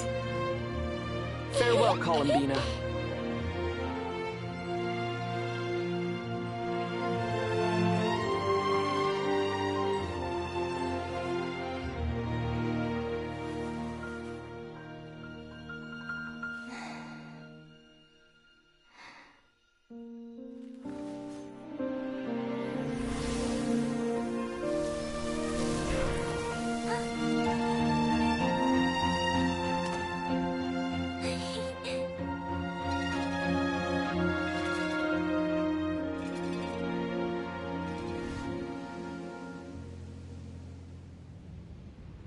The moon really is closer than ever tonight.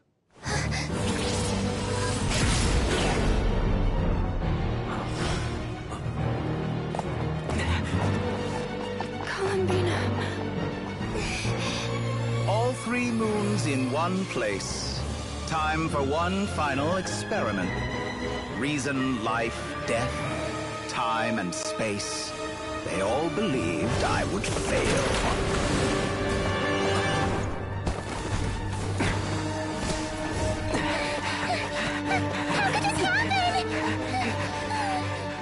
But Tevat's primordial power never did belong to the throne of heaven. And now, they are mine.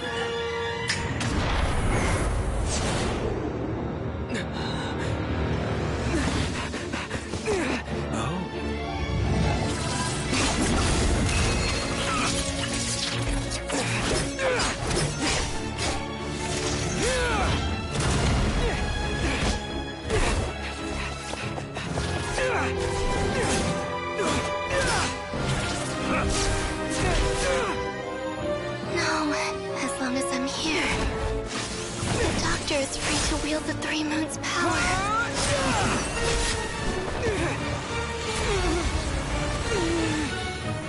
It's the only way.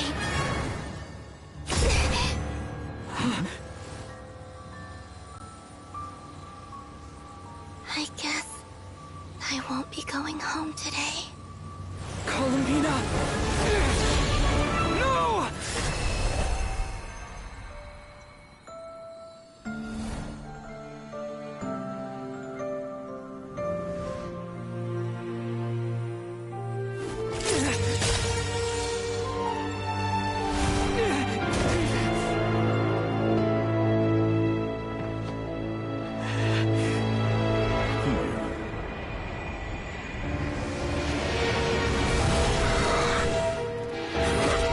Stubborn world, do not try to control me!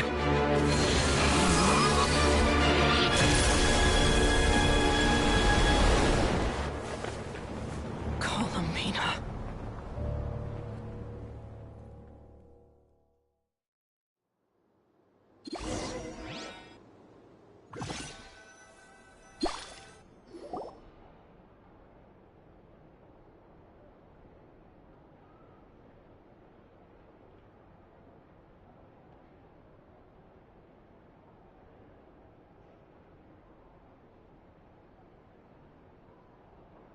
Are you all right?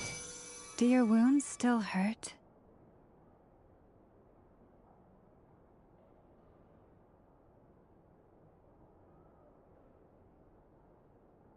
I had someone prepare a little medicine that could prove effective. Take it if you need to. In that case, let me relate the contents of the call we made to Alice after the incident occurred.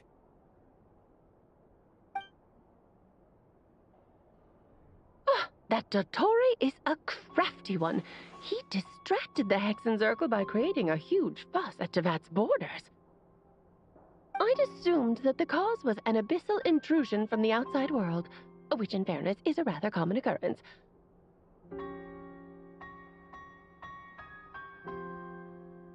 But after learning that you managed to influence the phantoms in Nodcry, I realized that perhaps this interference could have come from within Tevat instead. But we weren't able to change their fates. True, you couldn't change how their stories ended, but you did build some variables around yourself. Variables? Yes, things you heard that you could not otherwise have learned, ideas that would otherwise have never crossed your mind. All these things are variables. Of course, most variables usually pale into insignificance with the myriad of possibilities floating around. But the moment you start treating them as building blocks and intentionally stacking them, that changes things. That's what Dottore did, and it's how he created the necessary conditions so that when you activated the portal tonight, it played right into his plan. However, we have no way of knowing exactly what he did. Yeah, we also need to ascertain Columbina's status. And that about sums it up. As I suspected, Dottore has disappeared completely. If it's any consolation, he wasn't able to control Columbina as he might have wished to.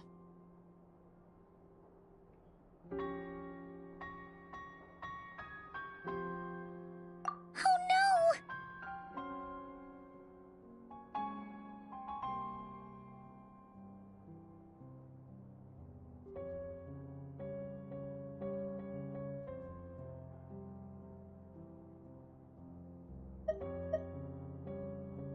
What? She did what?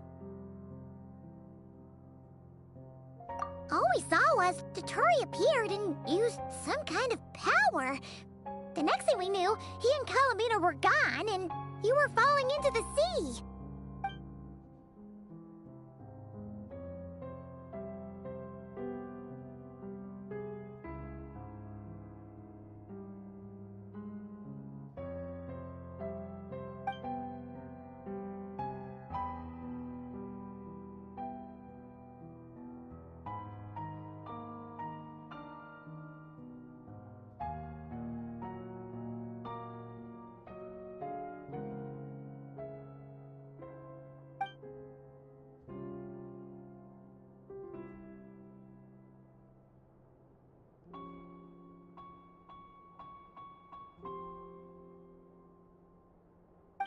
So, Columbina intentionally opened the Moon Gate and escaped into the same mysterious world as Rerir and Thalindis. Sounds like bad news.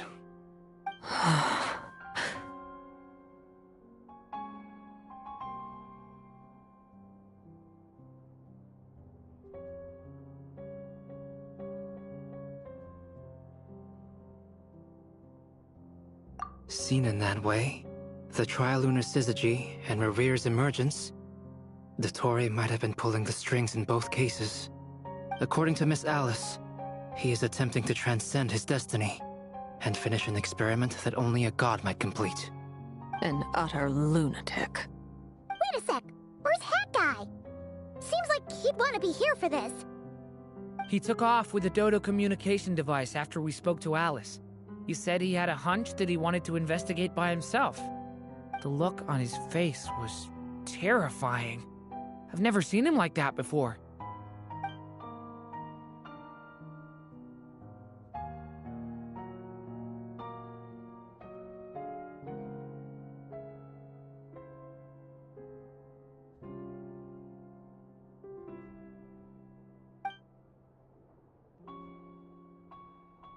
I'm back. Hat Guy! I went to look for the Hyperborean phantoms again. I think I've gotten to the bottom of it. I got them to talk to Nicole on the other end of the communications line. Turns out, the history they describe is different from how Nicole remembers it. Really? But how? Surely Nicole can't have been wrong. Because the phantoms are the ones who were deceived. They speak of a savior who appeared in their history. One who never should have existed. This savior promised to create a new moon within the false sky, and even bring back their moon goddesses. Foolishly, they believed in him, and told him everything he wanted to know about the moons. It's obvious that this was Dottore's doing. Now you mention it, the first time we entered the Hyperborean ruins, we heard the phantoms discussing their history, and I remember Nicole commenting that something sounded a little strange. But Dottore shouldn't have been able to get in there in the first place! He didn't. Nicole said that this was an anomalous state triggered by disruptions in the causal connections between phantoms from the same era. The variables that Dottore put in place were substantial enough that they even affected phantoms that he never met. So it's not that their memories were unclear. They'd been tampered with. That's exactly the possibility Dottore was trying to manufacture. He turned these variables into knowledge and engineered the situation so all that knowledge would fall into his hands. Then, he harnessed that knowledge on Moon Prayer Night to truly create a false moon. How is that even possible? To be precise, he exploited a weakness in the way the spell works. The spell senses Kuvaki to detect the moon's location. So, as long as the false moon more strongly resembled the moon than the frost moon beyond the skies, the gate would teleport Columbina to the false moon's location. In other words, to Dottore's side. Once he had her under control, the teleportation spell remained active, and he manipulated her power to seize both moon marrows. At that moment, the moon marrows disappeared right before our eyes. It was already too late, even as we were leaving the ruins. By then, Dottore had already amassed the power of all 3 moons. So, where does that leave us? What do we do now? I'd certainly like to know what Her Majesty thinks, now that the concerns I expressed to her have come to pass. But we cannot simply sit and wait for her to decide the matter. And in any case, it is not the Fatui Harbinger Damselette who sees us as her friends, but rather Columbina Hyposelenia. If, even in such extreme circumstances, Her Majesty will not lift the prohibition on Harbingers drawing steel against one another, then I will do as my heart demands. I will fight as Peruware instead. Oh, Arlecchino! Time is short. so I'll make the first move.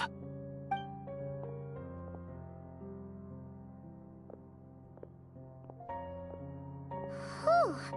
Even Arlecchino seems to be losing her cool now.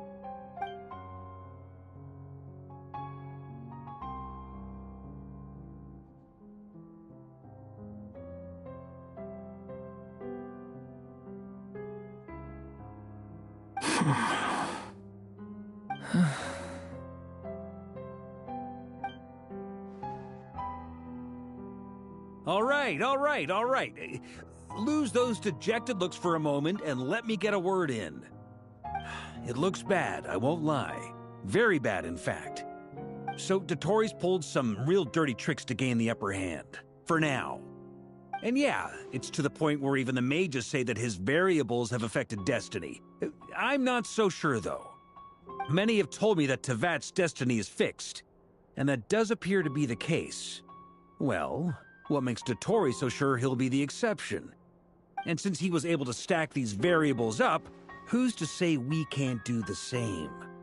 You of all people should not be discouraged, traveler from afar. This isn't over yet.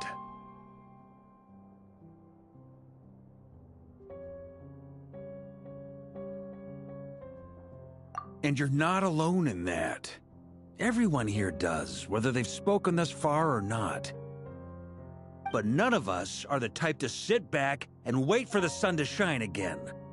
It's exactly how a knight should roll. If they knock you down, you get back up and get back in it. Don't forget, Honorary Knight, you're a legitimate member of Mondstadt too.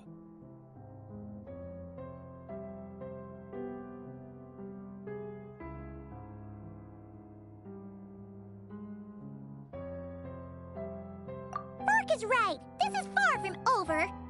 Dotori's already way overdue a butt-kicking given his past shenanigans. And after this, he's earned himself a double dose. That's what I'm talking about. How's everyone else feeling? I'll use Kuvaki to investigate Columbina's whereabouts. I am not ready to give up either.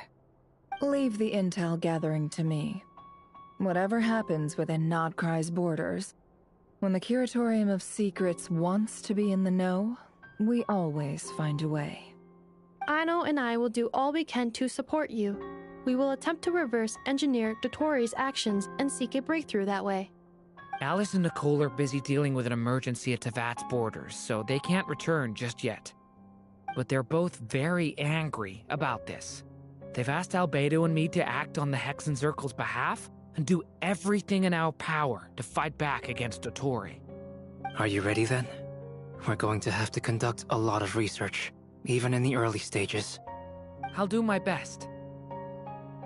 As for me, I'm pretty familiar with Dotori's way of doing things, so I can try to predict his next move.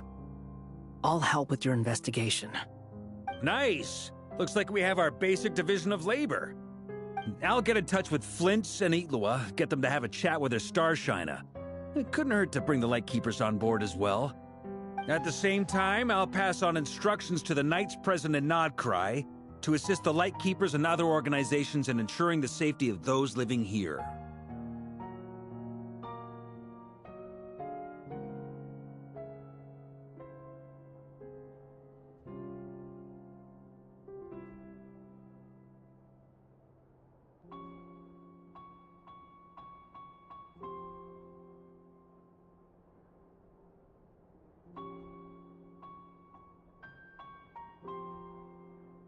Yeah! We'll show him! That's it then. Good luck, everyone.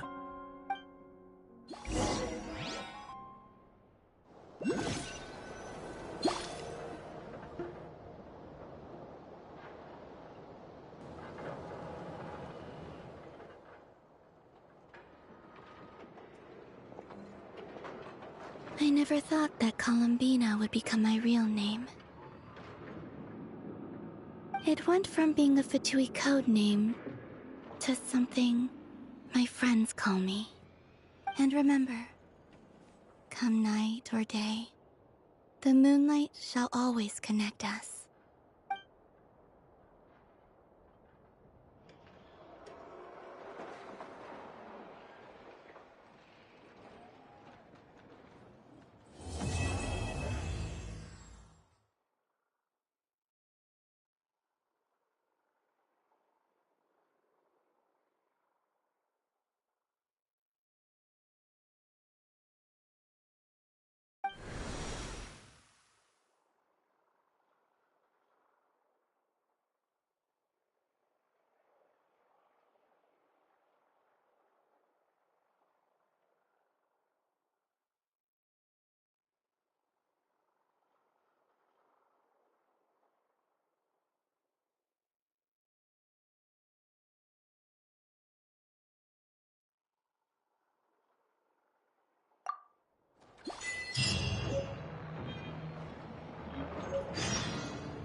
Hal loves being antagonistic. Just ignore him when he's mouthing off. Don't let him get under your skin. I dare you to release me and say that to my face!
Here's how I allocate my energy on a job. 70% goes to investigating, 10% to making a final decision, and the remainder for execution. Ad Astra. Thank you for Ad Astra.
I'm not the friend to... It's about time we headed over to the Curatorium of Secrets.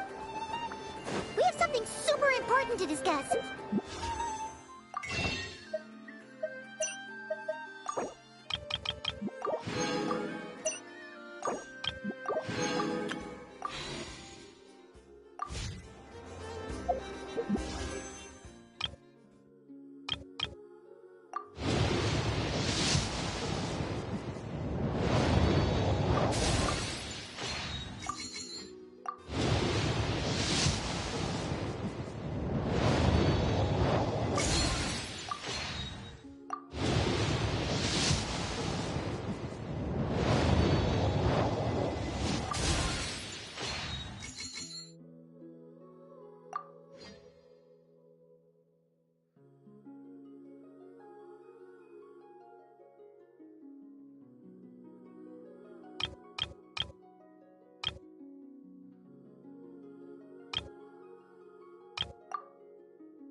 Here's how I allocate my energy.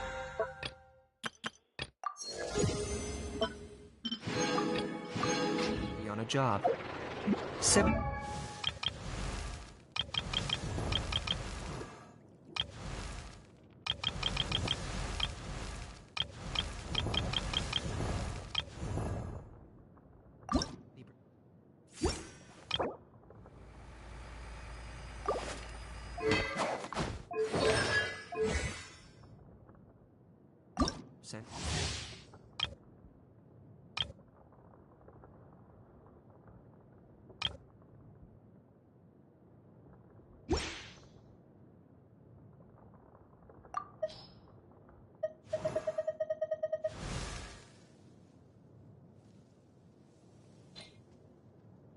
Goes to investigating. 10% to making a...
Final decision.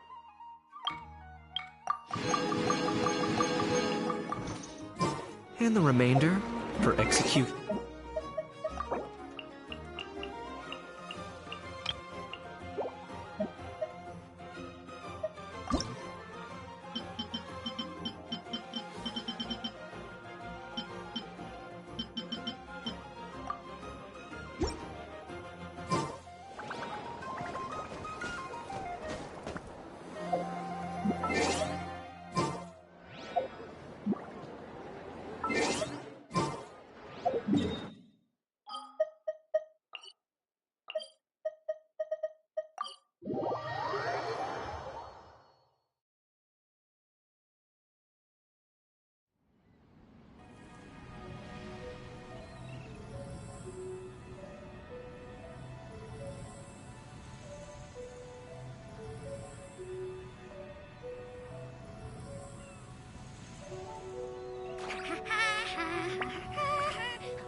We have put in...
If you ever have it.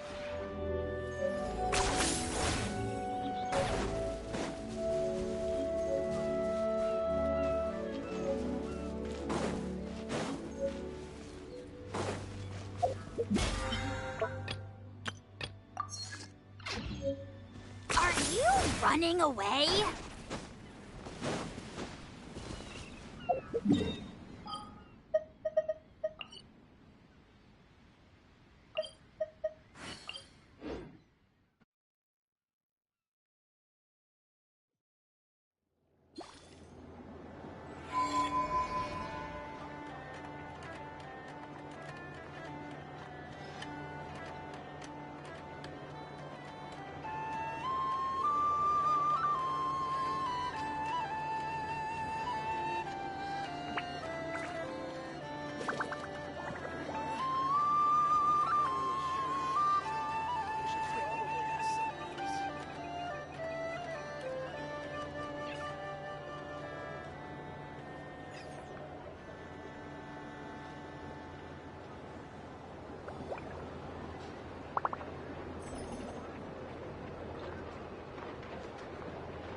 I'm not the friend to come to for words of comfort or encouragement.